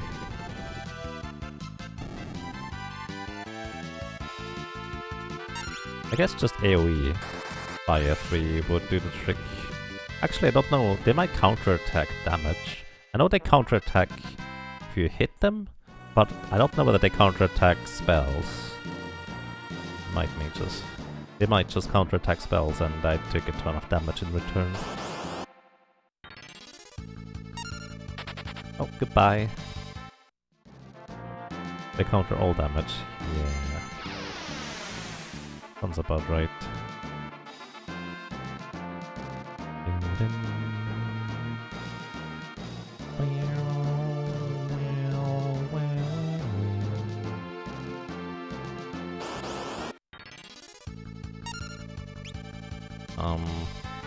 I think you can put these guys to sleep.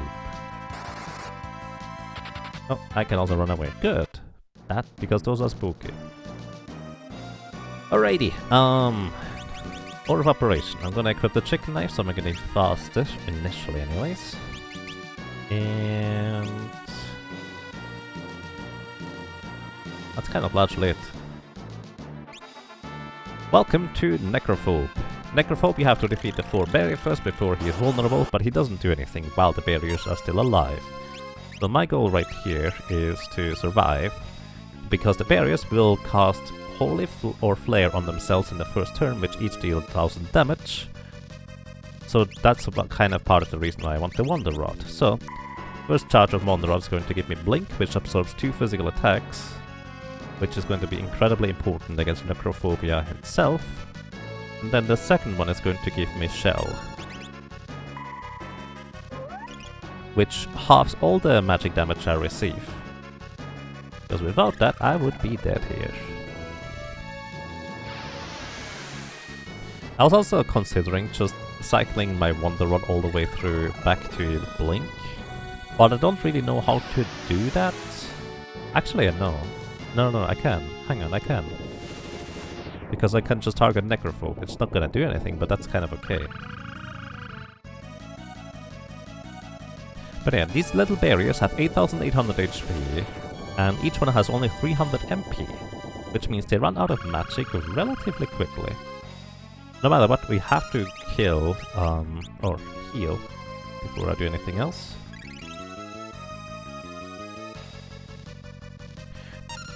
So, and then... Chicken Knife, so I'm faster. And I'm going to cast Psych. I'm gonna try absorb its MP. 136.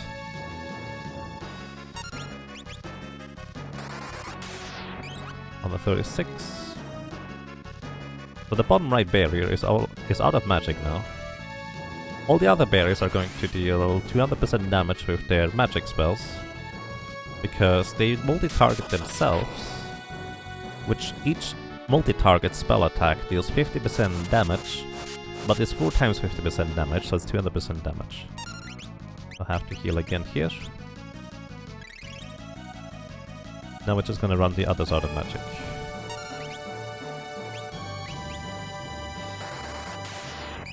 Psych can miss, which is kind of why I'm a bit spooked.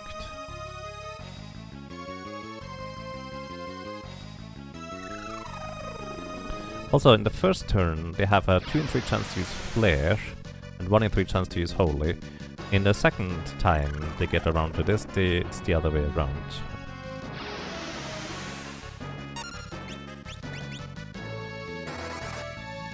Oh, I missed.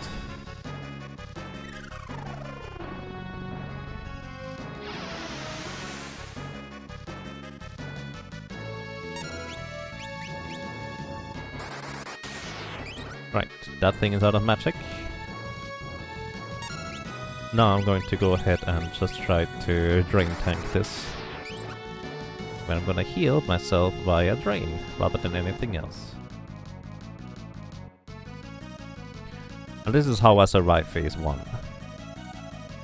Phase 2 is going to be a lot more mean overall.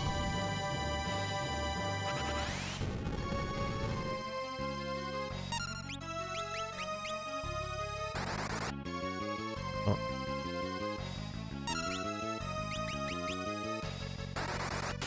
Okay.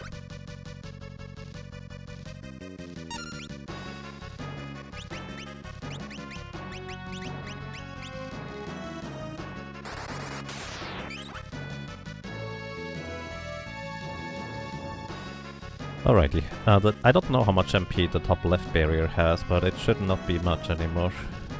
Still has enough to cast Flare, apparently. I might just use another elixir here, just to be on the safe side.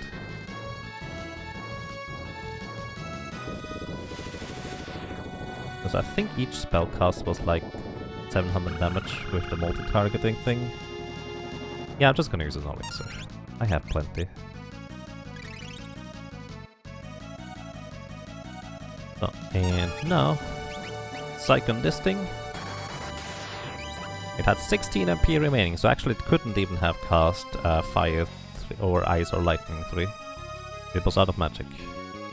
But I did not know that. Alright. However, I want to run this thing out of magic before we do anything else, and that's all out of magic. Okay, we win the first round here. And But because they have barrier, there's not really a good way for me to take them out efficiently. I guess I could just go in the front row and use the chicken knife. Yeah, let's do that. Then let's just use the chicken knife, and in the meantime I'm going to upgrade my list to include the Wonder Wand. Because apparently I don't have a map for that yet. Rename Wonder Wand. And I'm just holding down the A button in the meantime.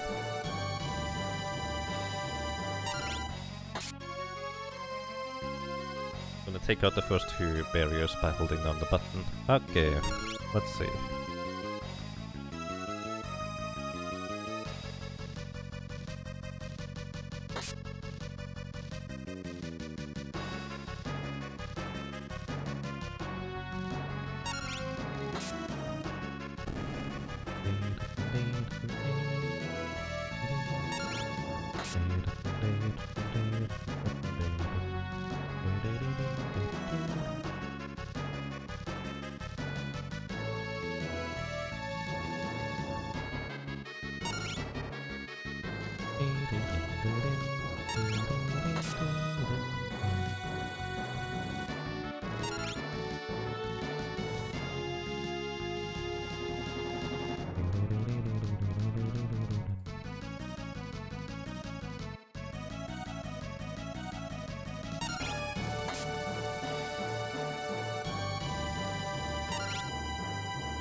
Can't run.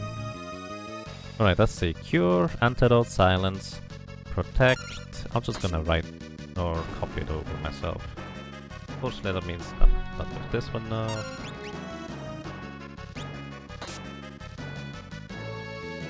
And Protect.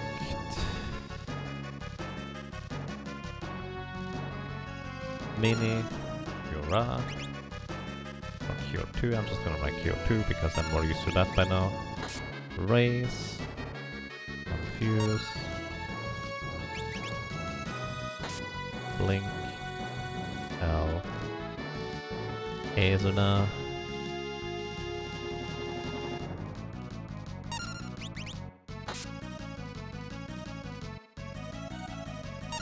Garaga,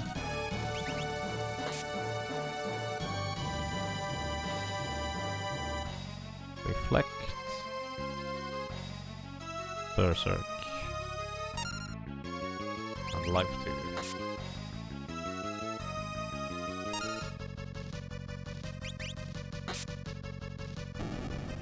Alright.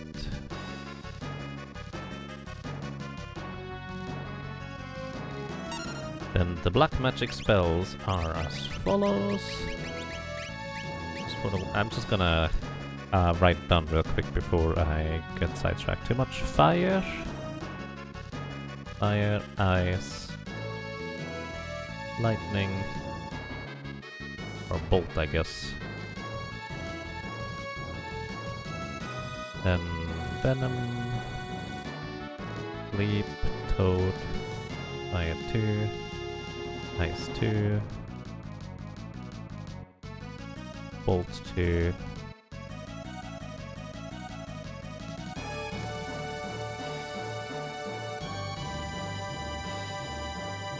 Drain, Break, Bio, Fire 3, Ice 3, Bolt 3, Flare, Death, Osmose, or well, like. Alright, so, sorry about that. Right now we just cast Shell, so next is gonna be Azuna.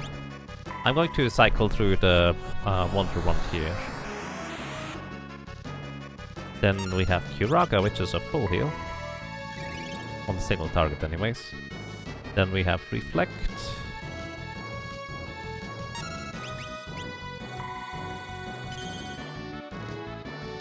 Then we have Berserk. Which by the way does not really work on him. This is just a dummy target I'm targeting. Then life 2. Okay. Then we start with the black magic spells. Fire 1. Oh, excuse me, I forgot holy.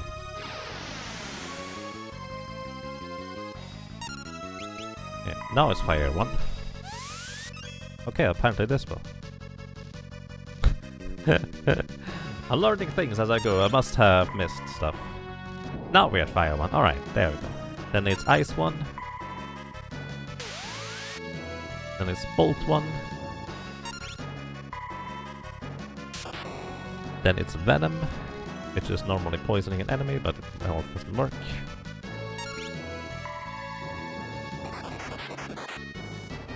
Sleep.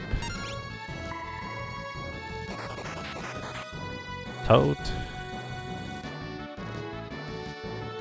Turning to nothing into a frog. Then we have fire 2. Ice 2. Bolt 2.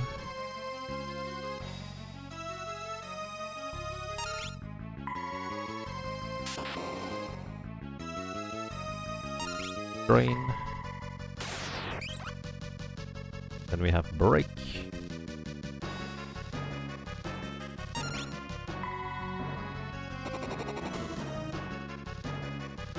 Then we have bio.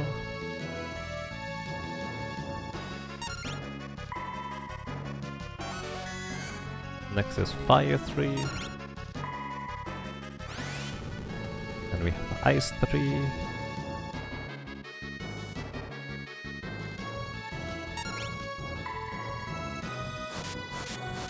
And then we have bolt 3.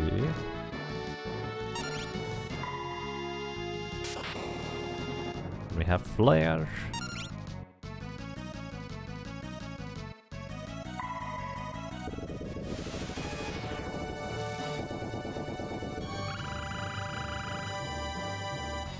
Exclamation mark SSCC for solo characters challenge information thingies. Then we have doom. Or death, I guess. Psych. 2 C's. Yeah. Okay, then we are back at white magic. Cure. So the entire reason why I actually want to cycle once around the entire rod is I want to have this anyways for the final boss. But here I get protect. So that means I only take half damage from physical attacks.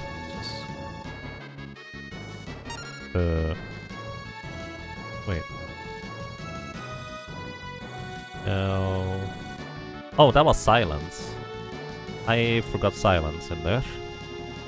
Oopsie, that's kind of bad if that list is incomplete. Alright, that would have been silence, but this is protect now. Then mini, right here.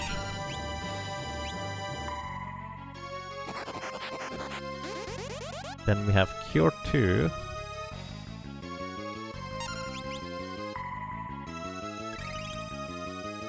Then we have life.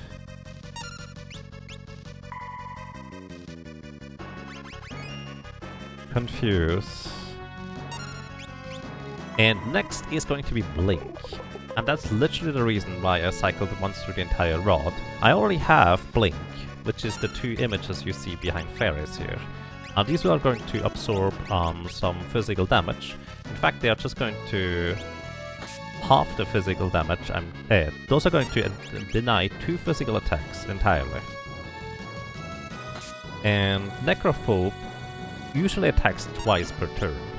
And one of the main things it can do is it can do a physical attack, and immediately afterwards it does like to...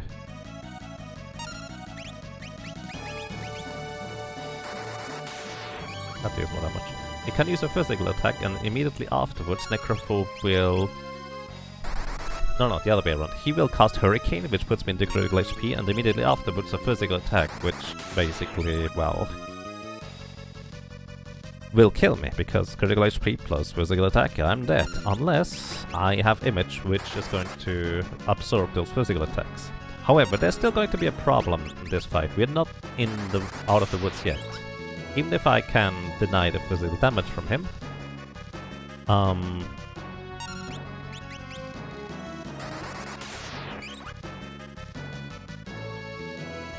he has the ability to cast Doom. Now, thanks to Shell, the chance of him hitting Doom is halved, which means it's like a 40% chance? Oops, something like that. But yeah, it's going to be kind of awkward. And yes, Blood, that is the plan. That is the plan indeed.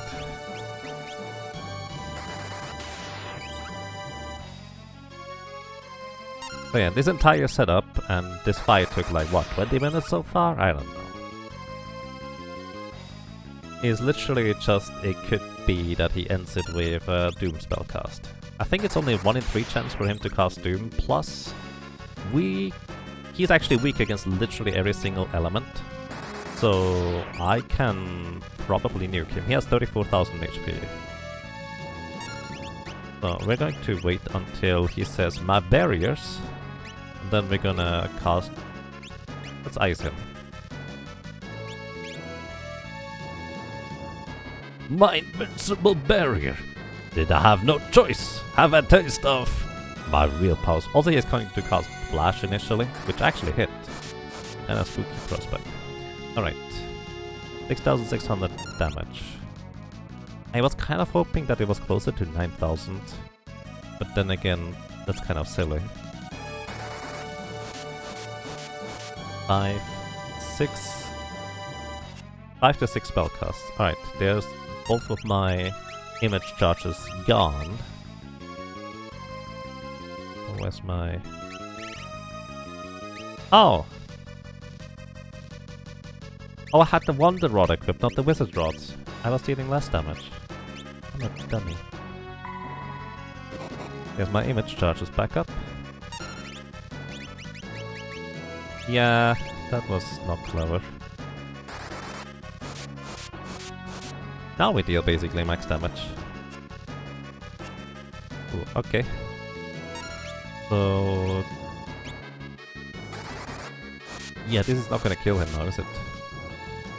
This should have killed him, but it doesn't. Okay. Okay, I think we're gonna be fine. I think we're gonna be fine. Alright, that was needlessly spooky. I accidentally equipped the Wonder Rod rather than the Wizard Rod. Well, oh well. By the way, the convenient thing is, the next thing the Wonder Rod is going to do is cast Shell again, and we absolutely want Shell for the final boss here. Oh, yeah, that was completely needlessly spooky, because we could have killed him 1 turn early, where he didn't even get a single physical attack off. Am I going to try and steal from Skrek here for style points? I mean, I suppose it's tradition by now. I've done it every single time. I haven't ever gotten it every single time, though.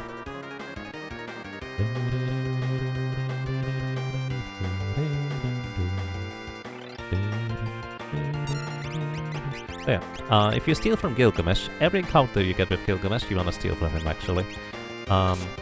And you can steal, I think, a Genshi shield from him in this case.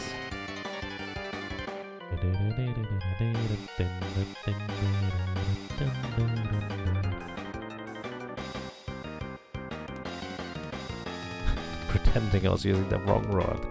Yeah, no. I'm just that much of a derp.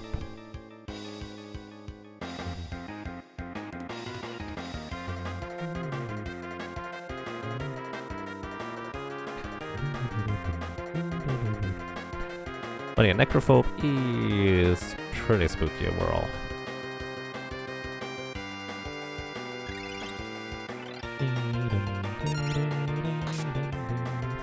So yeah, we have basically a 1 in 3 chance to proc to steal, and then a 40% chance to successfully steal.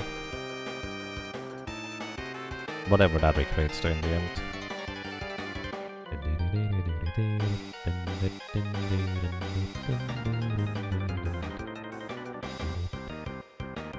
Bowie! I would like to have a tea with you. Oh, I guess that works too.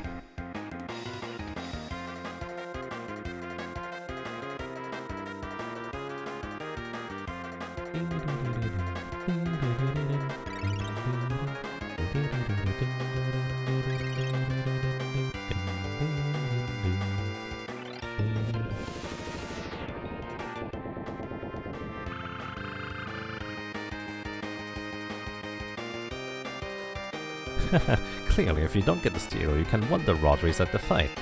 Wait. Oh. Yeah, let's not do that.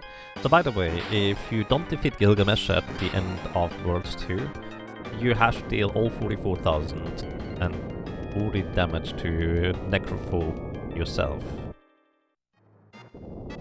Which, for some classes, not a big deal, but for others, well, you kind of want to end this fight as quick as possible.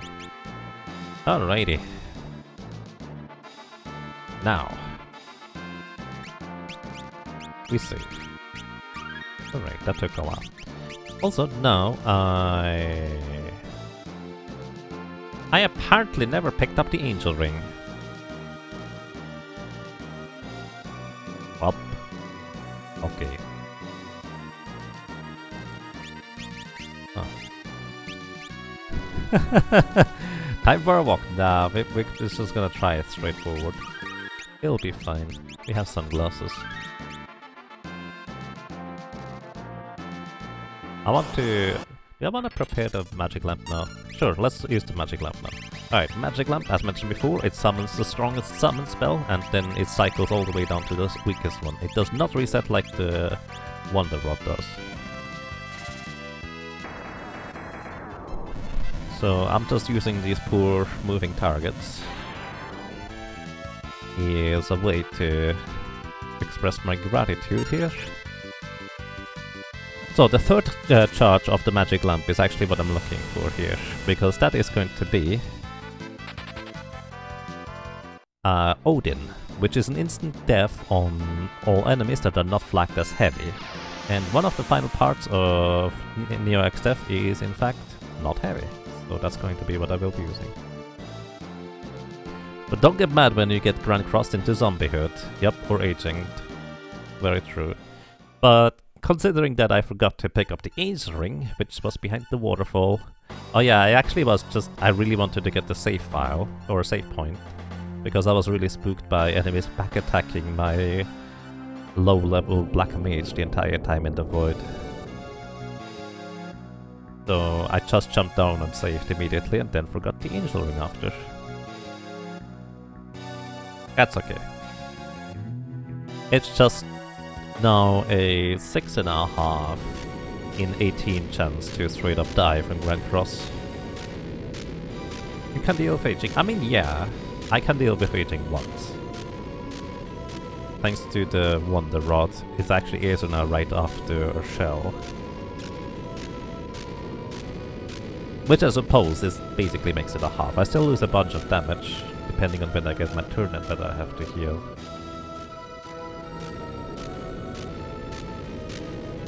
But yeah, it's a good point.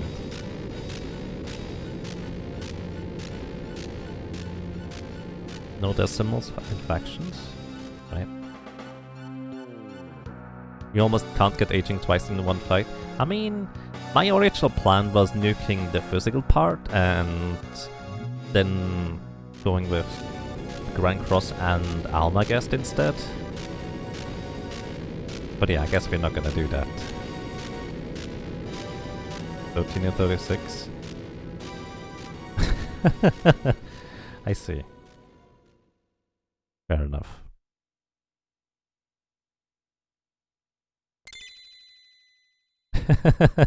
Six and a half and 18 is a little fraction. I was making fractions.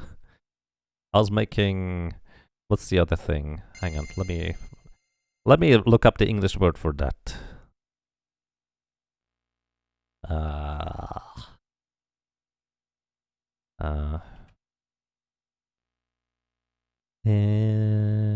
Ratio. I was making a ratio. There we go. Fraction Police has no legal authority in the void. Maybe. I wouldn't be so sure about that. There should be 13 house, 18 obviously. I don't know. Now we're traveling back to the 13th of February 2018. Jade Cool. The laws of mathematics are meaningless. Yep, no mathematics allowed here. And yes, Risolizer, Aesonar can come in handy. It's definitely true. And, hey, let me actually check something real... Wait, I can't. Let's see. FF5, but... Right. Let me check something real quick. I hope you don't mind. No, go away, Wiki Fandom. Go away. I don't like that. Go away. It's not a useful site.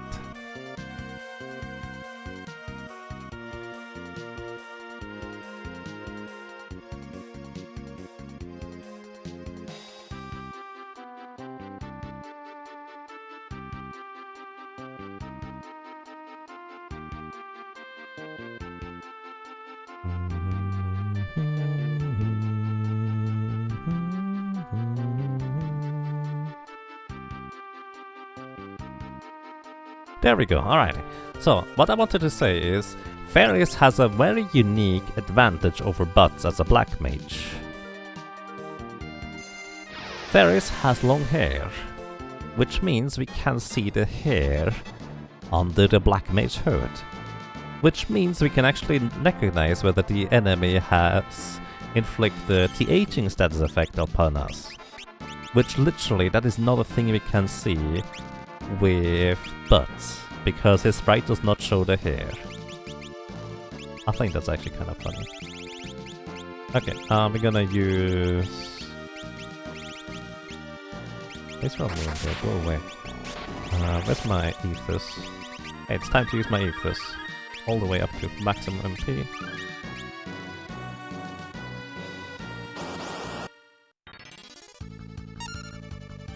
The white hole is a hole where pi equals 3. At least make it... never mind.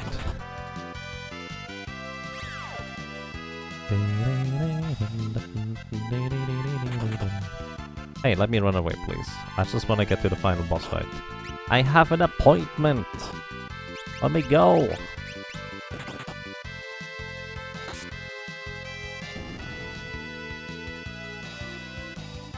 You know, I'm not gonna mark this as a death because I clearly could just win this, but this is probably more efficient for me to just reset here because we barely managed to move like 5 steps.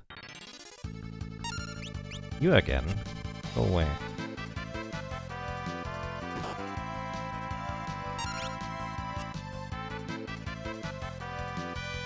We weren't finished. 2? Wait, what was the first one at there?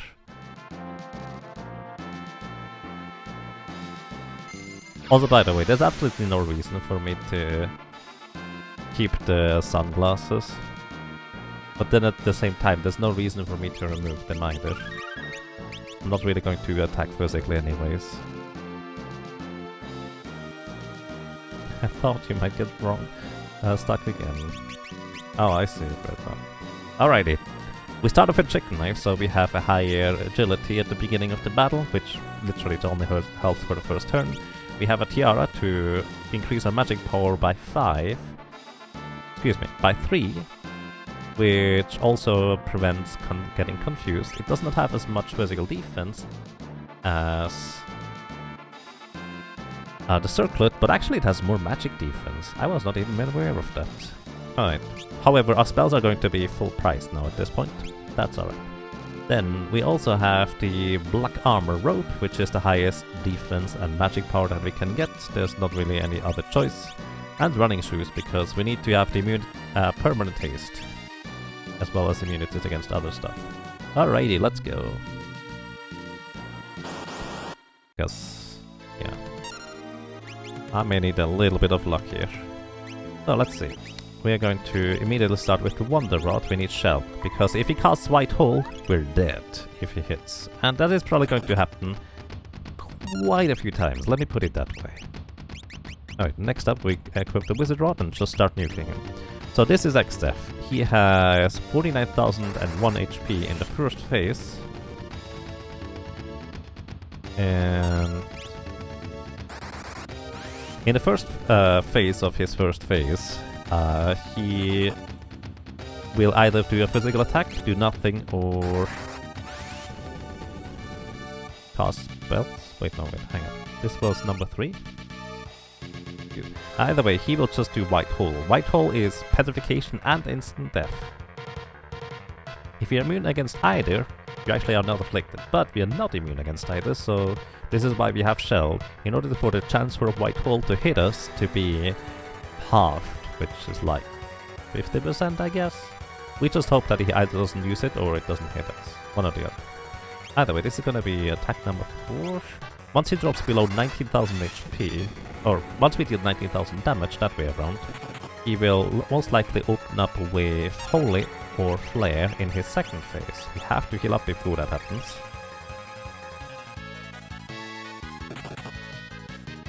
I should have equipped the Guardian Dagger there. Alright, so now he will either cast Holy or Flare, most likely anyways. It's not guaranteed. 5, 6. Okay, he didn't. 7... I did not keep track of the damage. We need to cast 10, 11 times in order to defeat him. I don't know whether I'm surviving another hit here. Probably. Let's say this is 7, 8... Oh, and there's White Hole. Be dead. Basically, we kind of need to try and nuke him as quick as possible. That's kind of the short version. Alright, let me actually real quick catch up on the death counts. On everything.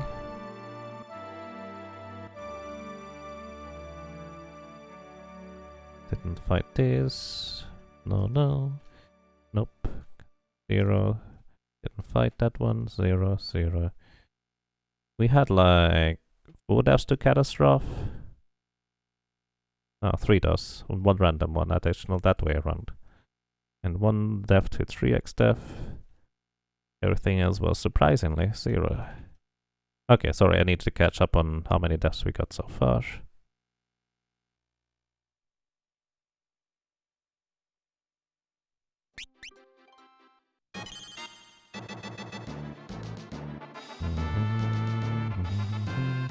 Yeah, Ferris is only missing for Antline, which you could consider to be a boss, but considering you just defeat Xdev right beforehand,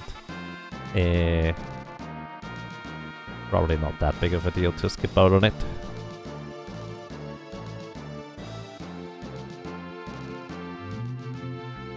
At least I don't think so. Alrighty. Now, kinda like before, Wizard Rod equipped. Wait, no. Not Wizard Rod. Wonder Rod. Here we go. Also, I'm curious, how much damage does Flare do? Because potentially we may want to equip the Guardian Dagger for the 1 in 4 chance to block physical attacks and use Flare instead. 4, 6, 8. Hey, that's almost as much as Fire 3. Speaking of blocking physical attacks, that actually might be worthwhile over Flare instead. Or Fire 3 instead. Like, it's not much less damage. Yeah, it's actually still significant. But if we need only like 4,500 damage, we can go with Flare instead.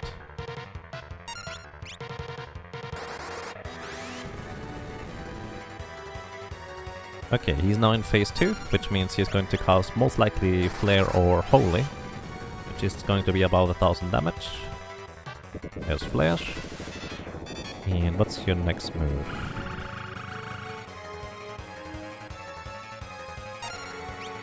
Then he has a 1 in 3 chance to use White Hole on this turn. But other than that, he will just attack and we survive one attack.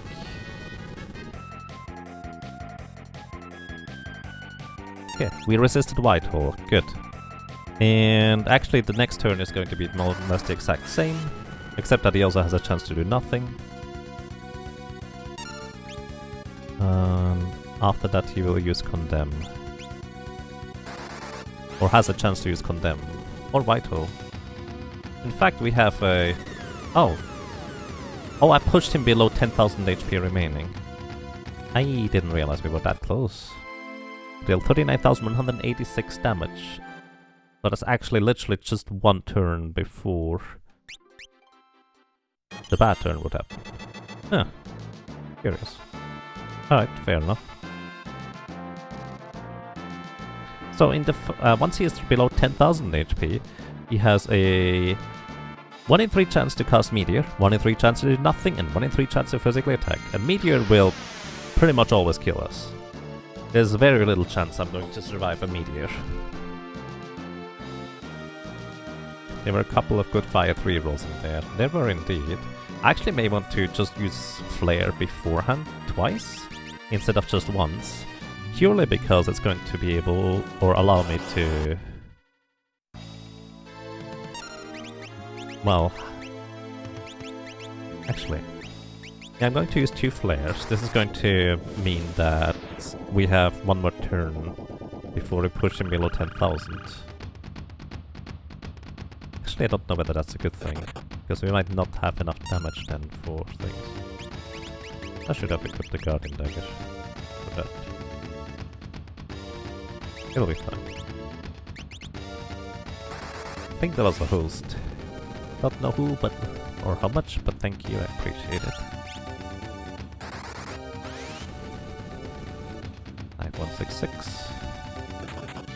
So one more turn, and he was most likely going to use Flare or Holy after this next spell cast. There is a Holy. We will not survive another physical attack. Oh.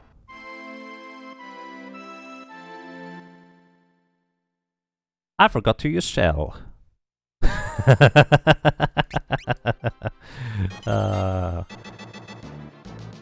Oops. That's a mighty big Holy. It is, actually. It's actually more than 1,000 damage. Yeah, I forgot Shell. That's not good. It's another reason why we want Shell. Even with that, it would have been pretty big. Yeah, I think we would have survived it since it halves the damage. But it would have been not a whole lot of HP remaining. We had like 1,400-ish. So yeah, let's not be Dumbo this time and immediately use Shell.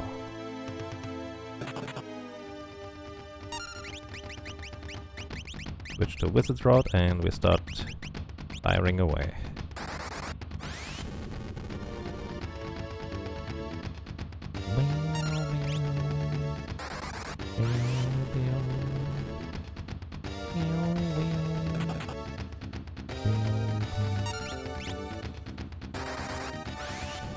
No wonder I managed to push him one turn earlier than I expected. Wow, he is attacking physically every single time. I cannot... so I have to heal. Because otherwise he's gonna Holy me or Flare me right there.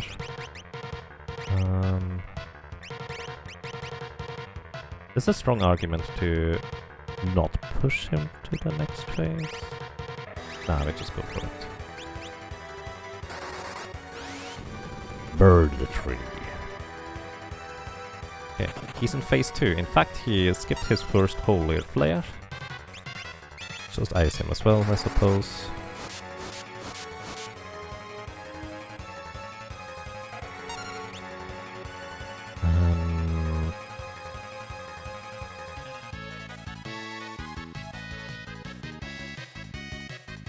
Next is attack or White Hole. There we go. That took me a while to see where I was. In theory, this should do the same damage as fire, but it feels like fire does more. Alright. Next is the scary turn where he has White Hole, Condemn, or Fight. Condemn actually always hits, we cannot resist it. So we hope it's not White Hole. Well, yeah. I suppose it's still accurate. Let's go.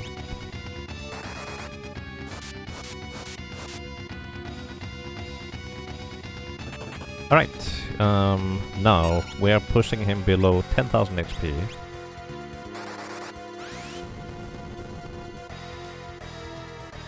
Which means he has a 1 in 3 chance to use Meteor here. If he does, I'm dead. Unless he gets super low rolls. What is this? What? I've never seen Meteor roll this low. I'm just gonna heal. What is that about?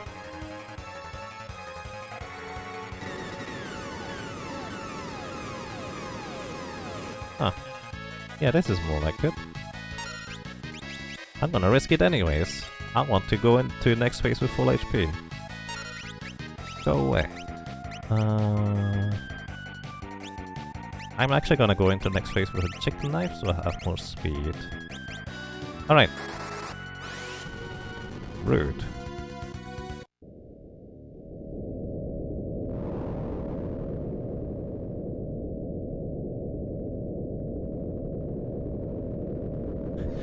I really survived one meteor, let alone 2. That was really lucky at rolls overall for me.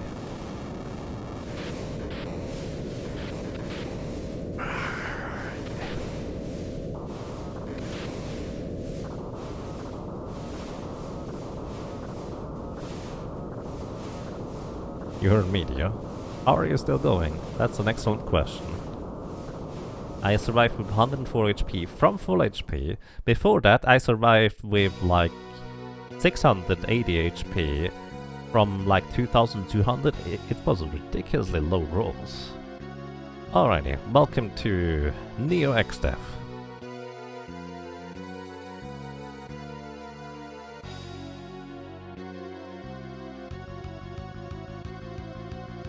Now, this is gonna be quite the RNG battle. So, Neo XDev consists of 4 parts. The far left one is the magic casting part, but we will be using or switching over to the Guardian Dagger for physical chance to defend. I'm gonna cast True Edge, so the magic part is dead. That's why we use the Magic Lamp's 3rd charge here. So then next we have 3 more parts to this entire thing, whatever that's supposed to be. Alright. I'm tempted to just keep the Guardian Dagger. No, we go for Wizard's Rod initially anyways. Alright, so next. This thing has 3 more parts. This is the Grand Cross part, which will inflict 1 of 18 different status effects upon us, 6.5 of which are deadly. So, kind of want to destroy that sooner rather than later. This is the Almagest part. When it's shaking like this means the Almagest is going to be due next turn. It deals about 1600 damage to us if we don't have Shell, so that will happen at some point. This is the physical part. It deals a lot of physical damage, like a lot. It only has 50,000 HP. Though, by the way, these other 2 parts have 55,000 HP each. Either way, this physical part either uses a physical attack that will hit up like a truck, a vacuum wave which hits even more like a truck. So I guess it's like 1400 damage with vacuum wave. And then it also will cast this spell once in a while. Alright, let's get going, I suppose.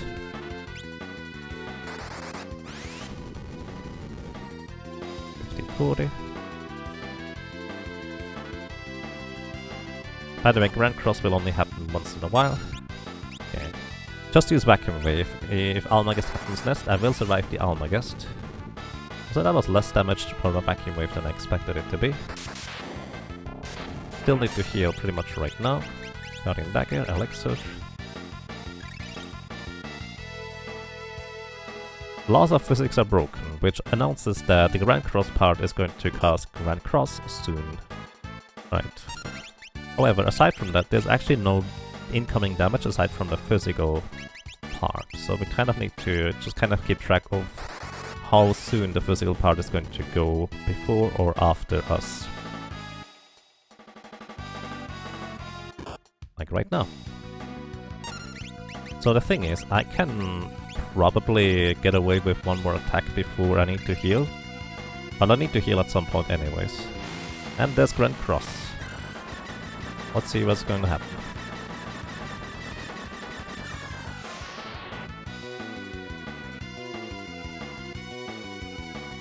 I don't see anything happening. Which is good, because that means most likely we were immune to the effect. Unless I was wrong about having one more turn. Blind again? I mean, I was blind going into this fight in the first place. Yeah, it could be blind, it could be slow, which we are immune to, it could be stop, which we are immune to. Lots of things, basically. 4932.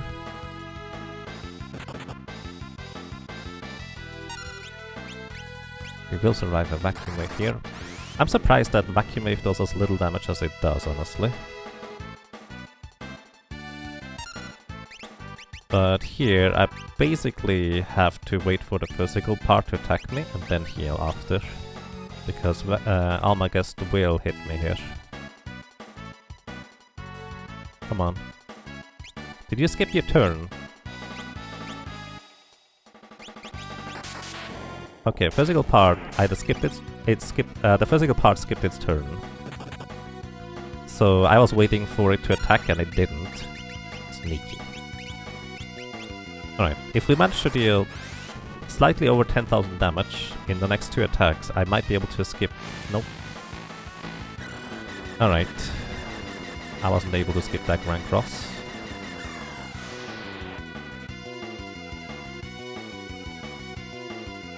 I see nothing, that's a good sign. Oh, I'm silenced.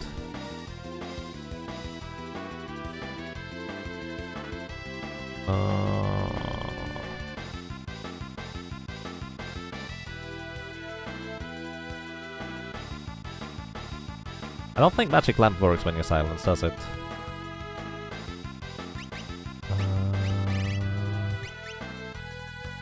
What HP do I have? 1400. I'm pretty sure it does not work. I'm going to use Asuna here.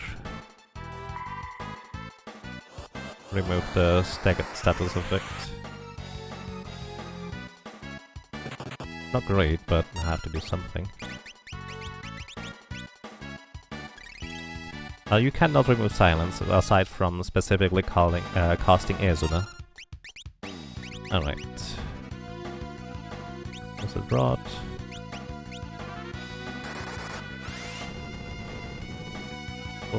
Alright, so this part is actually just above 15,000 HP.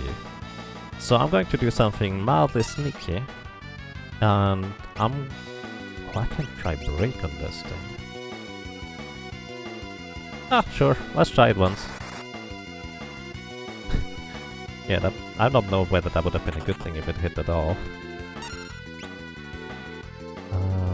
We have to heal.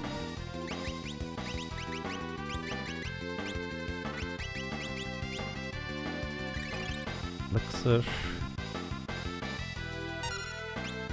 Alright.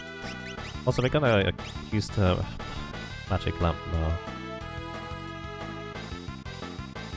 It's Sildra. I need to put the Wizard Rod to deal more damage. Ah, actually, I should have done one less attack on the Grand Cross part. That was a mistake. Or used the thing earlier. Alright, Sildra deals wind elemental damage quite a bit. Fear 464. By the way, I'm keeping exact track of how much damage I'm dealing to each part, because it's important that I kill the last 2 parts, whichever one those will be, in the same turn. Oh my guest, alright. We're fine for now. No vacuum base, please. What is next? Next is... No, next is killing the part here, because we can't let the Grand Cross part leave alive for too much longer. Because it has 6000 HP left. And it's very scary to leave it alive here. I have to... I want to heal.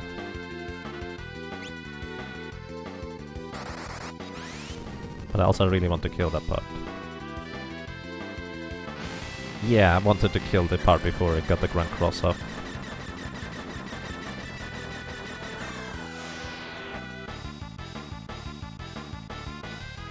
And we did. Oh dear. Alright, I could have managed this slightly better overall. Annihilated. We could have managed this slightly better overall.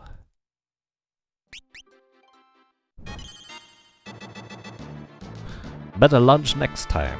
Wait, luck. I said luck, not lunch. I'm starting to get hungry, I guess.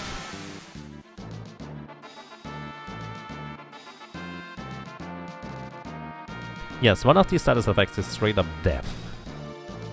That is accurate. So, what I should have done is I should have... kaput. What I should have done, I think, is... use the magic lamp earlier, so I get Golem to help me out. Or I could try breaking the Almagas part right away. You know, that might be an interesting idea to go about it. I wanted to leave the... Let me actually say something real quick. So for reference, the Almagas part is susceptible to break. Break has a 75% baseline chance to hit. The Almagas part has 80% magic evasion and is level 67, which means it is 12 levels higher than me? No. What level am I? 57? 10? 10. So 65 times 20%. Like 30% chance to break at this level. Yeah, that sounds about right. Yeah, it's not great. It's a bad strategy to rely on either way. Okay, where was I? Oh yeah, I need to make sure I get the shell up, otherwise we're dead. I have gotten lucky, by the way, during the previous fight, that he did not dispel me at all. Like, sure, it was unlucky that I died to Grand Cross, but he didn't dispel me. I got lucky from that perspective. Also, honestly, if I were to just get one more magic attack multiplier, I would deal just about 5000 damage. And that's actually kind of a big deal, that I'm just dealing under 5000 damage on average. Because it just requires one more spell cast.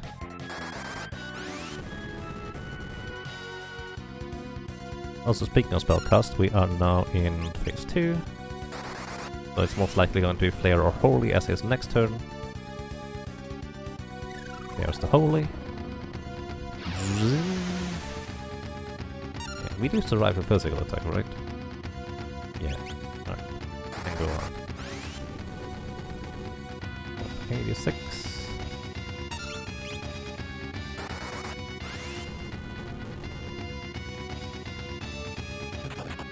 Alright. Now. Guardian Dagger, Elixir. To heal up to full and have a chance to block the physical attack. Hey, use White Hole, but it didn't hit. Nice. Alrighty, this next attack is going to push him below to meteor range, and apparently we can survive meteors. Or Meteo. Okay.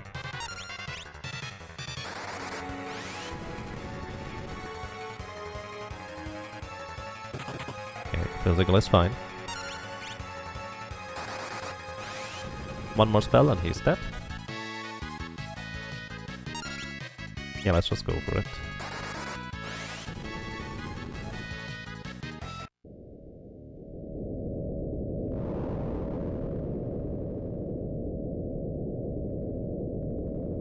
Grand Cross happened. It was straight up death. There's no way we can prevent death status effect, unfortunately. Also, is it just me or those fairies look like a green goblin right now? Like, I think normally her hands are not green.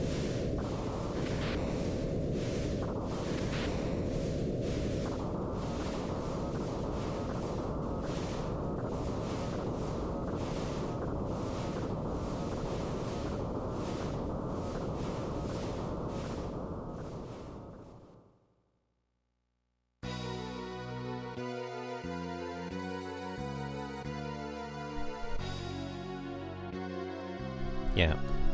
As people, we are absolutely horrible with estimating probability and how lucky we should or shouldn't get. Just kind of want to throw that out there. I like to be objective, but I'm pretty sure I'm not. Okay, let's get this going. Alright, I'm going to go ahead. Guardian Dagger, Magic Lamp, True Edge. Zing.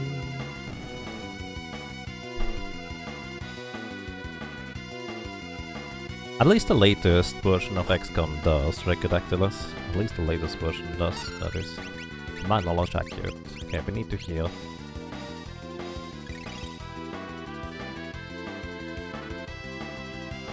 And yes.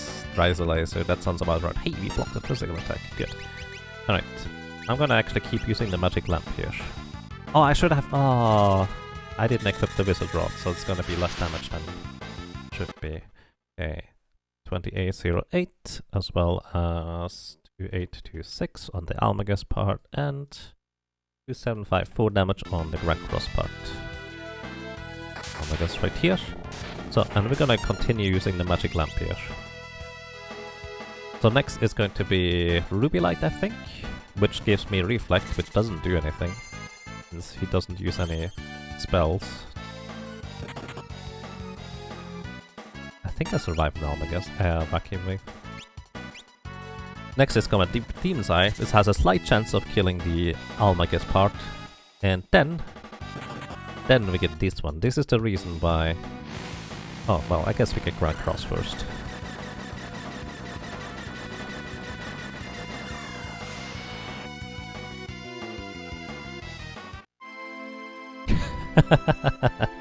Zombie!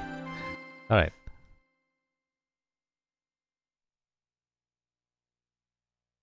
Well, that's where the injuring would have been useful.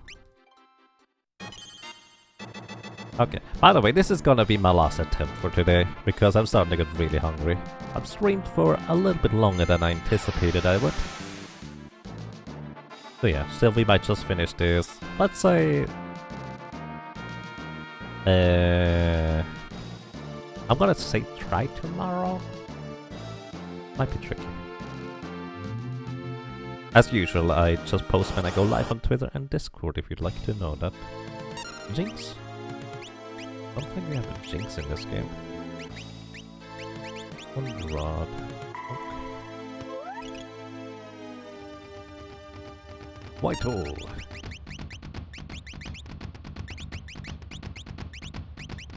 Alrighty. Fire.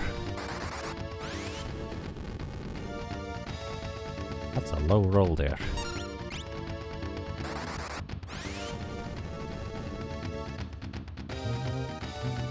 Oh, there it is. Alright. I think that's quite okay. More sandwiches sounds like a good plan. Alrighty, everybody. We're going to be able to finish this most certainly next time, which is hopefully going to be tomorrow. I have Dungeons and Dragons session tomorrow. I will try to start the stream by... what's a good time? Let's say 5 PM European time. That is 5 PM EST, if you'd like to be around here. That should be around 11 a.m.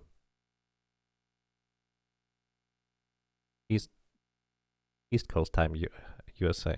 Either way, just kind of as a heads up, I'm going to try and be on time, so in case somebody would like to catch the ending, that would be that. Also, as usual, anybody who would like to, well, determine what we're going to be playing next, there is still the straw poll up, and, well, we're getting pretty close to the end for this run here. So, thank you so much for watching, for listening, and for lurking. I hope you enjoyed your stay, and, well, hopefully until next time.